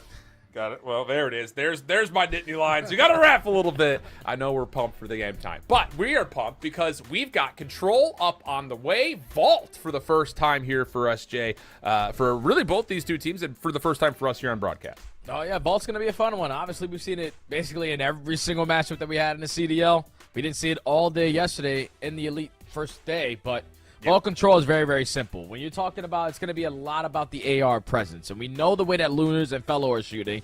Arcitys has to pick it up on the other end. He didn't really have a great map, number 1, but it was a 250 to 245 game.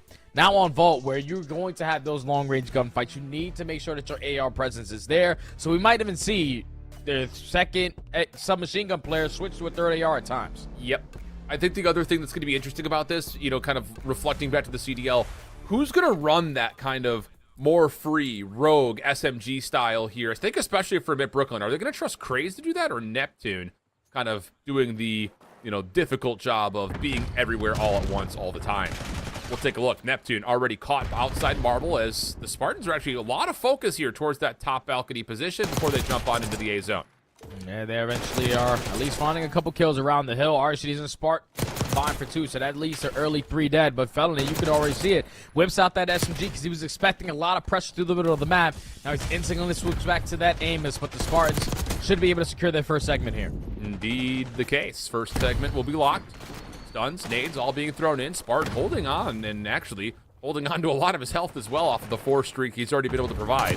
Second tick of progress, contested, and whoa, Neptune little slide through. Catches 1, but does not stop the offense from getting the second tick. Oh, but here comes Capsule, still an opportunity to get that second tick done, now working on the third. He's just waiting for his teammates to help him a little bit. Currently up by 5 lives, 2 minutes to work with. This is where you got to try to finesse into their spawn. Cray starts it off with the first kill, Fellow with the second. Already 3 dead in defeat for Mid Brooklyn. Now you can take the map away from the Spartans. Yep, and this is the exact right call. Mid Brooklyn will make their way down the open B street and hopefully get over towards this top kind of gold position. You've got 1 player in Spart trying to hold off against that, but the problem is Neptune and the rest of Mid Brooklyn are already through the middle of the map. So this is going to take some time here for the Spartans to kind of get their feet back under them, because it is legitimately all Mid Brooklyn all over the place. Yeah, they're forcing right now the Spartans to completely overextend every single time. You do not want to waste time wrapping back over towards gold to try to locate where either Craze or Neptune are. Just going to try to find a couple kills around that middle of the map and then eventually try to put these players in a little bit of a spawn trap. As RC is sitting nice and comfy in towards top B4. 3 players coming up the respawn. How many more can he find? Indeed the case. Name tag showing. Shots. RCD is able to beam Fellow through the barrier. Neptune also seen on the cross. Spart will find the kill, and here we go. Now, oh boy, and the follow-up on the Lunars is just extra punishment. You can get on with a couple of members now. 3 players going to stack. RCD's up top, making sure no one can contest on the high ground. Crazy to have to do it all, and he's not able to. The Spartans, I mean, look, it's going to feel kind of insignificant in the terms of the map because it's just round 1, but for them to deal with the Mid Brooklyn deep in your spawn, deep to the middle of the map, and then be able to turn that into a 3-man stack that quickly, super impressive. Yeah, it all starts with RCD somehow, someway, miraculously working his way over towards P4 or through that overextension. I thought that Omid had that watch, but I guess they just allowed him to walk for free. He takes the top building, was able to at least find 1 kill, and then his teammates find the rest around that middle map area, completely disregard that guy over towards gold. And when you got all 3 players coming off the respawn, everybody else turns around. Now all 4 coming off the respawn, and RCD was in a perfect position to just cut every single one of those players off. Very clean round right there for the Spartans, even though it didn't really look promising. Bad dash over towards A. RCD's on 5, keeping his life backing off. As he was hoping that Proluk could maybe find an entryway over towards the other side, but doesn't need the help. RCD's now on 7 in a row, looking for potentially a Hellstorm. Gets the shoulder help from Caps, and now trying to find Lunars and Grays. That will be good for the double wipe, and no more progress made as RCD's is on 8-1, maybe away from the Hellstorm, but shut down by Neptune. Regardless, the defense still looking solid. Fantastic plays right there out of the 2-time world champ. Fortunately, not able to earn that Hellstorm, but all the map control still in favor of the Spartans. When you're walking in towards mid, you got to check every corner, and Proluk was at least able to find one before falling. Should allow his teammates an opportunity to work their way back on him, but Neptune shuts it all down with 3 of his own. Yeah, really nice stuff here from Mid Brooklyn. Again, it takes some time, but it's now turning into a pretty convincing status to where they can get the first tick of progress. Keeping the clock paused, which is, it looks like one member on at the moment. It's going to give the Spartans a chance to recontest this if they want to. Problem is, they're not finding any kills. And now all of a sudden, this opens up an opportunity to rotate quickly back over to B. It's 4 down. You've already got a player deep into Art. You're going to put Fellow onto the point, and now Craze can watch the cross off the off spawn. This is perfect for Mid Brooklyn. How many can Craze find? Already finds one. Neptune on 5 in a row. They have hit that rotation over towards B. Time has been extended. Craze still being a nuisance in the spawn. But that's one that you want back. Would have made this round a lot easier to close all now, but that leads to Spartans flying around the map to get all 4 kills. Take the map control right on back. Yeah, that'll feel like a little bit of a missed opportunity right there for Mid Brooklyn. You already mentioned the extra 60, but that looked like it was going to be an extra 60 plus a second tick of progress at least. So now it's back to a bit of a 50-50 battle. And right now, the Spartans' defense is winning every single key gunfight they need to, allowing Arcades to step forward but gets caught. Doesn't expect Neptune to pop up off the respawn that close. ProLoot trying to work on a long route of his own. Fellow, he sees it, doesn't deal with it though. And the Spartans will hold the defensive control they need. And I love this because ProLoot obviously is an SMG. He's giving the comms, I am blocking pool, I'm blocking pool. They have to be spawning either default or gold. And that's allowing the player encapsulated with that AR sitting outer palms. Just get a couple freebies here, but ProLoot's still here. He's still contesting. He's still being a nuisance. This is not a good time. I know it's not like Protocol with the SMGs when they tend to get lost a little bit, but he just made a couple plays happen. Oh, and Lunar's a huge 1v1 versus Spart. Oh, but the trophy doesn't come down in time? I don't really know what that interaction was. Maybe the zone trophy takes him out of the picture. Regardless of it, he falls, and the second tick of progress doesn't get locked. 6v5. Craze. Maybe a chance around the back, but gets caught with the pistol out, trying to make a route happen, and we're going to go to a 6v4 favor to the Spartans. Oh, Fellows at least able to take down one. Spart instantly there for the trade. So 5v3 turned it into a search and destroy round. With only 30 seconds left, but Craze, you were hoping that he could find a little bit of success around that middle map. Try to assist Neptune. He finds one. Great shots on the ProLoot. Commits with the pistol. And now it's all up to Felony. He is going to fall. And the Spartans starting to show some life. I don't know what it is. With every team in challenges, they go down 0-2. And then the control, they just want to turn it to gods, Alan. Yep, bing, bang, boom. Control, power. Yeah, man, that's going to feel so bad for Mid Brooklyn. You take a screenshot of that wipe that they were able to pull at the end of that A zone, right on immediately flooding to B. They had everything they could possibly want, just didn't win any of the gunfights, which is so surprising. You also could have played it completely different too, Alan, because they were finding all those kills at Clean 4 Dead. Once Craze gets pushed up into the spawn, we don't really need a guy sitting in art, a guy sitting on mid line. We could have stacked that point and just relied on Craze to get all the info, at least be a nuisance on that side, and earn that second segment, potentially the third. But a little bit more focus on the kills in that aspect, and it came back to bite them. Just a touch. Now the Spartans' major advantage here in map number 3. 13-9 for ProLoot, by the way. He's having a great map.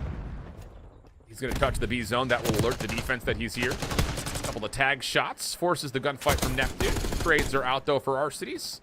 And he will be able to at least keep the clock relatively paused for a moment on B, but quickly dealt with. And at Brooklyn, once again, come away on top of the opening exchange. So right now, Omid Brooklyn are currently down by 2 segments. So if you can potentially have a shutout round here, that's the ideal situation you want to be. Neptune with the Kobe over the top to catch a double. It's only going to catch ProLoot off guard. He thought he had all his teammates ready for the pressure, but Neptune's, Lunars, everyone's starting to slay. As with only 50 seconds left, Spartans do not have a single segment. Yeah. This is a heck of a lifeline here for Mid Brooklyn. Oh, wow. Oh, Omni movement gunfights can sometimes be wild, including moments that look like this. Neptune in and out of the palm tree like a toucan Sam. 3 in a row for him, 24-16, having a great map in his own right, and it looks like Mid Brooklyn are going to be pretty comfortable here in this defense. 25 seconds in desperation time now for the Spartans to get something going. Yeah, and Mid Brooklyn have all their bases covered. Your SMGs sitting on long-range distance gunfights, making them up close and personal, and Craze finding that double. So they're going to slow them down again. Here comes Neptune on the pinch. I'm telling you, he's so annoying when he's on. Give him a double, another 5 streak for him. He's trying to work for a Hellstorm. Instantly going to get traded out by Spart. Fellow, your opportunity with only 9 seconds. You really don't want to give up anything that you don't have to. Yeah. First tick lock. Double stack in for the second. Coming quickly. But the pinch is perfect. Yeah, Arcity's last one left should be dealt with by Craze, but Neptune will finish him off first. 16 plays 10. Spart last go will be shut down, and we will see a very clean defense here for Emit Brooklyn. And a lot of it, again, like you mentioned, just highlighted by Neptune. It's one of those things, man, when he is, running that rogue route and he can just be allowed to play his life, his teammates are doing their jobs, he looks nasty. It just comes down to when that isn't happening, can we get the head screwed down straight? Yeah, this is the version of Neptune that everyone loves to watch. In flow state, we know that he has the raw talent, but when his timings are clicking, he has the ability to take over these games. So now if you are Omen, you're currently down by 3 segments, Alan. Obviously, you need this attacking round if you want to force that round 5. But if you get this, you would get yourself another defense. Yep. That is true. Math be mathin'. What's the breakoff look like? All of it right on in towards A. Trophy System supplying support. Oh, but they don't even watch the left hallway at all? Caps is going to take away 2. And yeah, there's just no other entryway. Neptune's going to do what he can here, but he will only find 1. So a bit peculiar that Emit Brooklyn just dive on in and no one even watches the left hallway. Yeah, that's a bad communication for sure on the side of Emit Brooklyn. You got players playing for Top Cat, and unfortunately now this is not the ideal situation you want to be in. You had the default spawn. Sparty's going to watch you all cross on the way on out from your base. Finds the first, not able to lead to the second, but Emit Brooklyn have an opportunity now to work their way out of spawn, but time is getting away from them. You got to do it quickly. Yes, it is. And the Spartans' defense has been potent. Grace. Window Timing. just barely missed. Yeah, Arcides was just out of line of sight. Fellow has to make a solo play, and he doesn't win his first gunfight. So now you're, again, in desperation moment here if you're Emit Brooklyn on this offense. Neptune tagged from topside Art. Now, a little bit of moments here for the SMGs to work towards A, but Caps in and out in the blink of an eye. Proloot follows up, and this look is really clean for the Spartans again. Yeah, the Spartans, their guns are a little bit more hot, man. SMG starting to click. Capsule and Proloot are finessing around with those Jackals in hand. Another 2 kills in the feed. Felony and Neptune are able to trade, but with only 8 seconds left, you got to go right through the big door. Not only one shot you cannot commit. Last push. Yep, and Spartans is dealing all the damage. Grace will jump on 1.8 seconds on the clock, but it feels like it's just a momentary lapse where it just takes a matter of time before the kills come through. Craze doing what he can. Arcene's holding, pushing out. Fellow finds the kill. Clock still stays paused at 0.7, but again, it's a 13 plays 5. First pick is locked, but this is going to have to take a miracle. Team kill comes through. Maybe a chance for the extra 60 here, but again, the lives are just running out, and that is going to be all that it really takes here for the Spartans to put this one away. Yeah, 9v2, 0.7 seconds. Yeah, GG. This is going to go to the Spartans as they are able to extend the series. But pretty much dominant control there. Yeah, I'll say. A big series for both of the squads sitting at 1-1, but the Spartans do not decide to commit and roll over and die. So, going to be able to force that map 4 here, but back over to the Bravo stream we go. Whoa! And YFP are currently up 2-1, but you can already see in the kill feed, Luxury Exotic, they're the team on defense. YFP are not having a good time being spawn trapped. And with only 15 seconds left, 2 segments earned to their name, it's looking like we're going to go round 5. Yeah, really nice moment there from Hitman, who's still alive. As it was the picture-in-picture, he gets 3, I think most of it with the pistol. Now he's on 6 in a row. There's number 7, turn and burn almost on the cards, but not quite. But like you said, the clock is fading away. One more player to find is Dak, and he will be taken down before he can keep the clock paused on the A zone. So, again, it's been a really tight series. The times that we've tuned in, the opening portion of the hard point, YFP were up, but Luxury Exotics only lose by about 13 points. And then it was a round 11 affair in the search, and now we've got a round 5 control. I'm curious to see if it was all defenses that won this map or if someone was able to sneak out a couple segments or walk away with an attacking round. Because this defense going into round number 5 is going to be massive. And it seems that Luxury Exotic are going to be the team on the defensive side. This is exactly how you want to try to extend your series. It's all about the start off, though.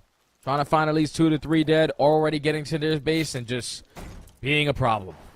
Hearing from our obs, Mr. John Prosper, that it was back-to-back offenses followed by back-to-back defenses. So that's the answer to your question there, Jay. And it will be, like you mentioned, Luxury Exotics on the defense. Opening break-off, looking pretty solid. D-Lo in a good position just to kind of block off these spawns. Does he get the gun up? Well, he gets one. Not as good as you would have hoped for, but Driz can probably follow up on this. He's behind the play completely. And he should be able to at least catch one for free, if not maybe more, depending on his timing through mid-map. Yeah, not going to happen. So a little back and forth, pinstripe kill feed. YFP able to get out of spawn, at least for now.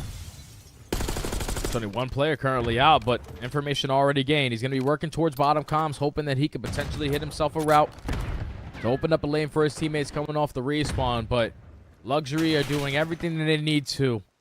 Right now, just playing corners, playing like rats. Already 2 kills in their feed. Now you have players going to play for the spawn kills. We're eliminating the guys on the point. Only 35 seconds left. YFP, you got to get a move on it.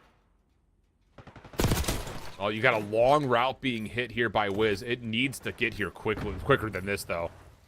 Yeah, he's just going to have to hit some long-range shots. Clean. Okay, that'll be enough to pause the clock at B. The rest of the team finding individual gunfights over towards A. And that's actually going to be the focus here. Wiz will climb the ladder and try to stop this defense off spawn. Really heads-up play here by Wiz. Oh, so well done. Catches 2. The double stack is in. Second tick of progress going to get locked. 21 seconds still. You have a couple routes being hit at other players on Luxury, but Raspy is going to get taken down. Another one going through Spiral. Mamba with the finesse. Here you come. Give me the second one. Last player pushing over towards Adam would look to be a great start from Luxury. They're already down by 4 lives. You're trapped in the back of your spawn. You got to work on. You got to work out quick. Thankfully, Drift with that double is going to allow them to overextend their way on out. Yep. 16 playing 14. The Luxury Exotics all bunkered up down low. Wiz, once again, this gunfight will feel familiar. Damage tally. Cruz will finish it off. And then now into the zone and down behind the box. This is so annoying. He's also got a trophy system if he wants it. Doesn't place it, though, so he'll be tagged down to half HP, but it doesn't make a difference. Luxury Exotics can't get here. They're still stuck in the bottom side of PC. Cruz is feasting on it. He's going to find 3. And now the stack is in. Second tick of progress locked. Rispy has to be the hero. Finds the first. Can't get anything more. Third tick of progress on the way. No one else able to touch from the high ground. You got to clear him off. You got to go. You got to find the kills, and they do. Hitman saves the day, but a 3-life gap. Now 7v10, 50 seconds to go. If you are YFP, you do not want to commit. I'm playing for a couple of these trades. Just hoping that someone can find a kill and then Mama could put himself in a position to play that spawn.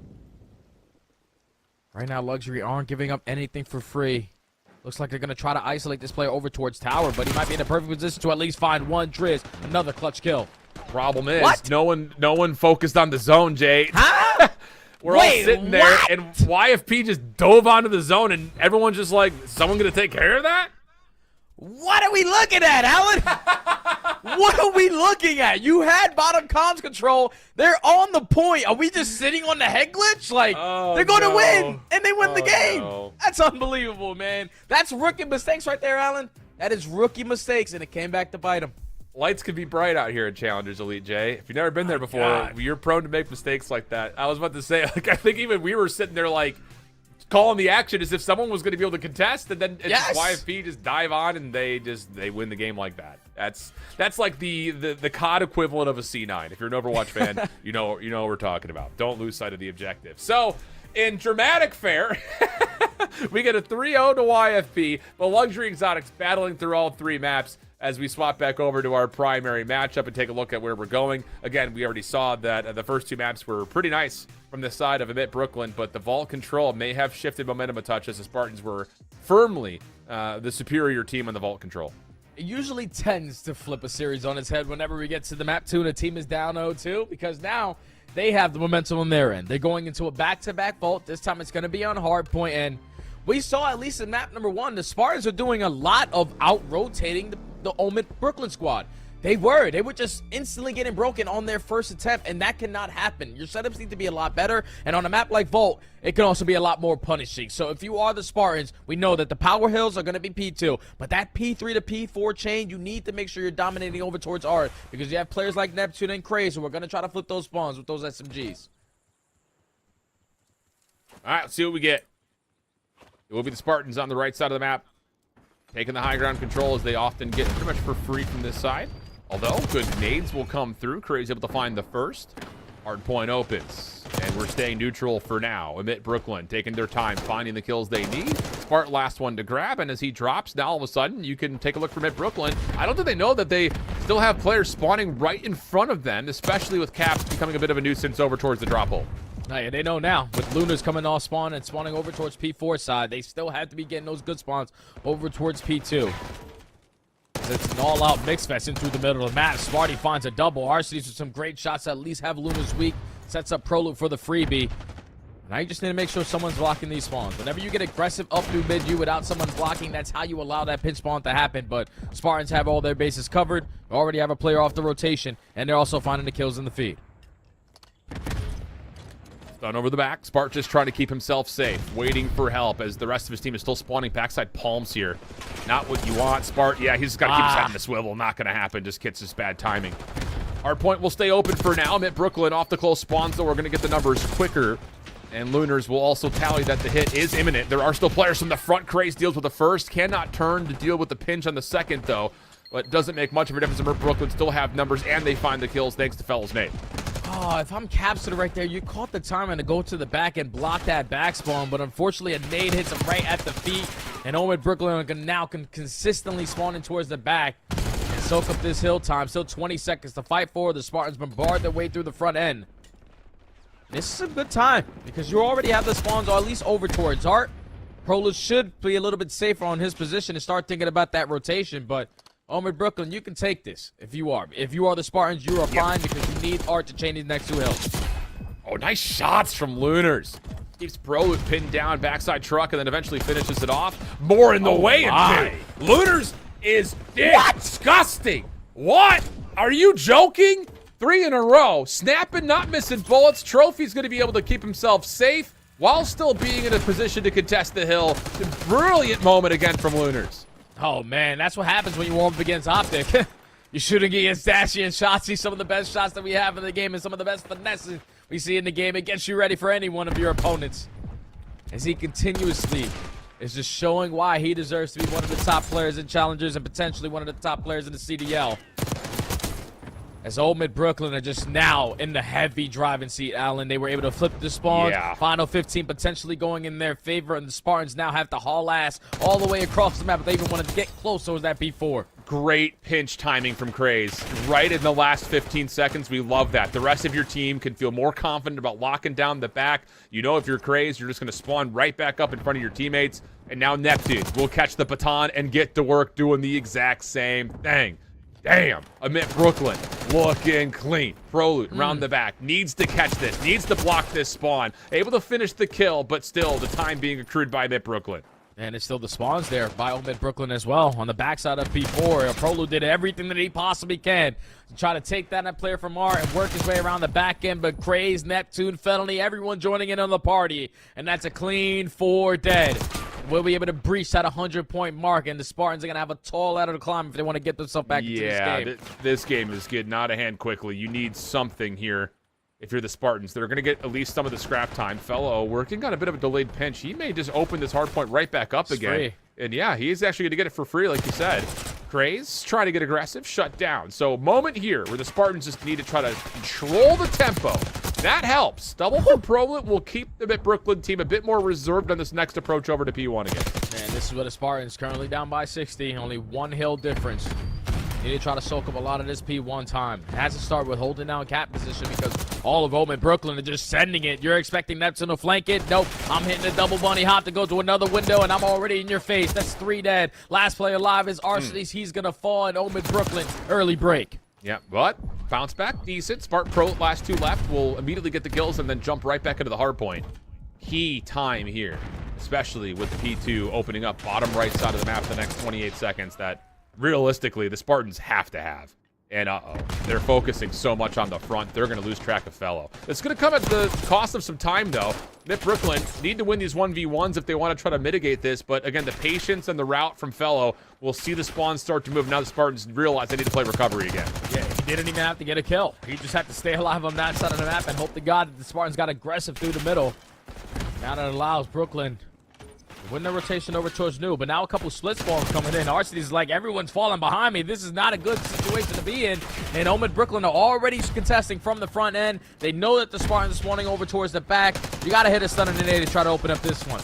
Oh, well done by Craze. Extra damage tallied. Fellow just trying to get to work spraying things up as the Spartans will take a bit of a pause. Knowing they're spawning close, they have to find efficiency on this counter break, and they will. Nice little 2-2 split up, learns to 3 kills. Lunar is only able to find 1, so back 30, looking positive, but uh-oh. Okay, they will realize that the spawns will move. Arcades will spawn all the way out, but the stuns have already Doesn't landed. matter. Neptune cleaning out the trophy systems all over the map. Amit Brooklyn get their counter break again. It's like right now the Spartans are playing 2 steps ahead of what they actually need to be doing. Yeah, You want to yeah. get aggressive on the final 15, 20 seconds of this hill and then eventually spawn them in towards the back. But then when you're pushed out the front and you're spawning all of them in the back, you're going to lose that final 15 seconds. You would have loved to walk away with that final 30. It would have been a lot closer of a game, but at least you win the rotation over towards New. Capsule finds a double. In a good position to soak up a lot of this time. You just got to make sure you secure the art spawns this time around. Yep, good stuff here for the Spartans. This is actually unbelievable time here for the Spartans. Are we joking? First 15 seconds is clean. I mean, no one's even looking at the hard point yet for Mitt Brooklyn because they have to deal with all this forward pressure that the Spartans are throwing in their direction. RC still playing off this little off angle. That works out for another. Keeps him at Brooklyn at least held back for now. Prolute, little dance, little wiggle. Craze best sim at Brooklyn, able to secure at least some sort of motion through the middle of the map. Oh, and you were thinking right there, if you are RCDs, you want to play a little bit slower. Hopefully your teammates are going to spawn on you. Capsule finds a double, still keeping the dream alive, but Felony is now going to spawn behind P4. And he's going to be the only player here. So RCDs knows such a big one to find, and he's able to locate him. This is going to allow the Spartans to potentially find a lead change here. Yep. They're fully set up around P4. Yeah, that was a big moment right there for Prolute, though, as 2 members from Mitt Brooklyn were charging through palms. Picked up nicely by Arcides, like we talked about. A much better set of respawns since that first map. As he's 20 and 17, holding down the high ground. No one's really keeping an eye, though, on how many Big players shots. are crossing through Art, but the shots, like you mentioned, absolutely perfect. Prolute, a disaster over through Marble as he takes care of Craze, and Mitt Brooklyn are completely suffocated on their break. Yeah, they could care less how many players are crossing over towards Art because they have every single angle being watched. There was no panic in their setup. But that is something you really don't want to happen. A wall bang comes in from Lunas to take down the player from Hill, and unfortunately for them, that might lead to Omid Brooklyn working their way back on in, but RCD's again striking for another double. Wallbang's coming through. Arcides tagged down to 11 HP, but the hit is not imminent. Amit Brooklyn backing up. 150 to 122. A good stretch of hard points from the Royal Spartans. Get them into a position of control. Prolute up top. Has help nearby. Neptune just trying to keep his life. Finesse as long as humanly possible. And he's done well. Still alive. Still a part of the play here if he tries to make his play through balcony, but Capsule keeps him at bay. A couple of fadeaway shots, and we'll reset. Another battle between both teams just over the top of our neutral hardpoint. Yeah, that was great plays right there from Capsule, even though he does not find a kill, to just keep him off of the hard point. It allows your teammates to slowly but surely work their way back on in. Big team shots out of Spark. Find that kill onto Neptune. You still have control of the P2 spawns. Still a lot of time to fight for here. You don't want to give this up for free. One more crack at it, and Craze is making them pay for it. So, Yeah. might want to slow this one down because you do not need to flip out here. Craze is trying to keep that front door contested. Uh-oh. Fellow deals with it. Arcides in the pinch, and there's the flip out. Like you mentioned, Spart will spawn all the way out. It's taking time, though, for Mitt Brooklyn. Trying to get across the middle of the map. They may get pinched up here. Dangerous moment. Neptune trying to feel things out backside gold. The rest of the hit through mid largely dealt with. The Spartans realizing the play is on through the back, and they have gotten a really solid surround. Member gets into the hard point, and now it's just down to what Lunars can do to keep his life and try to block these spawns a little while longer. Oh, but they're such in a tight setup, man. It's gonna force, if they don't find any kills, your teammates to spawn all the way out. Here comes Craze on the pinch, works his way through outer palms, Wow. flies on in, not able to find the kill. So the Spartans holding on for dear life, and they are making it count. RCDs through the outer finds one. Spart with the trade. Neptune trying to finesse with only 50 HP. The challenge is gonna be there, and he wins the one-on-one. But for how much time? Thankfully, your teammates are watching from the front. He might get this all. Yeah, Oh, Lunar's no. able to Come on, help what out, is but that? yeah, that's just another one of those moments where he gets completely crossed up. 15 seconds of scrap time, gonna go away the Spartans. And we head over towards P3. Right now, I'm at Brooklyn, more worried about the play through the bottom side of the map on the exit than they are the hard point itself. You can see the sentry turrets of Lunars and Neptune watching opposite angles, just making sure they can play the game to P4. Pinch on the way over the top of P3. Prolute pushed off, but keeps his life. Help from Spartan nearby. He's able to find the first. Craze with the trade. Caps on the chase. Shut down. But Brooklyn are going to have numbers to approach the hard point. Yeah, Omid Brooklyn have the spawns, they have the numbers, but they do not have an Arcides. Another double kill. Long distance with that AR, at least now it's being 3 dead. This is where you just soak up the time. Like, if you're the Spartans, all you need is time right here, because you currently are fighting for the spawns, but the time and the spawns is going to make them panic even more. Every single kill in the feed is going to be red. Last player, top artist, Craze, is going to have his hands full. The double chow comes in, and now the Spartans have an opportunity to close the game out with the spawns at new. So many big bailouts, I think in particular from Arcades. A Yeah. double here, a double there, right when we're in the last, like, 2v3 moment. Mid Brooklyn will get a little bit of scrap time. Neptune clearing some afford this, space. though. Front side lion. Here we go. Spawns are out. Trigger discipline from Prolute. I don't think he saw the player cross right over the top of him, though. And how about this from Mid Brooklyn? They're going to find the kills they need. Spartan last one left, though. Oh, and he gets the kill just as his teammates need to respawn. And wouldn't you know it, they all spawn up right behind the hill. And that's where, if you're Neptune, you're the last player alive in the point, you do not have to commit on the gunfight towards the back. We could just camp on the top of that hard point, potentially still spawn the rest of the Spartans out. But the timing of that gunfight allows the rest of the Spartans spawning towards the back end. They only need 25 seconds to close out the game. They know where the pressure is coming in. It's going to be a one-on-one gunfight in the hard point, and Felony is able to get the better of Prolute, so they're still keeping this scrappy. Yep, hard point will stay open for now. Lunars, what can he do around the back? AR in hand, not going to be able to beat Prolute with an SMG.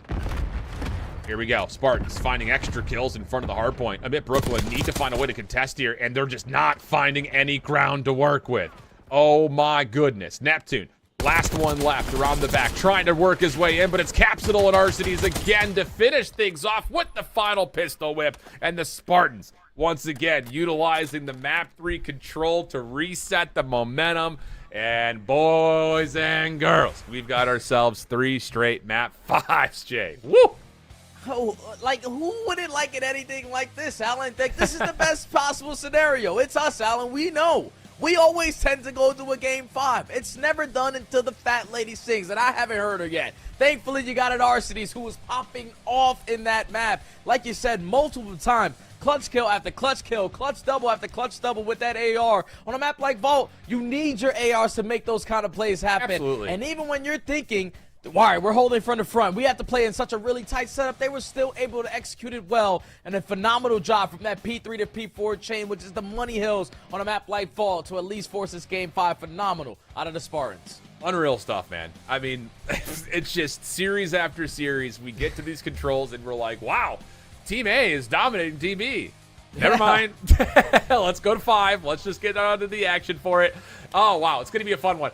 So, again, that's our map 5 situation coming up. We're going to step away for just a brief break. It's going to be a fun one, though. That much we know for sure. So don't go anywhere. We'll be right back with map number 5.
Let's get into it. It's about to get wet. It's about to get wild. We got Map 5 once again here coming at you. I got Jay in tatters this week, man. I just got all the zingers for you today. You just surprised me when we come out of these commercials. Let's get wet. Let's get wild. All right, brother. Let's do it, brother. There's no water or protocol besides if you're jumping out the map. But I'm down to get wet and wild because we know how aggressive you can be in towards bottom control, especially with the aggression coming out of the SMGs. We saw Omid Brooklyn play this yesterday, but I think we got to rewind and talk about that last map because it was such an insane hard point. Again, a map filled with non-stop lead changes. Two of the top teams that we have are going to go blow for blow every time. But the Spartans towards the later half of the game started to do the fundamental things correctly. We're talking about holding the hills from the front on tight setups, rotating early, finding successful breaks, and then not panicking. Because there was one situation where one player from Omid Brooklyn gets in towards Art. Multiple players are crossing over towards Art. They're like, screw that. We'll just continue to hold our pre-aims. And they were able to close out the game at the money hill of P4 to now force this game 5. Potential reverse sweep on the cards. We are far from done, Alan. Yep, it's one of those things. You do the right things, you're going to get rewarded in this game. I think that's the biggest part, especially about the maps that feel like the most standard in terms of the competitive pool that we have. Vault being one of them, Hacienda being another. You do the right things, you're going to string together hard points. You're going to be able to amount into some pretty massive comebacks. And there was a moment in there where, again, it started to feel like Omid Brooklyn we're not going to be caught, but not the case. RCD is finishing 34 and 27. Same with Caps with 4,200 damage. Spart at 36 and 30. A couple of 30 bombs across the board on both sides. But for the Spartans, look at the share of the hill time. That's another moment where, again, you look at that and say, yep, okay, that's where some of the difference makers have been made, especially as we went through those last couple of hills. So, yeah, like you mentioned, Protocol, Map 5, Search and Destroy. We, again, expect this to turn into a lot of dive down the elevator shaft. Yeah. You're in. You're going to try to get the plan as quickly as possible. We did see a number of heroics here, though, yesterday. A lot of 1v2s on this map, so maybe we'll be in for some more theatrics today. Yeah, and that's going to be a little bit concerning because Omid are the team that were getting clutched on yesterday. But here we go into the map number 5. They're going to start off on the defense. Spartans on the attack. How did they decide to open with the aggression? I love this early play to just throw a couple shoulders, try to gain some info of how many players are down low, and here we go. I'm out of here. Yep. In, out. See you later. And how about this? The Spartans just kind of showing force and then saying, nope, just kidding. We're going to try to bounce. Prelude, cooking up a nade. Should lead an opportunity for Caps to try to chow that a little bit. And yeah, here we go. Down the elevator shaft they go. Crazed on the route. This timing could be great, especially with Neptune finding the opener. Oh, but Neptune finding the opener. He thought he was going to catch the timing if you are a fellow. He gets taken down. Craze instantly there for the trade. 2v2. We got to get out. But now you turn it into a one-on-one. Lunars. Not good enough shots. Not full HP. And the Spartans clutch up in the one-on-one to secure the first round on the back of Prelude, finding 3. You could see the moment of indecision from Craze. Yep. He gets the first. He knows there's going to be a secondary challenge, and he wants it, then says, wait a second. Nope, can't do that. And that little moment of indecision cost them maybe a chance. Lunars, of course, really clean shots. Nearly still secures the 1v2, but not quite able to. So the Spartans, a little bit of a moment of pause, patience. That works out. Capsule gets 3 in the round in particular. Great stuff out of him. So let's see if that will be kind of the tempo that the Spartans want to play when they come back to offense. But for now, it's all about what Omid Brooklyn wants to do. It's going to be a mad dash right off the jump, right on in, and that'll work out for a quick plan out A. And this is exactly what Omid Brooklyn did yesterday. Not really dropped down off the zip on the first round because they don't have any trophy system. They don't want any nades to be bombarded their way. So they attack over through Plat. Instantly put themselves in a numbers advantage. Now in the 3v2, though, continue to play trades. A nade's going to come in. It's going to have one player, one shot. You just got to decommit. Hope your teammates can keep you alive. Oh, stun out. Wow, Smart still wins that gunfight. Team shots come through. Uh-oh. Fellow now by himself. 1v2. RCD's and Spart. Little high-low setup, and Spart will chow at the right time, find the kill. And that just, it's just another one of those that just can't happen type situations. Oh, no. And I'm pretty sure I heard Tun say this in the EU broadcast that he started playing Call of Duty and someone gave him some piece of advice to use the nade when it's actually going to be valuable. The fact that he still had a nade in his back pocket to initiate the fight in towards comms, it forces them to reposition. Felony was thinking, okay, I got 2 players in the site, 2v3, like they should be okay when it comes to the gunny. But when that nade comes in, Craze is forced to now back on down. and then they instantly pounce. And Felony with the unfortunate team kill. You got both your SMG just running around trying to cause mayhem. And it came back to bite them. Now the Spartans up 2-0, back on the attack. With a potential trophy system in the back pocket for Arcades. Similar look here from the Spartans. Again, just kind of playing the corner on the elevator. Prolid with an AR. Keep that in the back of your mind. Not often we see him with an AR in hand. So this will probably give you the indication that it's going to be a slow round for the Spartans. Arcity is up through mid, and I wouldn't be surprised to see them try to bounce this thing back over to B with all these ARs. Yeah, this is a consistent play so far for the Spartans. Dropping down towards Zip, forcing Omid Brooklyn to invest a lot of their stuns and aids to make sure you're not on that side, but Sparty, I thought he had the advantage in that gunfight versus Lunas. He gets taken care of, but here comes Craze on the pinch. He's able to find a double. 1v4, Sparty stands no chance in Omid Brooklyn. We're able to stabilize the map. Lunars catches the timing, and then Craze does everything else. Yeah, that's legitimately, I mean, it was Arcides. Again, the kill feed's going to be a little bit bonkers with one of the players being number 64 in the lobby, looking like an offensive lineman out that here. Happens. But Yeah, the interesting thing is, like, again, you got the 3 AR set up. Prolid gets a little bit of action down low. He gets a read that there's at least a contested. I just don't know why Arcides feels the need to try to push that aggressively. It's a 1v1 with Lunars when you would have thought that, hey, we've got the motion to get to B, get an angle on it. He just kind of forces the challenge, and Lunars just doesn't lose those. Essentially building round right there for Omid Brooklyn to start up a little bit of the momentum. Lunars again finds another kill. Felony instantly for the second. You have the numbers. You just got to play your trades. Now it's a 2v1. Prolid does get his 2, though. Hard damage Both onto hurt. both players. Stun comes out, but it'll allow a moment for the Brooklyn offense to reset. And Fellow will use it as a chance to catch an angle. Yeah, really well done. That Brooklyn just overwhelmed. Sheer force of numbers right on down into the A side. That's been their bread and butter, man, every time through tower side. That's the way that they are working their way in towards this objective. The AR's opening up with those first bloods. The SMG's causing mayhem inside, having everybody weak so you can find an easy trade. Now at least the game being tied at 2.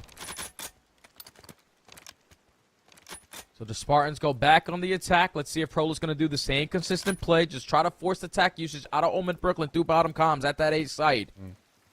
But this time, if we're going to rotate over towards B, let's not do it on a solo mission. Yeah, exactly. Prolid has a sub this time, though. Trophy system as well. They're going to go aggressively. First blood tallied. Trade. Arcity is able to at least tally. Probably kill feeds all over the place. Neptune is doing it all himself, though. 1v4 moment down here. He almost catches all of it. Spartan takes down, or pardon me, Arcides takes down 2.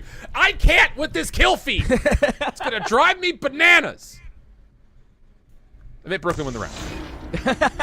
On the back of Neptune finding 3, the bait and switch SMG duo and him and Craze. Craze gets nothing done, and B-Mon is going to let him know about that later on, but Neptune finds 3. Sets it up to be a 1v3. Arcides almost makes it happen, but less than 50 HP there. He gets taken down, and now that's 3 rounds in a row for Omid, Yeah. as the momentum is heavily on their side.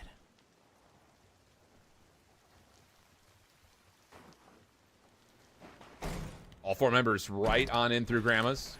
This looks like it's going to be a hard call to beat. Yeah, Lunars watching the windows. Craze will be stunned. So the defense will have some sort of an alarm system going off, but there could be a play here. And the challenge, so good from Arcides. Gets on, finds the bomb planter. And I think he also knows that Neptune's playing over towards Hell. Yeah, sure does. Has a frag cooked up. Lost his direction, doesn't fully land, but again, the damage has been dealt from the defense. Yeah, now this is only more difficult. You cannot give up your life for free, though. Felony, the island player, is able to take down Arcides. And now makes it a 3v3, but that bomb being down all the way across the map is not going to make this any easier. Neptune is trapped between a rock and a hard place, but Felony still makes up for it with another kill, 2v2. Yeah, this is all about just making sure Arcides can stay safe in the back of the spawn here. He's got the angle, but they're going to move. Maybe just figuring that Neptune's not going to be able to make a play, so he's going to stay here in Heli. And maybe they can catch an isolation on the Lunars. Double check over the bomb, nothing home. Neptune makes his move. Arcides, has he seen this? Doesn't seem to be so, and they're going to get a plan here, Jay. Yeah, Arcides is going to not catch the timing, so they were wasting a lot of time knowing that Neptune really wasn't going to commit for a bomb plant. They were just hoping they can get a little bit of info on Lunars, but Neptune on fire with the AR.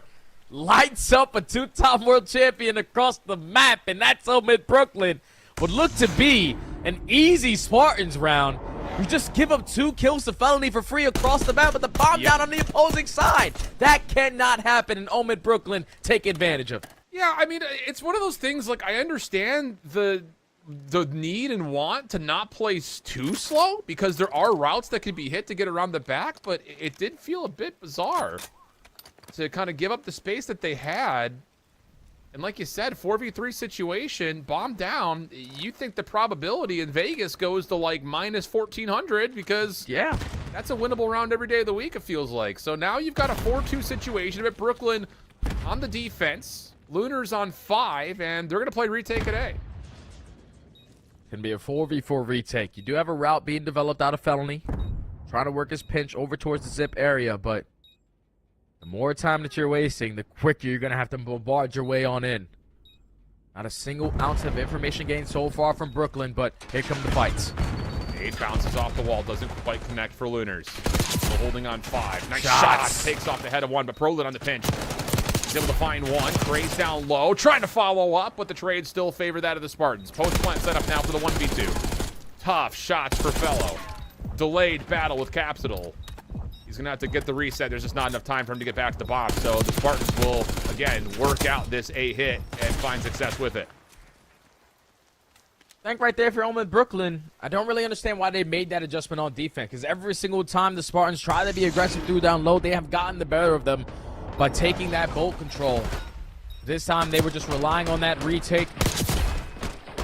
Just not going to be easy when that time is dwindling them down. You don't have anyone in position to contest it. You know they're watching every single angle because there's only 3 entrances in towards that site. Allows the Spartans to stop the bleeding for a little bit. Secure the round. Now down 3-4.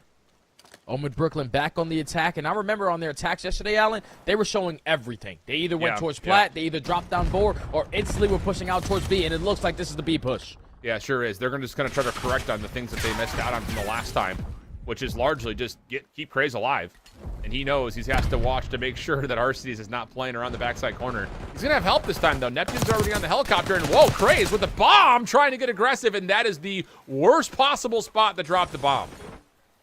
It's another spot where you really don't want that bomb to be, but this time Felony, in a little bit more of an aggressive angle, walks up the zip with the knife out, says, here you go. Happy Halloween. I'm Michael Myers today. Instantly puts him in the 3v2. Bomb's still going to be down on the backside of 10, and Felony finds another 1v3 for Arcides. Catches the first, slips away, no trade. Bomb will be collected, though, and I think Arcides was just seen on this cross. Yeah, sure was. Pistol wins the first, and whoa, for a second, it may not have looked like there was going to be an immediate trade, but the slide comes through, they finish the kill, and now Omid Brooklyn are on map point. And it's again Felony just miraculously making plays happen as the island player. Previous round, he was sitting over towards P2 to find that kill, to even up into a 3v3. This time, he's the aggressor over towards Zip. He knows that someone loves to play towards top trips, walks up with the knife, and is able to get that kill and then drop down bottom mid for the second. So now Omid Brooklyn at game point. The exact same scenario that they were in yesterday, up 5-3. Just need 1 round to close this out and knock down the Spartans to 1 and 2. Bella's going to get aggressive onto Heli here. Everyone else is going to focus on a quick A contest through open hall. Thing about it is the Spartans, whoa, this is bold. Prolud has already gotten into lockers. Problem is, you're going to feel a little congested with all these doors closed. You don't want to pop anything and make any sound cues come through, but this is going to be a flip of the map. Offense playing from the defensive side, defense playing from the offensive side, and Neptune catches first blood. Oh, great shots to take down Spart with the timing on that SMG. Now in the man advantage, you just don't want to get caught off guard if your fellow. He's going to be able to get that info. It's actually going to be Lunars on our screen. Just going to back down with his life, but Neptune finds a second. 4v2, you can't give this one up. Yeah, and this is one of those moments that Caps is going to have to get to. The shots aren't necessarily perfect. Lunars follows up, and the final kill is there as the pinch was trying to come through. Omid Brooklyn find themselves in a map 5 situation again, this time much more comfortable in both the search and destroys. Realistically speaking, the improvements from yesterday to today, absolute chef's kiss, and Omid Brooklyn will find their second win, now 2-1 in their group. Yeah, and the improvement was their search and destroy SMG presence. We're talking Big about time. Neptune and Craze not really finding a lot of success yesterday. But there in that map, and even in the map 2, they were basically doing it all. Popping 3 pieces, popping a 2-piece in the opening gunfights. And when your SMGs are filling themselves on a map like Protocol, where you know a lot of these gunfights are going to come in towards the bottom of that A site, that just makes your job a whole lot easier, because both ARs, you post up on the left, you post up on the right, we got everything else, and that job is done. So Omid Brooklyn, congrats on walking away with the series. Now you're 2-1 in your group, and if you are the Spartans, you were not expected to be 1-2. Backs against the wall, you got to now turn up. Yeah, absolutely the case. And I don't know what the rest of their schedule looks like. I could find out really quickly. They play YFP. Ooh, that's not fun. That's going to have to be a must-win situation. Otherwise, they're going to be looking at tiebreakers to get out of the bottom side of their group. The only bit of good news is that Paranormal and YFP both have put together a flawless start. Both of those teams are 3-0. So, you know, there is a little bit of leeway here for the Royal Spartans pending they can just take care of business against Luxury Exotics and Rally Esports, but that's easier said than done. Yeah, and you mentioned it. They go up against YFP next, so you just don't want to fall 1-3 with a must-win tiebreaker situation possibly remaining for you on your schedule. Whereas for Omid Brooklyn, hey, again, we talked about the Search and Destroy much better. They will go up against Paranormal Esports, though, in their next matchup, who is undefeated in their group as well. Oh, so that should be a fun matchup, man. Obviously, a 3-0 team versus a 2-1 team. We love the way that this Omid Brooklyn squad has been able to mesh together so far on the Tuesdays that we've been able to watch them. Improvements in Search and Destroy, discipline in their hard points. But those controls, we got to lock those in. We can't allow teams to consistently get into the series again every time you let one of those go. Well, there's starting to be some separation across both of our groups in the standings through 3 of our 5 round-robin games. We have one more still to come here in week number 1. We'll be back on the backside of the break with that, and it's going to feel like do-or-die time for a number of our squads that are on the bottom of the group. So we'll be back just after this with our second match for North American Challengers Elite. Don't go anywhere.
back, everybody. We are still waiting for our second series to get going. The KC Pioneers just got out of their map number 5, but that does bring us to at least the conclusion of round 3 of our round robin affair. So we'll have a chance before we talk about Pioneers and Vegas Academy to look back over the standings to see where everyone stands. Because Jay, like we kind of teased before the break, this is crunch time for a number of our squads, in particular Group A, Luxury Exotics, Rally Esports. They'll play each other. That's a must win, obviously, from there on out for both those two teams.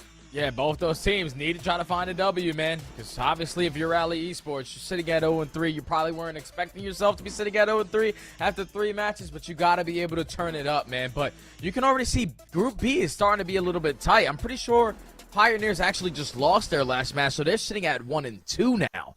So they're going up against Vegas Academy, who are sitting nice and comfy at 2-1. They went 2-0 yesterday, but they came out today and they lost a series to Cable. I wasn't really expecting them to lose to Cable, because the Cable was sitting at 0-2, but these guys have obviously figured something out today. Shoxy, Manny, County, and Rupert, they were able to get the better of them in a 4-map series. So now, if you're Vegas Academy, you want to try to go 3-1. But if you're Pioneers sitting at 1-2, you need this next series to tie yourself up at 2-2 for a potential tiebreaker with how tight Group B is. Yeah, confirming that you're right, at least based on the reports that we're seeing here, that should be the Pioneers at 1-2. So yeah, it's a I really watched tight it too. affair. I watched it. Yeah, they lost. I watched it. Yeah. So it's the 1-2. So now you're in a situation where, again, this massive tiebreakers is implications start to come into play depending on the results of this upcoming match. In particular, again, for both these two squads, it's going to feel like a must-win for Pioneers. But if Vegas were find a way to win, they would put themselves on 3, and that would pretty much put them in a spot to at least guarantee themselves into the double elimination bracket. So those are the situations that we kind of have on hand. I always say that the 4th part of this round robin is the most fun day to watch, just because it is kind of the make or break moments where we're going to start to see some teams automatically get eliminated, others that are going to get qualified, and then everything else is just vying for positioning before you consult next week your final match of the round robin. And often it does turn into a situation where we've got 3 teams that are likely in tiebreaker situations. And that looks like it will very well be the case for Group B. So it should be really interesting in terms of what we're going to get, not just out of the KC Pioneers trying to bounce back, but our first look at this Vegas Academy squad. Hamza playing, King Abadi is going to drop down from the main roster to come on in. They'll be playing now with QK, is what we're going to call him. I think his real name is Saud, but we're just going to go with QK. And then King, which is not going to be confusing at all to say with him and King Abadi.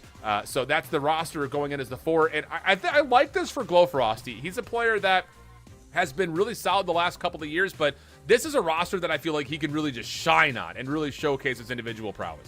Hey, well, his individual prowess was at least able to be shown a little bit, but that's alongside the rest of this squad, man, because it's not easy to take down this kind of team that they took down yesterday. We're talking about starting off versus Singapore Syndicate, SGP, one of the best teams that we have throughout challenges. In multiple different challenger seasons, they were able to walk away with a clean 3-0. Then they go up against Loyalty, and they beat them in another 3-0. That's John Exotic, Pro Amar, Mock, and Cryptic. Those guys have experience. But today, they fell short the Cable. So yesterday, they might have been on a hot streak. But today, so far, not off to a great start. But you have a chance to make up for it. I'm super excited to see these young guns for this Vegas Academy team. Because, you know, that Vegas team in the CDL, they are struggling a little bit, Alan. Just a little bit. Just a small bit. It hasn't been, it's been less than pretty, to say the least. But again, it's one of those situations that, as much as, you know, there's been conversation around the Vegas team in the first place, this Academy team earned their spot here. They made it through the upper bracket of the Elite Qualifiers in a 32-team bracket, beating some really tough opponents to get here in the first place. And so far, they've backed up that performance in their first 2 days. Just comes down to, can they continue that path versus another tough team here in the KC Pioneers. So that's kind of what we're dealing with. Just a little bit of an update in terms of where we are. Again, the veto process has just essentially started, so hopefully they'll be able to complete that relatively quickly. It'll be in game without too much delay. But for now, we're gonna step away for a break. We'll be back with gameplay when we come back after this.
right there, friends. We're about halfway through our round robin affair, and now we get into round 4 between the KC Pioneers and Vegas Academy. First luck for Vegas Academy for us here on the broadcast. And again, talking about it, just to hit it again, qualified through the upper bracket. Started off 2-0 yesterday. Fell in their first today, but here's a look at our maps and modes as we jump into this best of 5 as they look to get their third win, Jay. Oh, and I'm not surprised at all from the Pioneers. I know if I'm Illy, I'm sitting there like, we got to get rid of Protocol. Everything, because he did not have a good time yesterday versus the Young Guns and the Stallions. So Protocol Hardpoint, we'll see you later. Go Protocol S&D, we'll see you later. Back-to-back Skylines, followed by Vault Control, Hostgen to Hardpoint to end it all out. A Vault S&D. I love these Hardpoints for both of these teams. I expect this Vegas squad to be super quick with the way that they like to play. We know King of Body, what kind of SMG presence he could bring, especially on a map like Skyline. We know what Glowfrost is capable of. I'm really curious to see what QK and King are going to be able to bring, but when you get to those search and destroys, that's where we get to see Illy start to be the mastermind. I know we just watched them lose a Vault S&D all the way into Game 5 in their previous series, but you have an opportunity, if you get all the way there, to right the wrongs on that. Now, I kind of want to touch on this a little bit because, you know, the often story when we talk about challengers, you know, outside of either the new guns is the bigger storyline for North America, which are the players that have fallen out of the CDL and have to reprove themselves in challengers, which is the case for all 4 of the members on our screen here for the KC Pioneers. And I think the interesting thing about this is that all 4 of these players have had good tenure when they did play in the CDL. Definitely not anywhere near the bottom of the league by any stretch of the imagination. What do you look for out of these 4 guys, maybe on the individual scale, in terms of being able to prove that they still belong in the CDL overall? I think not really on the individual scale. It's more of a teamwork aspect because I feel like everyone is individually skilled. You are a pro player for a reason. Standy, he was holding records in the CDL. Illy, a world champion. Johnny, he's been in and out the league, but every time he tends to get into the league, he has a couple pop-off moments where he deserves to showcase what he truly is. And then Brack, I feel like he's the guy that's been like the short end of the stick. Every single time he's teaming with someone, they always get picked up, and he's left behind to form another challenger squad because he hasn't really had his opportunity for a couple years now. He's trying to make his way back in. That's why I still love his dedication to the game because he's still competing at the top level. It's just all these guys need to figure out the little things about the teamwork aspect. That's the biggest thing about Call of Duty nowadays, that you can be the most raw talented guy, but can you work with a certain group of players to really look for your end goal? And I think that's what they're currently working on. Yeah, be the most moldable piece to fit the puzzle, whatever that looks question. like. That makes complete sense. All right, well, that's the case for the KC Pioneers. Let's take a look on the other side, because for the Vegas Academy, this is an interesting storyline point because, yeah, for the most part, you're dealing with half the roster that has never seen challengers, period, before this year. That's QK and King in particular. But King of Body happens to be our first player that's been dropped off a CDL roster, now falling into challengers. Let's be candid. He was less than good. He was actually really bad. First 2 weeks of the league. Time. However, you know, again, you're going in from not ever playing at this level to joining up and playing up against Atlanta FaZe. So what do you look for out of a player like King of Body in this particular matchup to try to get his feet a little bit more wet and a little bit more stable here in terms of being someone who can, you know, again, approve and hopefully rejoin that CDL roster down the road? Yeah, I just want to see him be a lot more consistent, man. I feel like all of last season, we heard that this guy was the best player for the Falcons lineup. But then to start off this season, obviously, there's a lot of things you got to take into account. You're moving across the country to play some of the best players that ever played the game. And that's completely different because it's not your environment. You're probably a little bit uncomfortable. You weren't ready for that kind of stuff. But then now that you have tasted it a little bit in the CDL and it didn't really work out well, when you get knocked down to that challenger team, it reignites your fire, it reignites your passion. So that's all I'm really looking for King of Body. Is to show me why he deserves to be here, why he wants to be here, and why he deserves to go back up to the CDL. Yeah, and I think the thing about that Vegas team was, like, they desperately needed an SMG. Like, Hicks was obviously, he's top 4 KD in the league before he stepped away, you know, for the personal reasons that he had.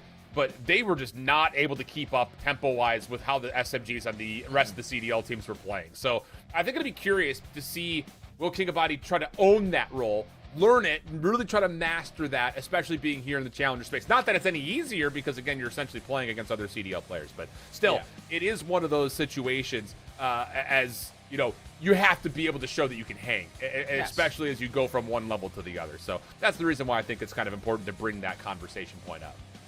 Yeah, no, the guy has to figure it out, man. And I feel like obviously time is going to allow him to develop into the player that he wants to be. The version that he faced getting knockdowns into CDL, having to play into his challengers, you're only getting more reps now. So he's getting more familiar with how the NA style of Call of Duty is being played. And at least with a 2-1 record, he's sort of already figured it out. So I'm just really excited to see what he's going to be able to showcase here. But not only him, these other two young guns that have no clue about. QK and King. We have two Kings on this team. I want to see who's going to be the superior one. Yeah, and I think, again, the question will be, what are the roles going to look like as well? You know that Glowfrost is going to be the main AR for this team. And the He's body's a likely sub, gonna- so it's yeah, just the body's QK gonna be a and sub, King, so. whichever one's going to be the other one. Absolutely the case. So hopefully we can kind of figure that out really quickly here. Not sure where we're at. Just waiting. That's all we got. I'm out of we're out of content. I'm out. I'm hanging out to dry here, Jay. We got Wet and Wild to start. Now I'm hanging low and dry. How's Penn State looking, Alan? How's Penn State? Talk to me. Are we winning or no? I Shocked? haven't looked. All right, I think cool. it's still well, 0-0. hopefully I think we are. All right. Yeah. Again, just gotta rep the lion. This logo's too far away, but we're rep. That's a lion? The lion.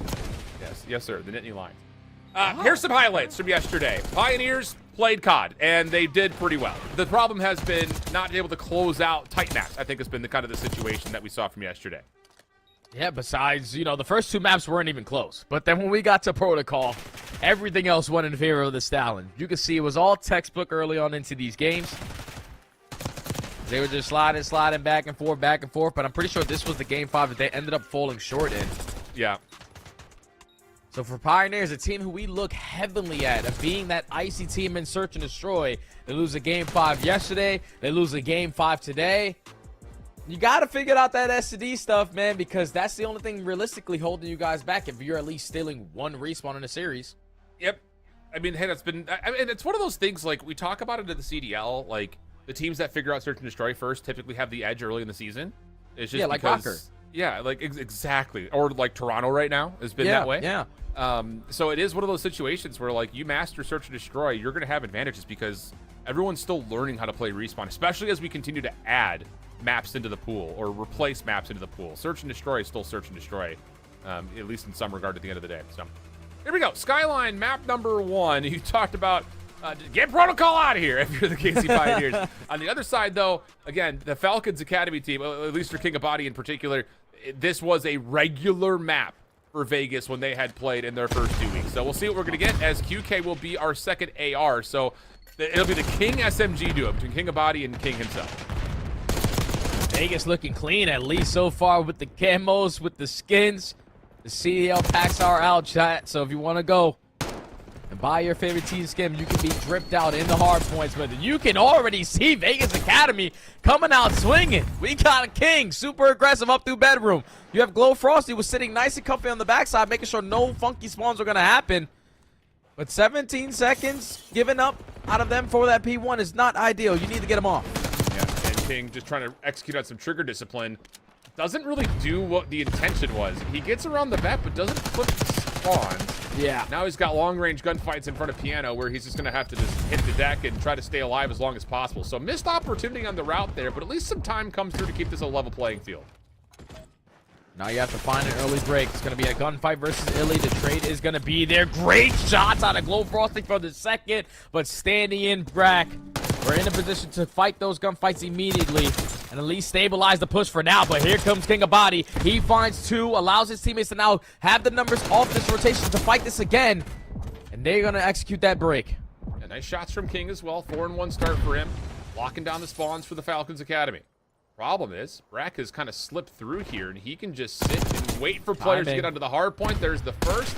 As King in front of him, waiting for help. That'll work out for the trade. Spawns now a bit mismatched, as there was a kind of conga line for a moment, but the wins from KCP will stabilize for the last 15. Yeah, Pioneers are able to find the remaining kills around that P2 for the remaining junk time. Now it's all about these rotation fights over towards New. You have Ellie currently not off to the best start, sitting at 1-6, but he's thinking more of the big picture moment.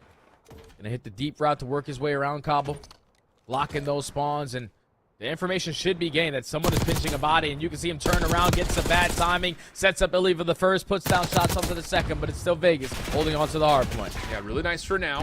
But you've got mid-map control here for KCP. The flood's going to have to be from the front here for Vegas Academy, and they're getting absolutely ripped apart. Okay, nice little double from him. Almost finds 3. Johnny, equal to the task, will get the double, flip the hard point around. 10-point game with Vegas. Once again, just kind of flood through backside staircase, and they're going to find the first 2 kills for their re-break attempt. Yeah, that double was cool and all, but no one blocking back Cabo allows Vegas to have the spawns that they want for the next hill. So if you're on the Pioneers, you need all this time because it's not going to be easy to break in towards that money hill in P4. You have to try to be aggressive with these kills, and Johnny and Illy combining for 2. This is a scary moment now for Vegas. That's 3 dead. Last player is going to be playing his life on the lower end, but they spot him out. All 4 cleaned up. Rotation perfect. Final junk time there as the Pioneers in the driver's seat. Good first, though, here for King. Will get them a chance to stack from the front. They're actually going to play this backside staircase, and honestly, KCP not really looking at this fully. Standy's trying to get a vibe on it, but it's just playing it from a point of contact. Brack's backside patio. Nice opening shot. Whoa, QK up and down, finds the shots, gets the kill, and that'll be enough for the Falcons Academy to jump on in, break the hard point, and get to work on trying to tie this thing back up. QK hits him with a nice little 1 pump there. Brack's sitting there like, oh my god, that's tough. Such a tough gunfight to lose, but you find the opening, and you're already on the top plat, dropping down towards the back, so you have the back spawns, and that's all 4 gone on the side of Vegas. 20 seconds is still a lot of time here at this P4. Vegas is going to give it one more crack at it. You got Glow Frosty working the pitch. Shots for Glow Frosty coming out nicely. Backside of the tub. Not able to finish off Johnny, so the scrap time will be locked in for KCP. Pretty tight game. I mean, the scoreboard's not going to say because it's double the score, but like Vegas have had good moments. They just haven't been able to capitalize. So it's just down to kind of fixing those little things, especially as we go from 2 to 3. Yeah, and they have opportunities now as we hit the rotation reset. Hitting now on the hard point. Glow Frosty watching over him, finds that fruity towards top plat, but Illy, great job to just find one onto the player on point and walks away with a double. So that gives his teammates now opportunities to work their way back on in, and at the same time, the opposing team not getting any time. Here comes the pinch from Standy. That leads to all 4 being down, and Vegas are going to still get the good spawns, and Pioneers have gotten a read on it. Yeah, Standy trying to get to work on it, not going to be able to find the opener, so be a little bit more laborious here for KCP to try to stretch across the map, although Johnny, big gunfight went over towards Kitchen. King of Body falls off the map after the challenge down into the hot tub. That now gives an opportunity for Johnny to make his move. Almost gets the read towards Glow Frosty, but the trade is out, leaving Standy by himself, and he will be surprised. Nice moment from Hamza. Brack, again, just kind of playing by himself. It leaves Glow Frosty trying to just hang on as long as he possibly can. It just feels like he's just, help, boys, help me, please help. Okay, just hoping that his teammates can get to him, but Brack is doing a great job of cutting them off on the way there. So Glow Frosty does everything he can to try to secure those spawns. Just way too many players from the Pioneers, and Brack with the SMG moving, sitting at 20 and 12. He's been able to do it all so far in this map. Number 1 is they are starting to heavily pull away with this game. Vegas need this break. You cannot give up this 30 seconds or it's basically a GG. Yeah, they have blocked the spawns, though, so there's a moment where they could possibly come on through here, but you got to start winning some individual gunfights. And the patience from Brack and Illy working out nicely. Oh, look at the duality out of the 2 of them. Last one left, King of Body. Pistol out. Brack swapping between the AR, but there's no ammunition left in it. Oh, it feels so bad. Johnny's trying to follow up, but he'll be taken care of in the last 10 seconds. We'll go to Vegas. Still an 80-point difference. It's going to be Pioneers this time around, winning a rotation over towards New. Vegas need to start bringing in the slang. You need an early break to even try to keep this game close. With all map control in favor of the Pioneers, you got a player pushed out towards P1. Everyone else stacked over towards the bar. On team kill is not going to help the situation. And now this is where Standy gets activated. Looking for one more, not able to find it, but it's still Pioneers holding. Yeah, it's still the fact that the trade game continues to favor that of the Pioneers. 21 and 14 from Brack helps for sure, but 14 and 21 on the other side for King of Body, and really nobody all that positive. Glow Frosty and QK doing what they can, but yeah, it's just a heavily outslay battle right now in favor of KCP. Good moment here, though. There's a couple of kills come through for Glow Frosty. He's been the catalyst. Another team nade comes out, this time from King of Body's hand. So you're going to have a moment to where the Pioneers could potentially get a natural pinch. Vegas working on a play over to New. Gotta try to find a couple kills. We can't just slide, slippery slide. I think we're gonna get away with it. That was King, the last player farthest pushed up. Still trying to maintain this bottom bedroom control, but Vegas all spawning out. Pioneers looking for one set of kills. They have all their bases covered. King thinking, all right, where the hell is this guy's not peeking? And that leads to all 4 dead. And Vegas, this is not going to be easy to try to make this comeback. No. And you've also got Johnny watching the pinch. So as soon as he gets a beat on where this hit's coming from, and there it is, that's all the information you need. Ellie will benefit for the double. And it just kind of feels like the same story, different venue, right? Like it's like Vegas, they're trying, but after the first rotation comes out and you start to see that they're getting outslated, it's too many of moments like this where it's just individual moments that, you know, the other players on the other side of the field are just dominating on. They're just winning their gunfights, simply put. Yeah, they're winning their gunfights, and then they're also winning crucial gunfights at that, because if you go back to that P2 where Brack was the only player on the back end, he picked up a sub and found 3. And that allows his teammates to eventually get back into play for all that time. Because the clutch gunfights are not going their way. It's 236 and 120 is currently the score line. Johnny on the pinch, only able to find 1. Brack there for the trade. Brack there for the double. Brack there for the triple. And Pioneers are 10 points away from taking map 1. Yeah, 24 and 17 with almost 2 minutes in the hard point for Brack. Having a field day. Enjoying this time here on Skyline. Standy Johnny keeping him safe. And that will be the final moment of map number 1. KC Pioneers. About as convincing as we've seen in any Skyline hardpoint to this point. It's just, give me your evaluation here, Jay, because it's so tough when you've got a team that's playing the macro game well and they're winning their individual gunfights when it matters the most. It just feels like the cards continue to get stacked against this Vegas Academy team. Yeah, no, it's tough. Not even only the Vegas Academy team, even the team in the CDL. These guys probably do not have a lot of reps versus NA teams. So they're making these setups look like they stand a chance, but then they're getting picked apart because someone's getting too aggressive in one position. And once that player falls, the trade domino effect starts to happen. And they just don't have any recovery back into the game. It's like they were solo challenging, going 1 by 1. But every time you try to break in, you're going 4 dead. It's just completely demoralizing. So hopefully Vegas are able to shake it off. Because I was expecting a lot better of a performance there. But Pioneers dominated them. Over to the Bravo stream we go. Into the hard point for the Stallions. We know what these guys are capable of. More specifically, Lurk already starting off with 2. Yeah, the thing about this map for these guys yesterday was that they were making the right ideas happen. They just were getting out-tempoed. Like, they just never were able to get consistent spawns on the 2 hard points that matter the most, which is the second and the third. So that's kind of the macro gameplay that I'm sure FC was looking at last night and said, okay, let's just make sure that when we are in dangerous spots, we're taking our time, making sure we're getting good gunfights as a squad. And maybe another consideration is maybe we can just open the map up a little bit earlier than they had previously. Nice moment there from Abe. Should move the spawns around a touch, depending how the next set of kills come through as we move to P2. Yeah, he's going to spawn them out. Fantastic play right there from Abe. Not really fight that P one time. Try to secure the back spawns for the next hill. But I don't know if he's going to be able to read his teammates spawning out and one being blessed with the back spawn. So if you are Yuli, you're just going to try to finesse, peek out at the right time. He finds the first, not ready for the second. But it's still your team in control of the hard point. That's so tough. Fortunately, Stallions will get a secondary spawn behind this play, but it comes after the first 20 seconds have already been collected by SGP. Oh, that's one of those moments that's going to feel really bad. I think it's just simply because FC didn't have the spawns open yet, and their most recent spawner spawned behind P4, so there was nowhere else to spawn SGP besides behind. That's just such a tough moment, and that's going to be rewarded for SGP coming away with almost all the time here on P2. Yeah, the only thing you could have done better is actually put yourself in a position to block that back spawn, because if you put yourself there, your teammates spawning out front rock, they're spawning all the way at fences. It's just you were too far pushed up, leaving that spawn still to be open. And that leads to Syndicate basically walking away with a full 60 there and winning a rotation over towards New. So, Yuli is going to be the player that spawns out at all, catches a freebie. He's making sure at the same time Diamond Con is in a position to block the spawns. Look how far away the Stallions are. Yep. Shots come out from Lurk, so they know that someone's top patio off his side. Diamond Con not going to fret that at all. Just waits, patient, kills are coming through. And this feels like yesterday, where the Stallions are now just in a terrible spot, and we have to get some sort of a setup point.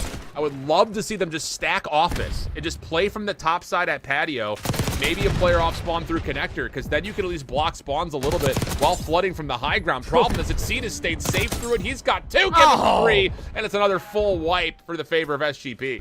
Yeah, this game is already getting out of hand. Right now, the Stallions are playing exactly how Syndicate need them to, and that's from behind. You need to stop the bleeding.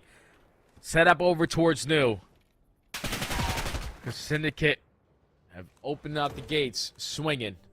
Already up by 80 points. The Stallions run the rotation over towards New, but here comes Yuli to make that play. Now he's blocking the backside of both spawns. He's going to set up the pinch, or at least spawn that player a little bit deeper so they have the numbers in this break.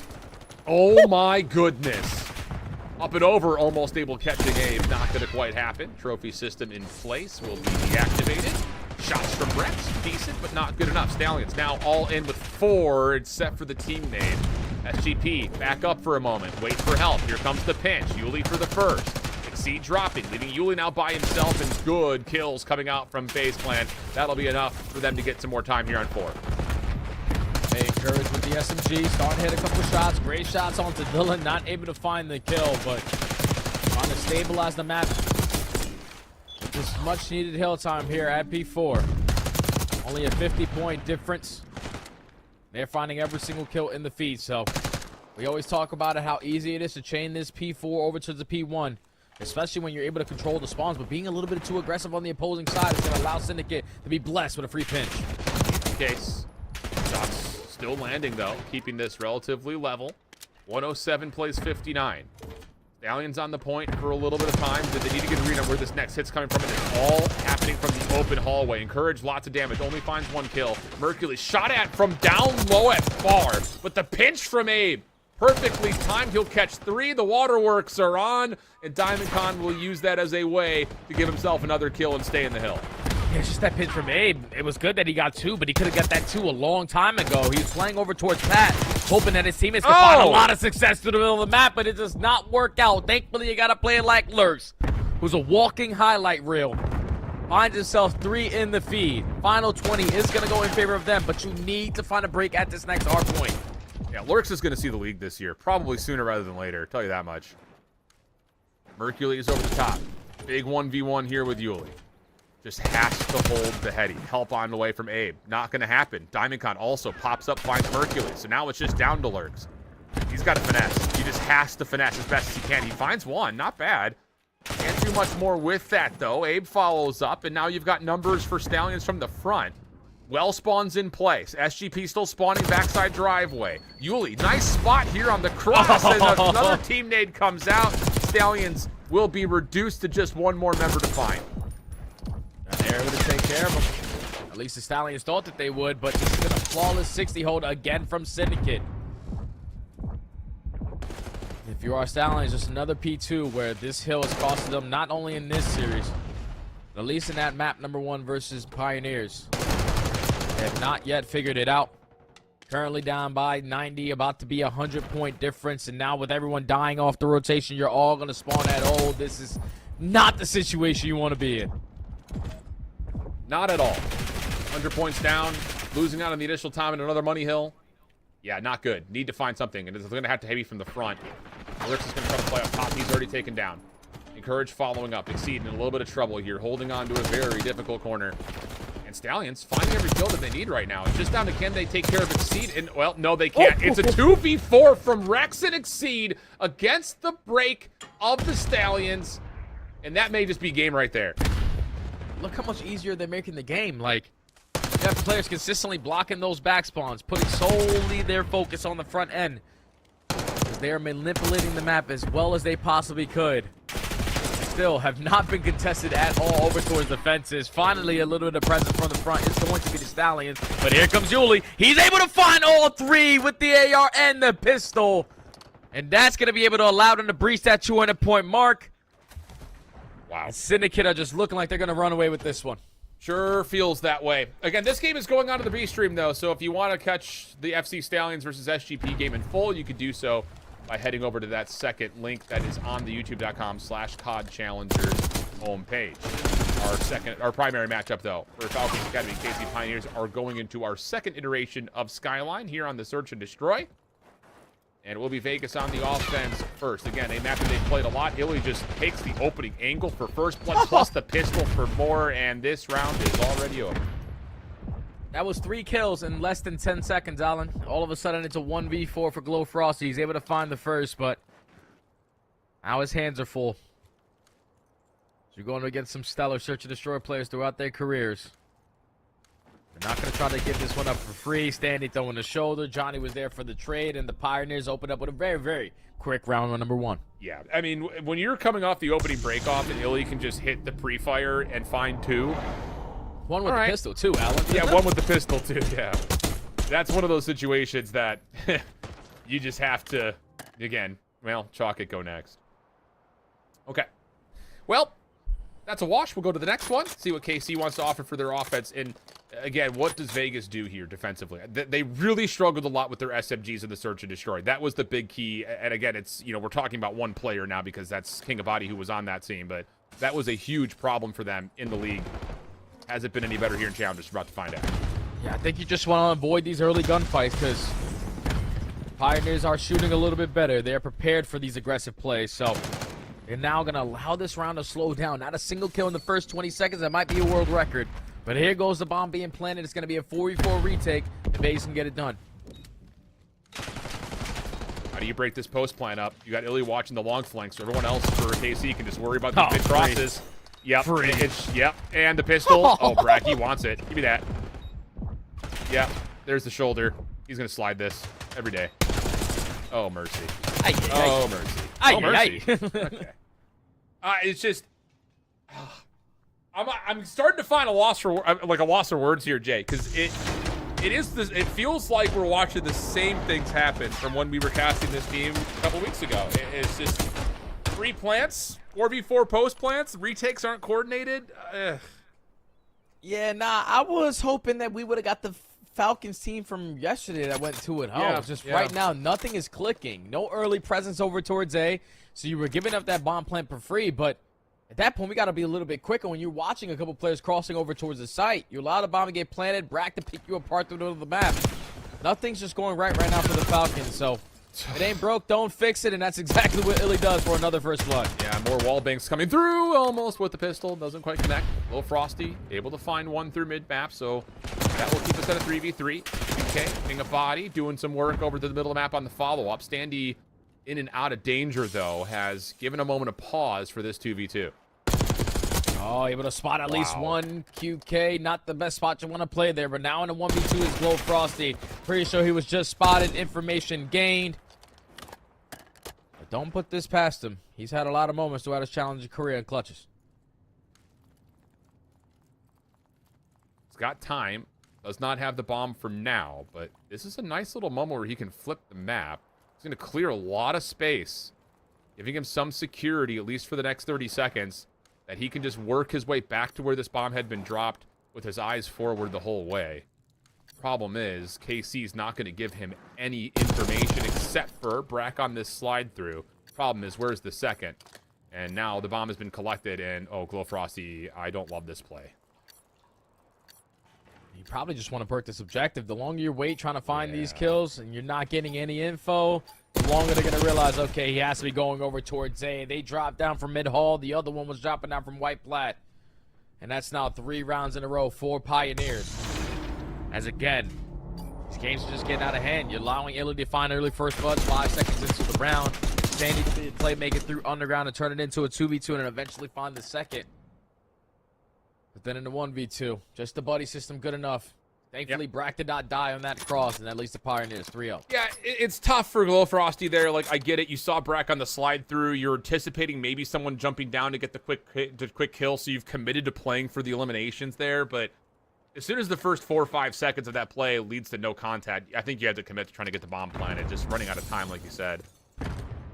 No early contact this time over A.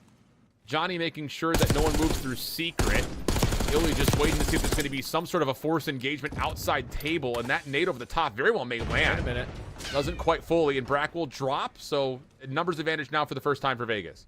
There you go. King of Body finds the first blood, instantly traded by Illy, but QK was able to find the second. So man advantage in favor of Vegas. They're still deciding to, like, give up a lot of this map, and Illy might have found a timing, at least gains the info. Now it's going to back on down. Most likely work this objective. We'll break the glass. Shadow Scene. Tag is in. But he's going to have to force this play, most likely. He may catch timing here around the back. Wait, Illy's going to get an isolated 1v1. No one dropped with him. King eventually gets the kill. Johnny will see the follow-up, but that's not King, so he knows that King has to be close by. He's going to delay the 1v1. Up and over the elevator shaft. Oh, Mixie moment. But Johnny will reset, back away with the reload. 22 seconds on the clock. Still has to make the move. Back up the zip. And he's lost track of him for now in the corner. Shots not quite clean enough, and the Falcons Academy will take the round. Oh, the great escape works out right there for King. He's able to hit the zip, get out with his life, and then reposition his way towards bottom gym. He was trying to get a lift in.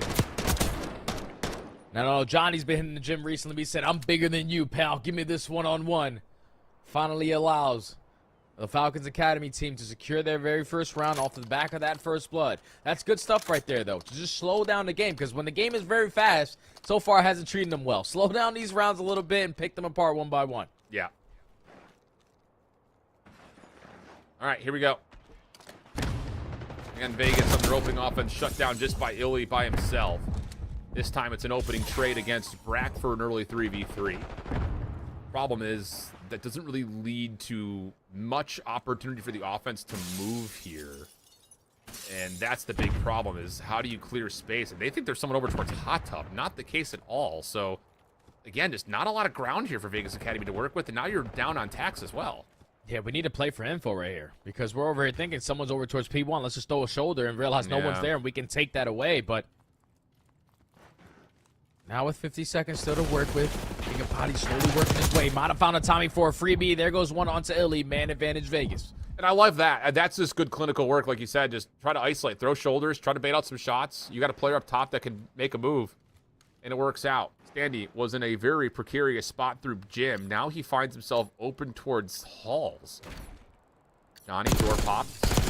Opening tags decent. Wow, Glowfrosty still wins the battle, and now Standy's on the wrong side of the map. This should be a plant, end of 1v3. Yeah, Johnny was just looking to take down one there and at least put Standy in a manageable 1v2. The bomb gets down at B. You only have a nade in your back pocket, but the double child, too many players still alive there from Falcons. So an instant trade on the first blood, but then once they started to play for info, that's what allows King of Body to get activated for that second kill. Then Johnny gets double child, doesn't stand a chance, bomb goes down, and Falcons secure 2 in a row. And I love that. Again, you have to make a proactive play. You need to find some way to create structure. And I love the idea of use the top hallway. I mean, yeah, there's a mixy moment where you think someone's over towards Hot Tub, but once you clear that, yeah, you should know that that top hall position is a free area of advancement. So, well done. Get that 3v3 advantage. Shots through the wall. Team shots good. KCP, first blood. This should lead to a plant. Although King steps up through mid-map, finds the bomb carrier. And so now everything comes back to a very even pause. 3v3, I think Brack did get some info on someone playing super aggressive through mid-CV. He's going to give the comm to Johnny. Now man advantage. Back over to the Pioneers. King of Body, your info is already gained. Illy is going to be that player watching the pinch, but you might just want to get out. And that's exactly what the Pioneers do. Too many angles to check over towards the A site. Screw that. Let's just go B. Yeah, love it. Glowfrosty, though, solid read in the timing of this. He's going to have a chance to stop this, but does not predict that Johnny was going to be playing from inside the site. So now it's just down to King of Body. 1v3. Can he make any sort of a go at this? First one's over the top. Doesn't see him initially. Second shot's decent, but Johnny had already had the beat on him. And that's enough for KC to put themselves on their 4th round. Yeah, in that round right there, Falcons just got to play that a little bit better, because it looked like their strategy was we're taking mid-map away. So if you're QK, the only player watching over towards bar, you cannot die. Your teammates need you to stay alive in that position so no one pushes through your base, while your other teammates are being aggressive through the middle of the map to try to contest around that area. Just when you're that first player that falls, that gives them the opportunity now to realize, okay, there's no one else on the side of their white plat, so we're going to push right through this. Even if all the engagement is going down the middle of the map, just a bad first step right there out of QK. Yep. Must win round here, it feels like, for Vegas. Straight hit through Pool. Stuns, nades right there for Johnny. Oh, okay, how about that? Initially, it looked like he may have not been able to lock it in and center it up, but help from Standy provides the kills they need, and it's a very fast round for the KC Pioneers. And that's the scary thing about this Pioneers team, because they're all polished search and destroy players. It was early into this game where they started off with the aggression. Then they started to slow it down a little bit, but they had the opportunities. They had the confidence to switch it on the fly. Instantly changed back to the aggressors. And Standy and Johnny both whipped out the SMGs and were able to find 3 on that round. That now leaves the Pioneers being that game point back on the attack, where Vegas have only been able to contest them 1 time. Yep. I don't even know what you call here if you're Vegas.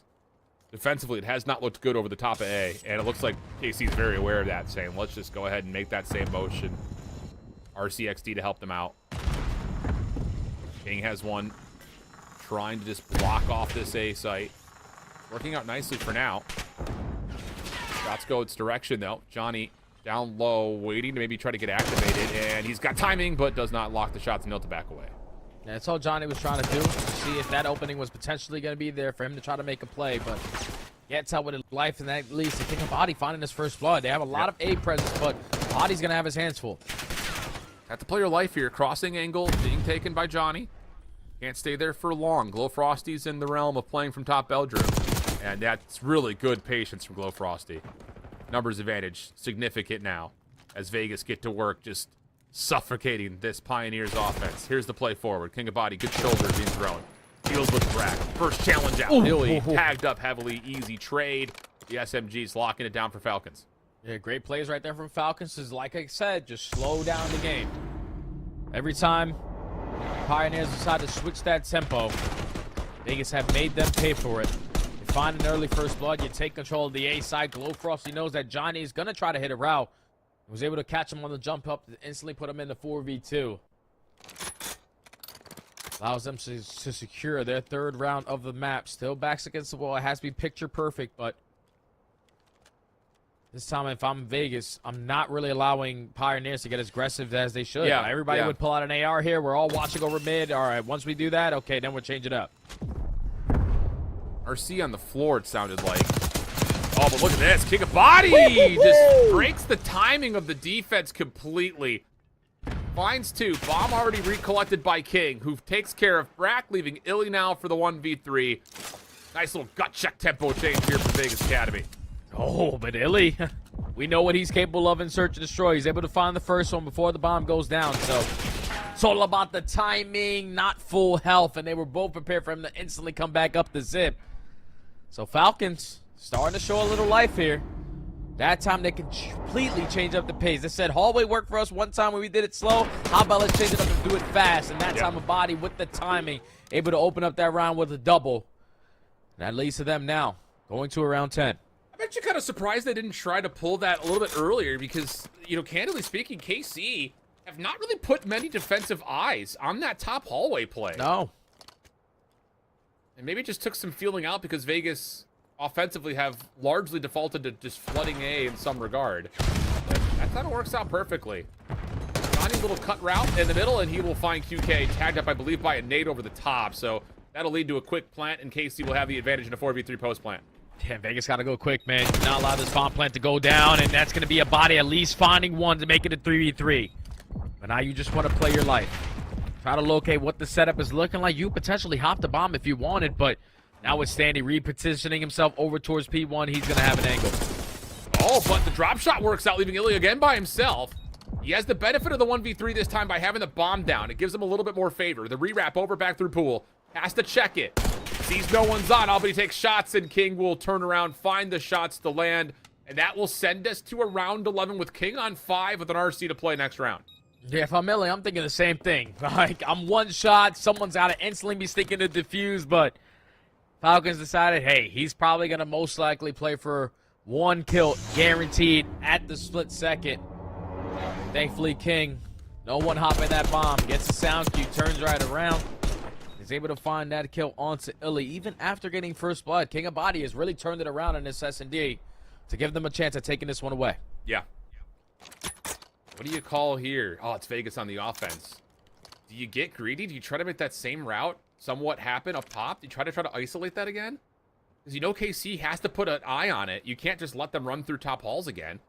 And King is just going to hit the RC from the corner here. So this is going to be a slow developing round here for the Vegas Academy offense. Yeah, you're feeling the nerves, man. You're feeling the nerves, but thankfully QK able to find that first one on the Illy all the way across the map. So Vegas starting to show a little bit of life. They got that RC clearing out everything. Standy in a great position to dodge it, and he's going to be the playmaker. Bomb does not get planted, and Standy's out. He's running away. He wants to make sure that RC doesn't hit. Johnny's looking for the player at the tablet, and he finds the shadow of King from behind to turn and burn on him. Oh, no. It looked like a guaranteed plant. And now all of a sudden it's a 2v2. Bomb down. Standy's watching the cross. Brack playing over towards B. And the route is going to be a secret hit down through the elevator shaft. They do not have the bomb, though, Alan. They do not have the bomb, so they're going to waste a lot of time just throwing shoulders, trying to get out of this position. Oh, They have been able to take away that glass breaking. Brack instantly turns around. He knows they're on the pinch. Time is running out. Brack holding for the slide shell. Another glass break comes through. There's a slide. Oh, Frosty finds the first. But where do they go to play the bomb from? Standy. Does he have the timing to get him off the plant? No. You have to convert the 1v2 and get the defuse, but the shots will come through, and the Falcons Academy will pull back a handful of rounds strung together to steal map 2 away. That's insane plays, man, from the Falcons. I thought once they found that first blood, and when you allowed Standy to do what he did to get past that RCXD, you got to be able to instantly get out of that.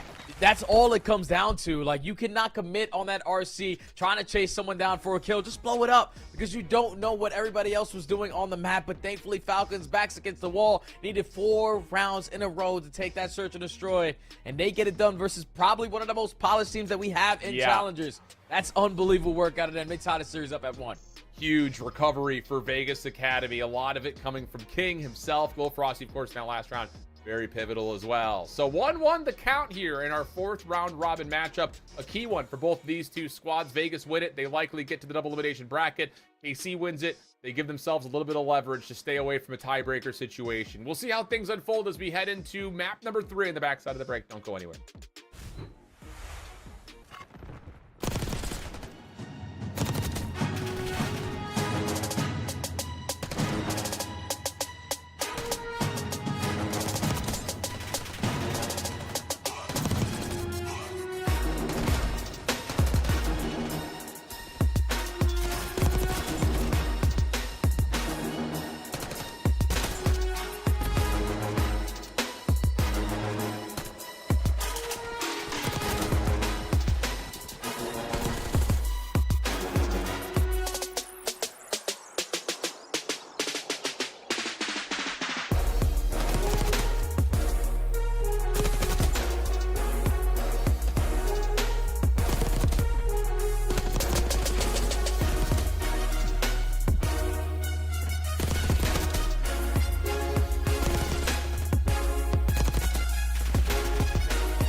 friends, Jay, I'm just gonna have to say it.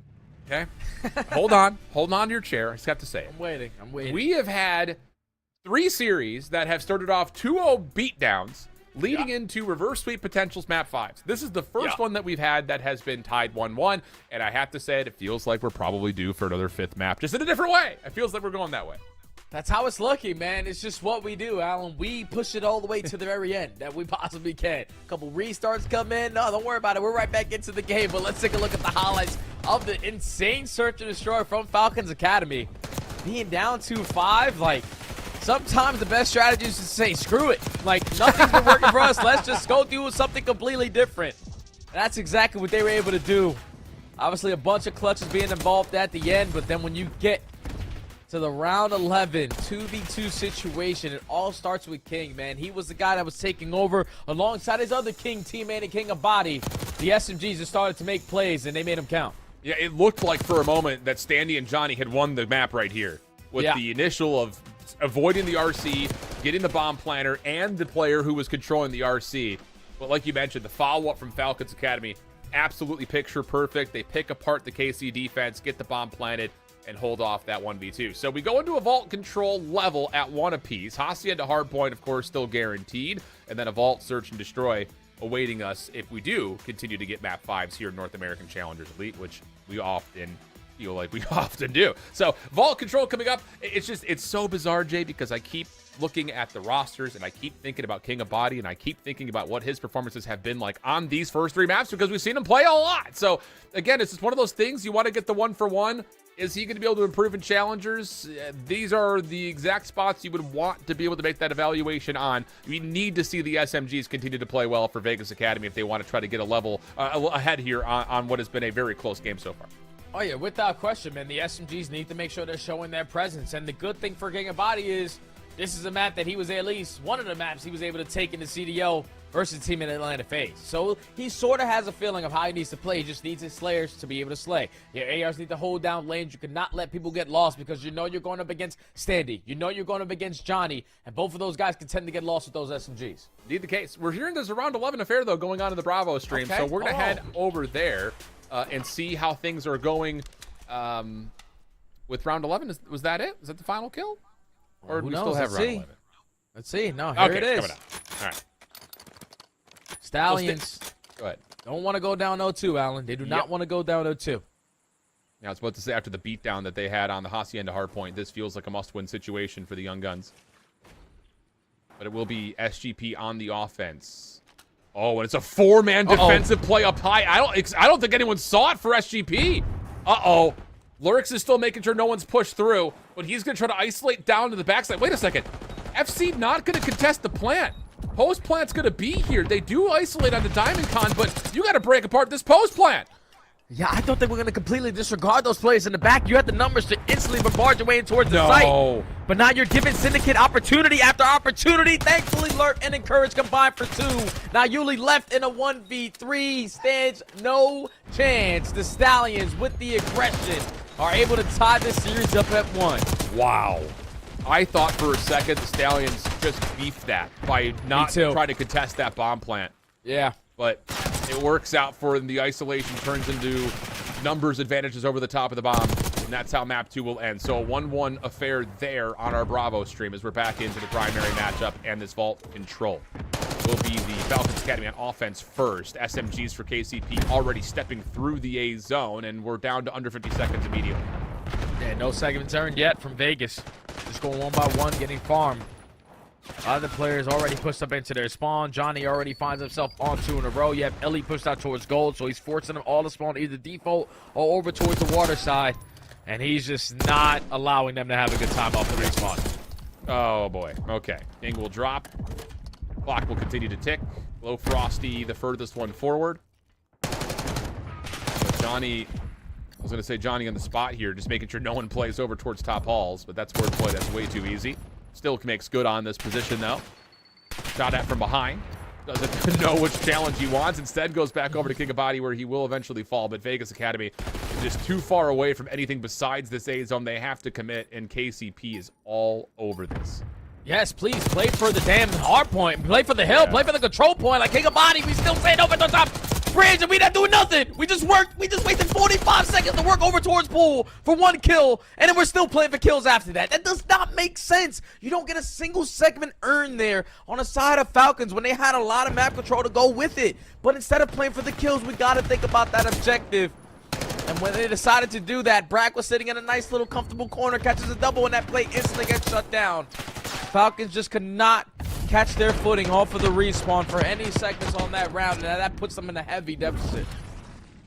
Yeah, I get it. You got to open up space. You don't just want to flood through the middle, but when time's ticking like that, we have to at least get top balls. We got to do something. But they had it, Alan. They had it. King of Body wins that gunfight versus Johnny. Instantly jumps up there. There's still 20 seconds remaining. He doesn't even jump into the point. He was still thinking about another wave of kills before thinking about that objective, and that cannot happen. Well, critical misstep leads to a convincing defense for the KC Pioneers, not giving away a tick of progress. Now their turn on offense. Standy through vault. Just goes B first. Held by King. That'll be good for his first.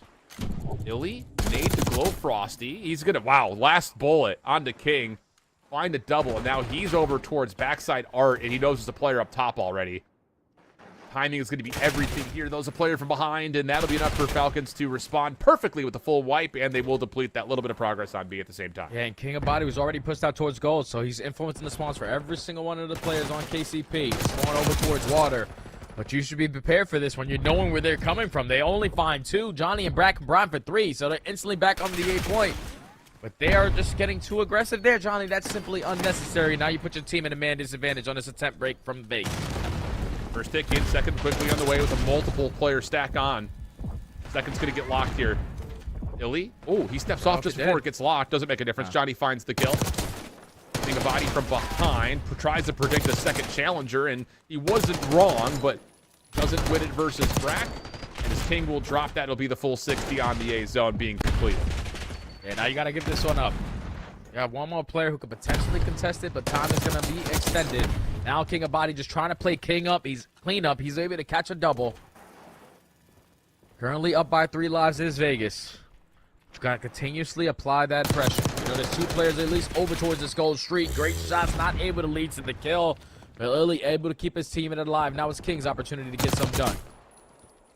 Good help from QK from the front allows this pitch to find a little bit more guaranteed success. But off spawn, the kills continue to be traded. Minute 12 to play with 13 on 11 in favor of the Vegas Academy team. Body timing through this P3 cut. That will work. Standy doesn't even keep an eye on it whatsoever. I think there was some help from nades from Vegas, so that again keeps this at a 3 life advantage, and now King of Body can get to work dealing some damage in the spawn. Yeah, I just don't understand what Pioneers are doing. Like, why are we 4-second over towards the B street with all these gunfights a long distance? No, someone's got to try to hit a route through middle, and thankfully Illy with the AR is going to try to put that into his own hands. Finds a freebie for the first. In a great position to contest smoke, but that stun, the info already gained. He gets shut down. Now the Pioneers have one more hoorah at this. Yeah, good discipline here from Vegas. Brack, both weapons in hand now. Being chased. Oh, mercy. Oh, my God. Oh, no, not like that. 8 plays 4, though. May not make much of a difference. Going to have to be some on-the-point heroics here. QK playing over the van. Couple of tags are in. Johnny down low. QK gets the angle. Right back on to contest the first tick of progress. And that will be likely enough for this round to come to a conclusion without much more antics. Brack will drop, and yeah, it'll be the full tick, or pardon me, the full zone over towards A. Nothing over towards B, though. And Pioneers had a bunch of opportunities there, though, Alan. They're just now relying on too many individual players trying to make big-time plays. Like, when they're capturing that 8 point, Johnny just walks out towards line for free and dies. But then when they're also working their way up B Street, Standy, instead of staying on the point, but everyone dropping around him, he tries to be the aggressor, and he falls, and that leads to 4 dead. So, a little less trying to be the hero, and a little more coordinated pushes as a team would have got that done there for the Pioneers. But Falcons, they were able to respond with a defense of their own. Now they just need to make up in these segments. See what they have to offer in terms of their break-off. Not a lot of success anywhere in the map last time around for Vegas, but this time a trophy system will allow them to flood from the front. Glowfrost is trying to watch this left-sided door, but the trophy system does not block those nades. Doesn't matter, though. King breaks the timing, gets through, looking for 3, but Johnny turns, finds a second kill, still allows QK and the rest of Vegas to stay alive on the point, though. Oh, and they're thinking about that objective going into this round. That first segment is getting worked on, QK being the aggressor. Everyone basically looks like they have a submachine gun out besides Glow Frosty, because they are just in the grills of the players of the Pioneers. That's already 3 dead. They are transitioning their way over towards B, and if you're QK, how much more damage can you cause in towards Art? Yeah, well done. Catches one more. King behind it. Damage tallied. Forces a team kill. kill plus the follow. Well done by King. And now he can hold this position over towards Art. He really doesn't have to do much besides just stay alive and be annoying. Illy opening shots are good. King still off the high ground, nearly takes down 2. But as he's traded, the focus goes back to the A point where King Abadi has won a 1v1, and that'll be a second to clock. There goes the second segment. You're also up by 5 lives, so Vegas doing fantastic work so far in this round. Trays are there, 2-2 on the split. Time should be able to get extended. You just got to take care of Standy. And that's exactly what QK is able to do. So 1 minute and 45 to work with. You're currently up by 9 lives. You're already showing presence on this B point. This could be scary if Pioneers cannot find a couple kills and QK starts off with the first. Hello! Yeah, that'll work. Double for King Abadi, just kind of sliding around the vans. Huge life lead. Brack trying to hold on to top Art as best as he possibly can, but the progress is being made over on the B zone. King Abadi in and out around the backside of the play, eventually dealt with. King at range, has Johnny out in the middle of the street. Enough damage for QK to turn that into a double, but he will fall just a touch short, although I believe that second tick does get fully locked, so lots of time to play with here for Vegas with a 5-life edge. Yeah, a lot of time. They can slow this one down and start to play kills. You can start to develop some of these long routes, and it's looking like that's what King is trying to do. Working his way through top hallway, QK across the map is able to find that kill onto Illy, so you can already see the Pioneers being super stationary in the back of their spawn. They do not want to allow anyone to slip on by, but one shot Brack is going to get taken down. A body already in his spawn before he gets traded. You cannot afford to have trade fights if you're Pioneers because you have no more lives remaining. UK going to put the pressure on the zone and a little bit beyond it. 10 plays 4, 50 seconds to the clock. Illy gets the first.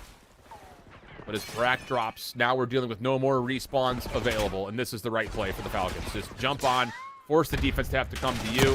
Standy, bottom side of the vault, is likely going to meet his end here pretty quickly. Nice shots, but again, just too many players to deal with, and Vegas will come back after a very flopped first offense with a much more polished look here and take a 2-1 edge. Hey, man, I think the 3 submachine gun strat worked out flawlessly. We're talking about instantly just being in their grill. Players coming off the respawn. King Abadi just instantly there to play with this team. And sometimes that's all you need. A little bit of teamwork will make the dream work. And now Falcons find themselves up 2-1 on the control. Trying to go up 2-1 in this series as they go back on the defensive end. If you're the Pioneers, I know it's cool to play for kills at times, but we need to try to at least force this round 5, because if you get it done through the segments, you would guarantee yourself defense. Lots of action quickly over the top of the A zone. Standy, Johnny, the SMGs getting to work early for KCP. Illy off the high ground. Whoa, met by King. Nice double from him, and the defense will hold strong here initially. Brack will stay alive on the point, but yeah, you could already see for Falcons Academy, they're working on getting into the spawn in. As Glow Frosty takes down Johnny, he has the ability to stay alive at gold, and this is not fun for the Pioneers now. And King Abadi's on fire. Look at him dancing with the tree. Unfortunately, not able to find that final kill, but they are influencing the spawns. Hopefully, you realize if you're Glow Frosty, your teammate is blocking over towards pool, and they're all surrounding you. But just holding down this top gold position is such a power play because you're going to catch a couple players off guard. That's now 5 in a row before getting traded. But up by 7 lives, you will take that if you're Vegas. Oh, absolutely you will. Moment here, though, for Johnny to get a little bit further into the defensive face of the Falcons Academy team. Objective, hello. Yeah, there will be a chance for this playthrough mid to get the stack on point. Brack gonna get an aggressive angle for one more kill. Pushed off. Trophy system down. Illy just playing contact from top balcony. The second tick is locked. Here's the slide out. Vegas Academy's been trying to go for this. Little hop up, a little whack-a-mole situation for King Abadi underneath the vault. Brack for the first, turns it into the second, and the extra 60 seconds comes through. Still a 5-life gap, though, that Vegas Academy are happy to hold on to. Oh, but Illy comes off the respawn. He's able to catch one in the front end, so now they can have some pressure through that front side to get on this objective and pause the game clock. Still a 4-kill difference. Big kill. Big shots out of Johnny to take down QK. But again, we cannot continuously force these gunfights through the front because you cannot afford the trade in this moment. Andy, a couple of nice tags onto QK. Can't quite finish it yet. They're dealing some damage here in terms of trying to get some progress onto the B zone. Van will blow up in front of Standy with a couple of kills behind him with the ARs supplying support. You've also got Illy deep, and Vegas are, I would say, kind of half worried about this. The chase is not as really as significant as you would have expected, and now you've got a 1-tick progress already done at B, a second on the way, as Vegas are having a tough time trying to find an angle here. Yeah, and the entire time that Lily was doing that, we probably should have already had this second segment. It was just one player slowly capturing it, and it's going up very, very slowly, and that's allowing Vegas to now develop on these pinches. A body off the respawn is able to flank Illy. No more respawns now remaining for Pioneers, and again, another situation where we're not thinking about the objective. Now it's left to a 6v2, and Vegas are looking like they're going to close this one out. Yeah, sure is. Illy just trying to stay alive, and messy gunfight. On back around the backside of this. Keep your eye on Brack. He is making the long route happen. Both these players would have to pop off, though, and it's just not going to happen. 3 straight rounds for Vegas Academy. After a very underwhelming start, it was nothing but action afterwards, and Falcons Academy will take a 2-1 map edge over the KC Pioneers, looking for their 3rd win in the groups as we reintroduce our B stream with a Hacienda control. First time that you and I have had a chance to watch this one, Jay. Oh yeah, this one should be fun. Obviously, it's already tied up at 1. You have all of the Stallions finding every single kill on the defensive end. That leads to a 4 dead. And Courage knows that the pressure's going to be on him, but he just sends it. Probably want to try to hold down that cut. But he falls, and now Syndicate have an avenue to work their way out of spawn. Already showing a lot of presence on the opposing end. Exceed getting a couple spawners for free, and now the Stallions have to slow this one down.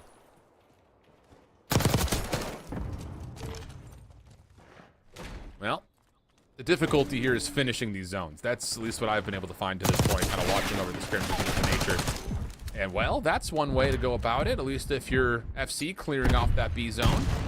Really forces SGP to have to reconsider, because you can't just flood to B. It's just not possible. You have to win something mid-map. And often that means you look over towards the A zone with longing eyes as, wow, Encourage!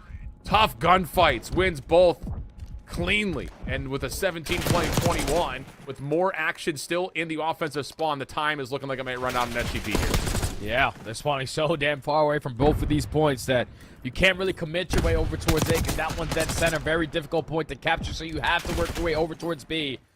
But every single time the Stallions are effective on their trades. Finally, able to put the game clock on a pause, but here comes the pinch from Abe. And also Lurks. They're already on you, Yuli. Can you get anything done? Only able to take down 1.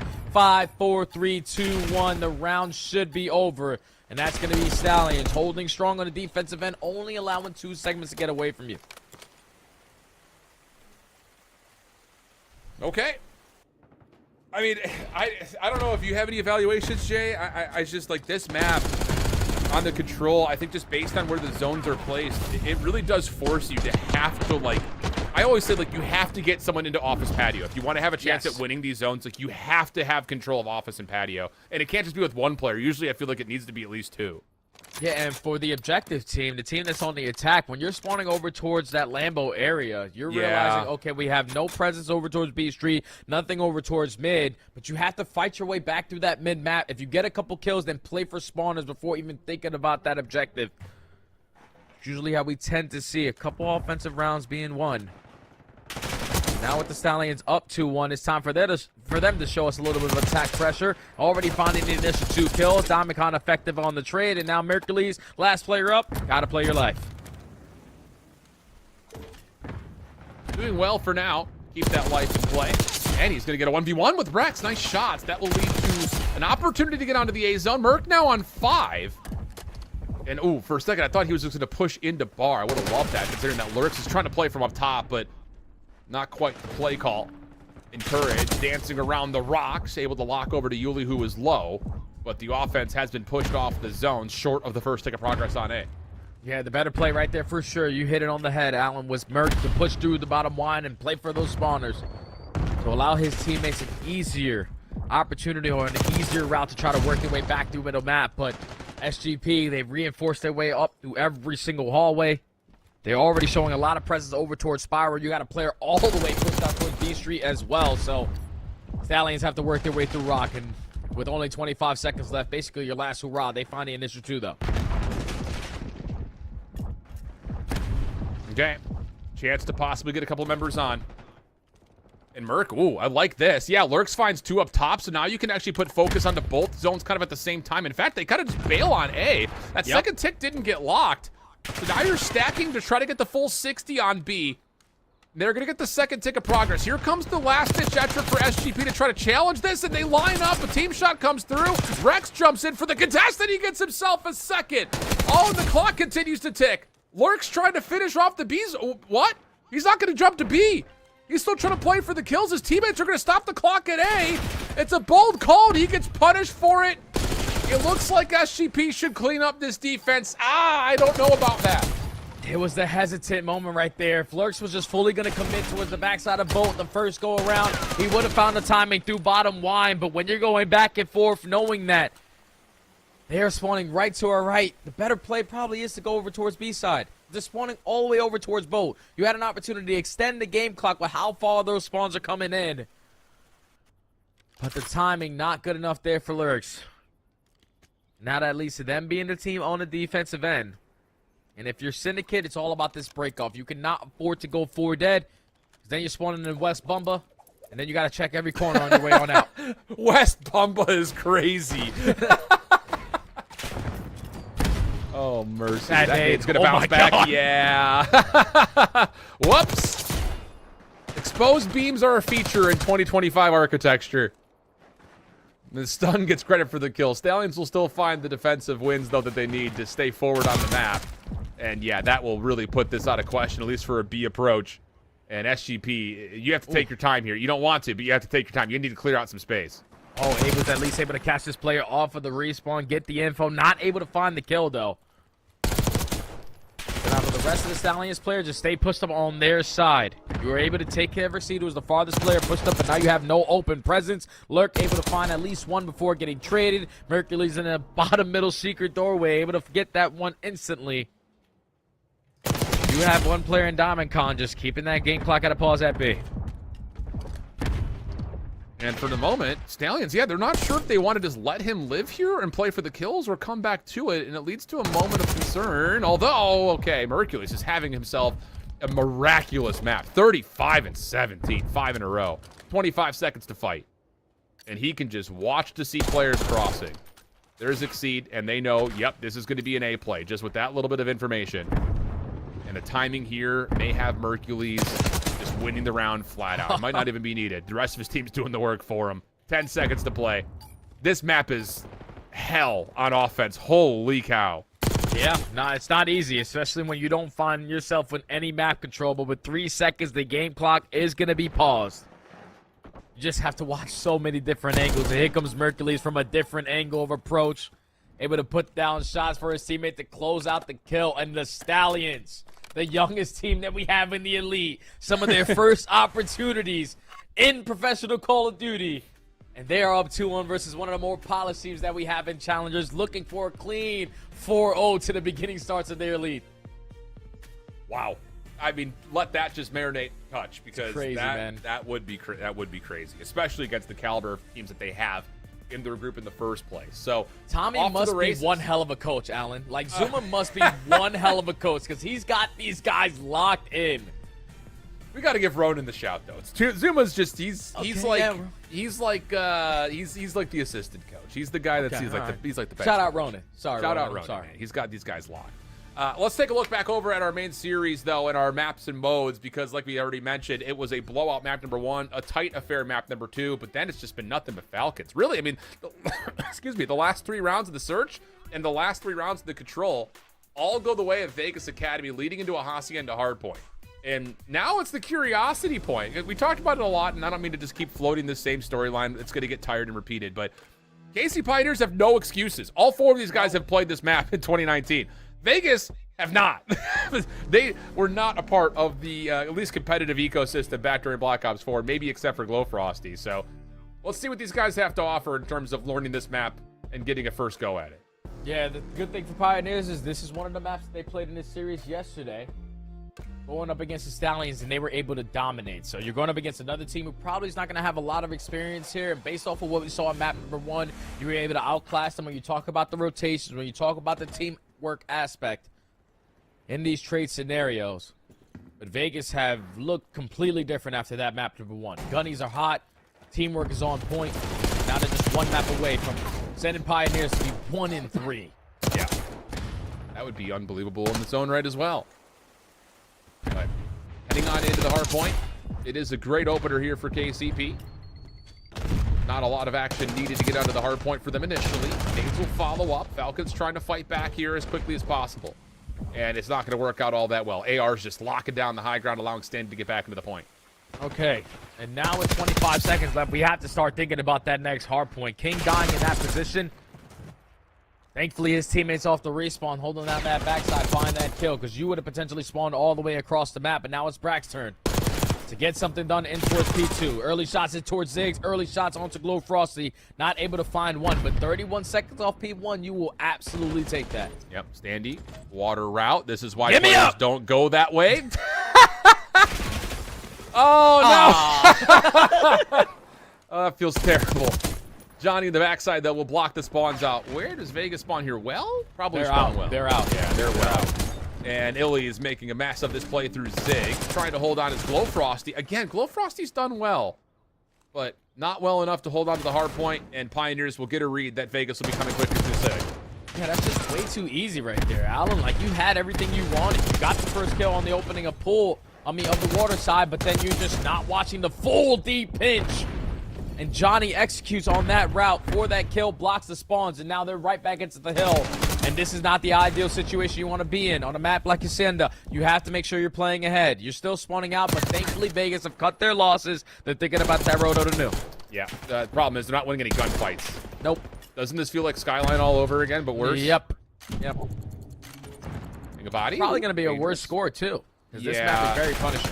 Yeah. I think the thing about this map, as it's already getting out of hand, is like, it's simple in the way of understanding how it should work, but there's a lot of nuance to like the timings of when you want to play for rotation. We've seen it a couple of times. Teams trying to get to early rotation to 2. Sometimes they're there too early. It's kind of the same situation as like, when do you chalk 2 to rotate back to 3? Like, how do you cut your losses on this map? And it looks like for the moment, Vegas have not been able to do any of that, as it's been nothing but domination here for KCP. Yeah, the thing that hurts them the most when you're rotating over towards P2 is when you decide to play a really tight setup. Yeah, because then at that point, all the kills, you're giving up full map control, and then one kill goes down, you're instantly spawning all the way across the map. So for Vegas, definitely going to go back and watch this VOD. For P2s, you need to be more spread around. Gives you a better opportunity, but this game is consistently just getting out of hand. Pioneers are doing whatever the hell they want, Alex. Oh my God. 1-9, 5. I mean, don't just turn off the scoreboard. Turn it off. You turn it off on one side. There you go. Thank you, Q. Freaking goat. 133 to 16. Not good. Moment here, though. Numbers starting to amass for Falcons. They get their breaks, so now they're in for some time. All right, they need all this time. Try to build some momentum to get back into this game. But then when you are allowing a team to have this much of a lead, that allows these routes to be developing. As Johnny's just waiting for his teammates to apply pressure, but he said, screw this, I'm just going to send it. He finds the first kill. The Hellstorm is going to get invested, and that is all for dead. Pioneers walking away with the final 15, and a lot of top mid control presses to go with it. Yeah. Okay. Wow. I mean, this has been clinic in terms of how you play the map if you're KCP. I'll tell you that much. But it's just one of those situations, and I think we kind of saw this a bit with the Vegas team and the CDL, where it's like they're trying to make the right things happen, but they're just getting outslayed. And when you're in these moments where even if you go, you get 3 down, but you don't win the fight, like it's a 3-for-4 situation, it's just the players at the high end of the CDL and even here at the top end of Challengers, they know what to do with that final player, what to do with that last life, how to move the map around, how to move the spawns around. And Vegas just continue to find themselves in a blender. Remember, losing is always learning. Winning is teaching. So Vegas going to go back and say, everything that we did, let's just throw it out the window. And hopefully they can start to build a little bit of momentum here. All the kills in the feed light up green. Now the only player in towards the back is going to be Illy. Glowfrosty in a huge one-on-one. You're able to spot him. Not able to win the gunfight, though. And now your teammates are in a man disadvantage off this road. I didn't need to make a miracle happen. Yeah, it's like one of those roll over and die moments. Oh, that's so it's tough. Like, oh my Three God, fires I get in. that gunfight. I get the spawns. I lose it. We're losing a full 60. That's just tough. Yep. Well, the once famous pro player said, never chalk when you can win the 2-3-5. I don't know if Nezel ever said that, but might be what has to happen here, as this map is maybe not even going to see a full 2 rotations of hills. This has been domination from start to finish. Yikes. Yikes. Yikes. This is just an easy game for Pioneers. No one's going above and beyond. No one's insanely positive. They're just simply outclassing them, out-rotating them, manipulating the map a lot better. Already breaching that 200-point mark. Cannot close it out here at P2, but Vegas just got to decide to chalk it, because now with King falling there, everyone from Pioneers are going to get aggressive. King's now going to spawn at old alongside King Abadi, alongside QK, and again, you're going to lose this rotation to new. Yep, unless Glowfrosty can hang. Nope. Which, nope. There's just too many players to deal with, man. Oh, mercy. Well, this was fun. Let's go to 5, because why not? it's it's one of those situations where, again, it's like you can only say it so many times. Like, there's trying to do the right things, and again, like, you can give credit where credit is due. Like, it's just, this map is all about how you take your medicine, I feel like. And it's going to be a learned lesson for these newer teams that didn't play during Black Ops 4. Like, Rack, Standy, Illy, all in the competitive circuits. Whether they played open or, again, that was the first year we had 16 CDL teams or CWL teams. Yeah. They were all in the mix in some form. Johnny was not 18 yet, but I know he grinded that game like crazy. So these guys all know, like, what those timings are meant to look like. And for Vegas, the only player who can really say the same thing for both Rossi. Yeah, just continue to have the guns hot. You're going to win the rotation over towards new. You have an ability to not make this game look as bad as it is, but Dandy opens up at the first. The contest is going to be here. King for the trade. Pressure coming from every single angle. Here comes Brack through the middle of the map. If he finds a couple, this might be GG. Yeah, sure feels that way. And there they are. Brack, does he get the turn and burner? Oh, no, not like this! Goodness gracious, mercy me. Vegas still with numbers. Pinch on the way from Johnny, uncovered. Although QK. Oh, how does that stun one into the doorway? I was like, how does that stun not land? Still gets one for the effort. King off the front. Little high ground play, little high-low. That will work out, and Vegas will get out of the 100-point club. All right. Starting to show a little bit of life towards the end of the half of this game. And it instantly gets stripped away from them. Johnny finds that double. Still a contest here at Old. Standing with the first. You know they're still running over towards RV. I'll walk away with this final 3, no problem. And they're going to be able to force the game 5 because no one is even close. Pioneers, textbook on the Hacienda hardpoint. Yeah, that's I think a little bit more like it. I think for KC, it's all right. I don't know if we need to show the highlights package there, production, because it's just going to be a montage for the KC Pioneers Twitter. Don't show me nothing. I don't need to see no highlights. Look, I'll be honest. The KC Pioneers is sitting there like, give us something to tweet. I mean, this will be easy. It's a free montage clip. But no, we'll let that just kind of lay where it lies. It's one of those type of situations. But we got Map 5. I'm not going to say that I called it, Jay, but I called it. So we've got nothing but Map 5s all week long here in North American Challengers Elite. We'll head off to just a brief break. When we come back, the Search and Destroy to finish the night.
5s everywhere. A little picante, a little salsa, a little tasty taco for you here tonight as we get ready to go for map number 5 between Vegas Academy and the KC Pioneers. Other results have already kind of come through for this set of matches, Jay.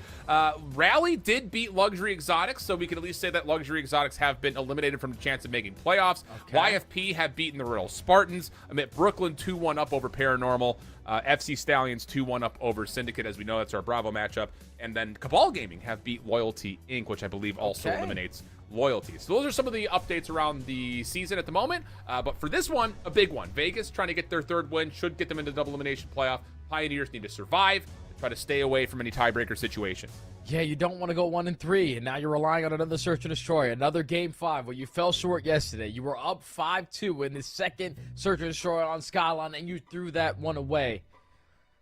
But at least on a map like Vault, we've seen them play it before, and they had so many different strategies that they threw at teams. So if you are Vegas, where this map can tend to get out of hand with the aggression through bottom Vault, Yeah. you got to be prepared for all the different strategies that they can throw at you, because these guys are well polished in S&D. I know that they fell short in their previous series on Vault Game 5. Don't know if Vegas was able to watch any of it, but this S&D for both of these teams means so much. Yeah, and I think the thing about it, you know, kind of relating this map very similarly to Skyline is you just have to trade out. Like, and we saw that it was a problem early for Vegas. They avoided the first 30-second battles and came out on top of the last 3 rounds in the Skyline Search. Are they going to be able to find the way to do that here? I think is the bigger part of the question in a map that often does just lead to quick hits, quick plants, and forcing those gunfights where, again, it gets wet and wild down there in the A-bomb site. See how things go. Vegas off the opening offense. Bomb actually going B Street here, with King of Body just completely crossed up. I don't know what that was. Yeah, I don't understand that movement. I understand being aggressive through mid-hallway to take that pressure away, but you want to do that if you're slowly working this bomb over towards the A site. Now you completely give up that right side of the map. You have Brack who catches the perfect timing, but King gets a read on it to make it a 3v3. Great play. Huge. The problem is map control. You've lost the ability to dive onto A. Standy's just playing a little bit of a cross angle. And now Illy's getting aggressive. He's got 2 players in front of him. Finishes the first off. No worries. Gets away. Keeps his life. And this becomes very difficult now for Vegas to try to not just collect the bomb, but find a way to plant it. Looks like King has a little bit of info on at least one player in Johnny. Puts down shots. Not able to lead to the kill. With only 30 seconds left, you're not going to have the ability to go P. We better go in A quickly and get this bomb down. Problem is you just don't know what's down there. So you just have to force it. You got stuns. You got nades. Okay. It's free. Oh, and here come the shots. Will Frosty has to stick for this. And no, there's no. just no. This is just one of those maps, Alan, where you can't really afford to wait the first 30 seconds to develop, especially on the attacking side. You need to be the aggressors, especially towards the bottom side of that site, because you can already see they were panicking. You called it perfectly, my friend. No info on towards bottom vault, so they were hesitant on that objective, and then at that point, the rest of the Pioneers players said, there's no way in hell they're planning this bomb B, bro. Like, there's just no way. So we collapsed onto A, catch the timing while the player was putting that bomb down. It's a 1v3 for the first gunfight. And then the last player falls, with Standy and Illy both catching 2 on the round to secure the first. I have to figure that KC is just going to dive on into A. I would have to think that you're sitting here saying, we're better. Let's just out-trade them and get our post plant. And they're going to not even get that. They're going to get more. And whoa. Okay, Johnny's actually going to back up. Kind of leaves his bomb planter a bit out to dry. I mean, a little tough there. And so now the delayed hit from Vegas turns us into a 3v3. The defense has a bit of an advantage here. Yeah, that was like information overload, because you had Brack watching over towards pool, did not spot anyone. You see no presence on the bottom side of vault early on, but then everyone drops through bottom mid. Now it's a 2v3. Left up to Illy and Brack. Bomb going to be down in towards the A site. Not a fun round. Not a fun situation you want to be in. Yeah, I think that's going to be a lesson learned right there for the KC Pioneers of, let's just take what we get, right? Good prediction from Illy. Brack, rather. One day we'll get a codcaster that's functional. Nade Cook, that'll be a... Oh. Oh, God. No. What? There's no way that just happened. What was that, man? Like, let's let the nade blow up first. We get the info, then we slide in for the double child, but you just basically gift that round to Falcons. 'Cause that would have most likely turned at least into a 1v1, but communication not the best there for the Pioneers. It all starts with Johnny leaving his teammates stranded, thinking that they were going to flank through top mid. They had to relocate themselves back into the site. It was just not going to work when you're teammating. Wow. That Not has that one, me, Alan. that has me dead. It happens, I get it, but wow. UK, Rack, 1v1. Stun comes over the top. That frag will just be a little parting gift as Brack will back off. Again. He's going to miss Marble, though, on this cross. This is an opportunity for Vegas. Oh, go across and being the island player across the map at least finds one, but this is where you want to think about that objective. Now Brack knows the pressure's going to be on him. You can just sit in the back and just play this head glitch. Easy Yeah. play call right there from Pioneers. Just hold strong in their face. Again, Vegas, you have to use what you are given. Take the positioning away. You already found that opening that where Brack is playing deep over on the left side, so that's information gained. But you consistently are putting yourself in towards top hallway, not even thinking about that A objective. You drop down in, you probably have a totally different outcome at the end of these rounds, but they're just not using everything that they have on the map. They're trying to make it more happen, and it's not happening. Yeah, the cross through marbles, like, okay, you get that, and you got a forward play. That should be enough information to know when you post plant that the only way they get you on this retake is by rewrapping the entire map. Yeah. When you've got marble like that, okay. See how things go here, up and over the balconies. Whoa, Johnny, dangerous moment here. Survives it. Follow up. Oh, King of Body! What? Yeah, we need to get that kill. If you're King of Body, I'll now it say- instantly turns into a 3v3. Bomb going down at B, and if Vegas don't get there fast, this round is almost going to be chalk. Bomb gets planted, but the kill comes through. Problem is, Johnny is in an absolutely inconceived place. There's no way Vegas would expect it. Rack caught on sprint, though. Now it just has to come down to Johnny. And Glow Frosty, Spidey sense tingling, comes back around, finds Standy Lane prone. And Vegas Academy will survive after a bit of humiliation at the cost of King of Body.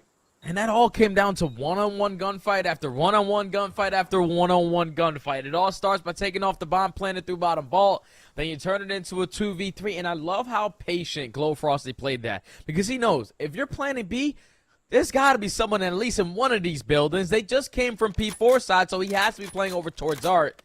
And even with the AR in hand, is able to get the better of Johnny and shut down that potential 1v3. Now, you tie the game up at 2 in Vegas. I swear to God, if you just don't drop it towards this damn bomb side and plant it, I'm going to be ticked off. I'm going to have 911 on speed dial here for you. There we go. There we go. And it's going to be met by KCP. And this is what you're afraid of if you're Vegas, is that you're going to run into this 4v4 where you're just getting outslayed. That's exactly what happens. Not a single kill to speak of. Glow Frosty, 1v4, no bomb. Yeah, might just want to wave the white flag here. It's not going to be an easy round. You have no info, obviously, besides the players that are sitting in towards the point.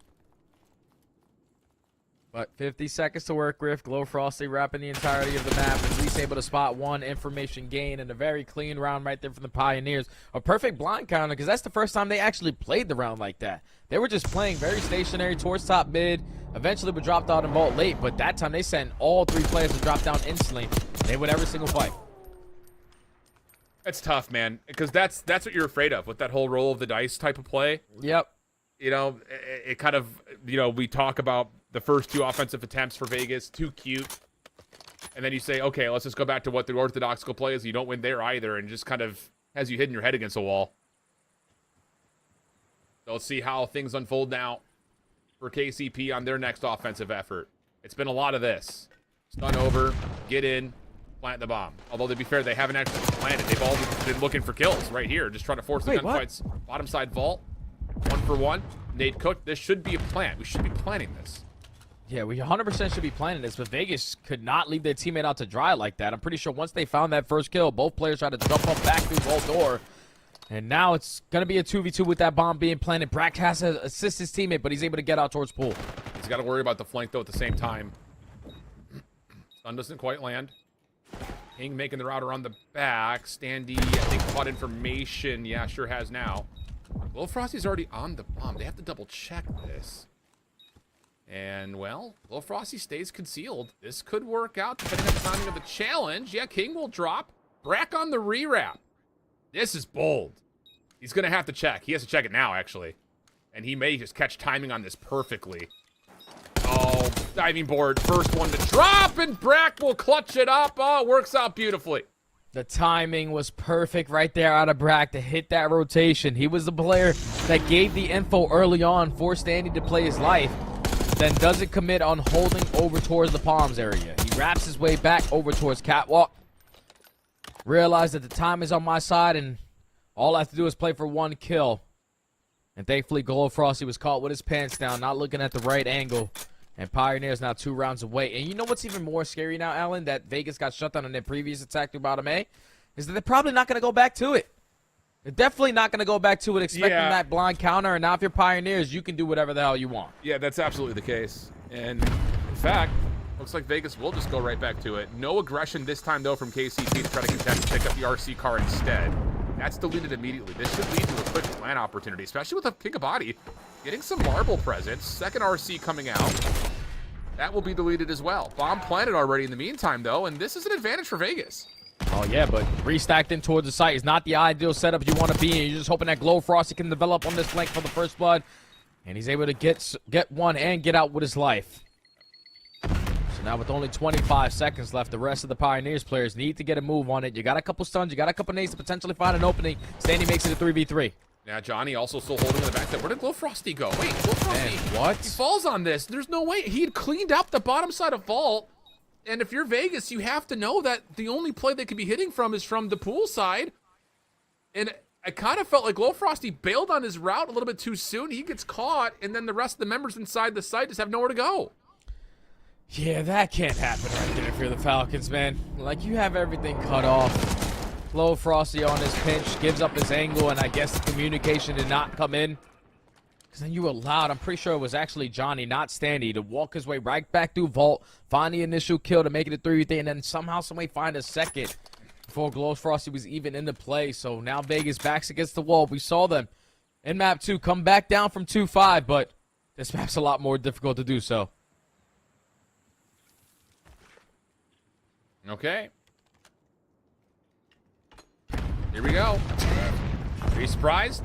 Through the balcony, down on in, stun out, plant the bomb. Vegas have to contest this. They need to challenge this. And it's just taking too long. They're just going to wait to play retake again. They just have no info of someone at least giving a little bit of comms on the side of Pioneers over through pool, but shoulder after shoulder, Brack is not giving up his positioning, and on the opposing side of the map, Ellie finds himself for that first blood. So now you're able, with 25 seconds left, to locate a couple players in the site, but you gotta go. Yeah. King able to find Illy. That's an opportunity to try to get around the back here. You have to hit this together, though. King of Body from one side. Ah, he falls. The timing is just not there. Not co-eccentric whatsoever. King, last one left. Does for the first two. Nicely. Chance on the Standy. Oh, doesn't quite finish the shots, though. And the KC Pioneers will win the final 1v1. And with that, take the map 6-2. As our B stream is also in map number 5. You see it obviously being reintroduced. They're on protocol. Hey, shout out to Pioneers, man. Finally securing a search and destroy that mattered there. Losing a couple game 5s. They were lacking that clutch gene, but this time they were able to execute that W. Puts them at 2-2, and what was a hot start from Vegas, at least on day 1.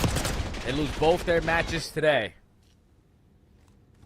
Massive moments, but over to the Bravo stream. Stallions looking to try to go 4-0. The only team that we have in the Elite. Bringing the work to Syndicate. Indeed the case. Bomb, though. The spot to potentially be committed for the plant. Here comes a challenge. Wow, he just runs in, finds Encourage. Merc not going to give up his spot over towards elevators. Rex trying to rewrap this. Bomb not planted, so he's got time to make this play happen. Just 45 seconds left. You know it's not going to be easy for the Stallions players to work their way on out. Just cannot allow a player to get ISO'd. You do have one guy in Diamond Con who's sitting on the bottom side of Spiral or outside towards Zip, but Exceed's going to get the info, throw down a couple shots, and Only makes the round a little bit more difficult, but Mercules takes care of Diamond Con. Now it's a 1v2. Gives us a chance for Abe. Obviously, he's seen. He's running out of time here. Tries to rewrap this. This is the right read. Back over towards A. Gives him the best chance at a 1v2, but look at the follow from SGP. They are going to jump down in towards Spiral, rush forward, find the easy kill, and that will be enough for the round. Clean stuff. Yeah, it starts with Syndicate finding that first blood, but then playing their numbers advantage. Even though everyone was completely spread, you were just playing for the information, not committing on these gunfights that can go 50-50 when you're talking about the fights in towards this A site. They just said, all right, screw it, you can plan it. We'll play for a 3v3 retake, but then they decide to wrap their way on out, and Syndicate makes them pay for it. So, Exceed now on 5 in a row. Trying to clutch up in this game number 5. As they go on the attacking side, he already has an RC to his name. You're going to throw a couple nades to make sure no one's aggressive over towards Big Door, and it looks like everyone's dropping down Zip. That'll be Yuli, the first one in by the look of it. Exceed still just kind of watching over the middle of the map, and I believe he may have seen Mercules across. A couple of shots will come through. That will help confirm that the Stallions are playing defense through mid. Rex thought about the plant, hops off. I don't know if they saw info over the top of these PCs, but the retake's already on the way. At least the contest is. And this is desperate from SGP. Yeah, now you're not relying on Exceed to make a play. Thankfully, he's able to get one and a lot of information at that. Cannot get out with his life, though. Now it turns into a 3v2. Basically a mirror of the previous round. Stallions doing the same exact thing. You can have it. We'll play for the 3v2 retake. Yeah, why not? Although, Abe gets caught. That's over towards topside Spiral. Courage on the bottom side. Rex going to see both. Trying to run away up the ladder. Wow, he gets out. How does he get out? That is the fastest ladder climb ever seen, not on American Ninja Warrior. Now with 20.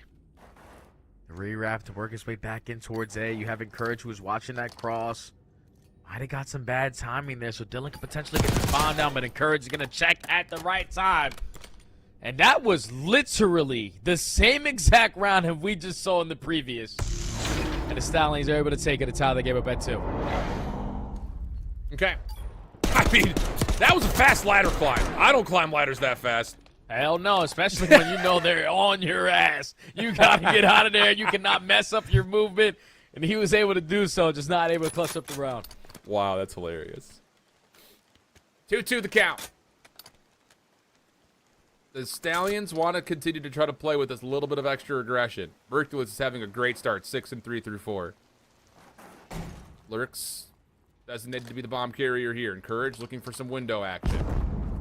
Not going to see the initial player in Diamond Con. Does get a little bit of an information gather on him, but all things told, the play is more focused on what's going over towards A. Yeah, but now they have no opportunity to go over towards A. With how aggressive Syndicate were able to take that away from them. So now you have to commit over towards B. A nade in the hand of Dylan Rex is going to lead to him getting blooded. And I love this. This is such a young team. Let's just back up and play our numbers. Mercules making heads-up plays. And now it's a 3v2. And they take care of Yuli on the pinch, so now the focus for SGP is just about forcing the play from the front. Oh, Merc! Caught on the reload. Abe has got the help, though. Yep, and he supplies it perfectly. Diamond Cotton, last one left for the 1v3. Going to try to rewrap this, maybe through elevator. No, instead he's just going to fall off the ladder here and see if he can catch someone. He's in a pretty decent, slippery spot. This might go a little bit unguarded, but no, the cross is being watched, and the Stallions will find a quick response. That's just great plays, man. Those looks like some vets out there with Mercules finding that first blood, backing up to his teammates. And I think the more important kill was, like you said, catching Yuli on that pinch. Once you realize that, okay, he was working that pinch, he had to have hit Zip. There's probably not a lot of presence in towards the bottom side of that A bomb. So they take advantage of it. Mercules is able to keep himself alive for Abe to find that trade, and in the 3v1, you stand no chance. Stallions take the lead on again. Back to the defensive side they go.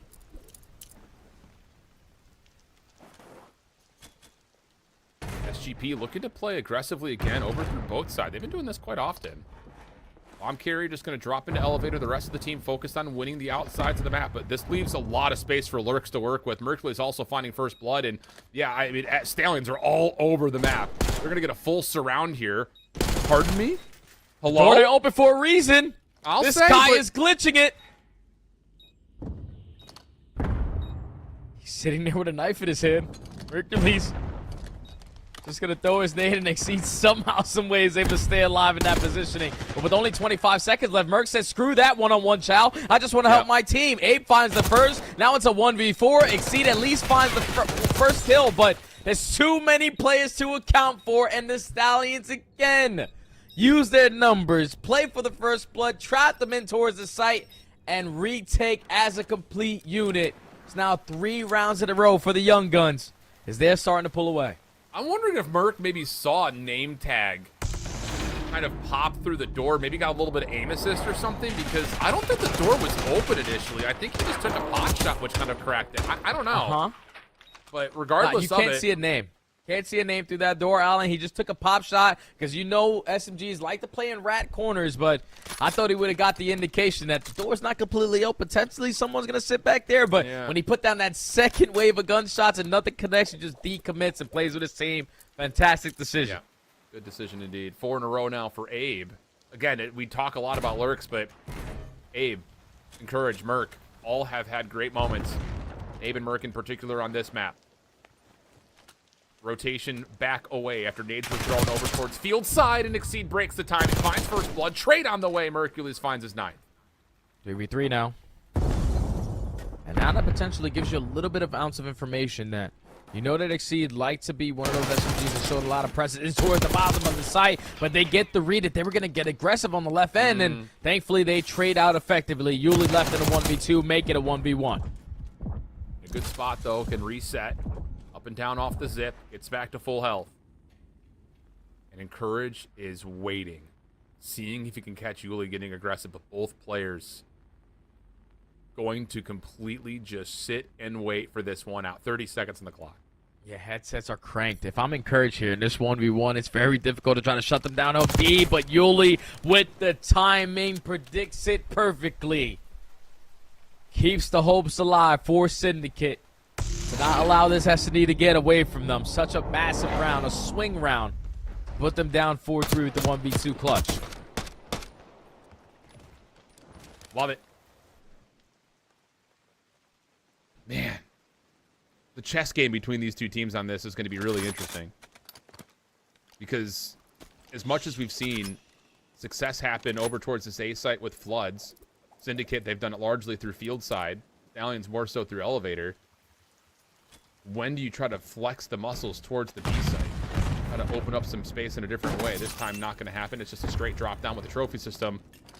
And enough support to allow Rex to jump on for a quick plant. FC going to have to play the retake. Yeah, you have to put it down quickly because obviously you get no stuns, no nades invested on the backside. So you instantly want to work your way in because you don't know where the pressure is going to come in from currently. You have 3 players stacked in towards the bottom, 1 camping in towards top grandmas. It looks like all of the Stallions are going to invest their stuns and nades to try to work their way through big door. Now, stuns and nades aren't fully landing. The trophy system dealing with some of that initially. Oh, wow, what my. an opener from Abe. That is a great entry, but Rax gets 2. Trade included. Pistol out, not able to find lurks. Diamond Con stuck in the back corner, and he's going to have just enough help. That's a great opener from Abe, but just a better retaliation from Rex to get 2 there. Yeah, it seemed like Stallions on their defensive setup were relying heavily on that RC to give them that early info, but once that thing gets blown up, you can see everybody was basically out of positioning. And even though they were going to team push their way in through Big Bore, Dalen Rex finding that double on the backside with that AR allows the trades to go down. And everybody else is weak. All I have to do is close out those final couple of shots, and at least the Syndicate now 2 rounds in a row to tie the game up.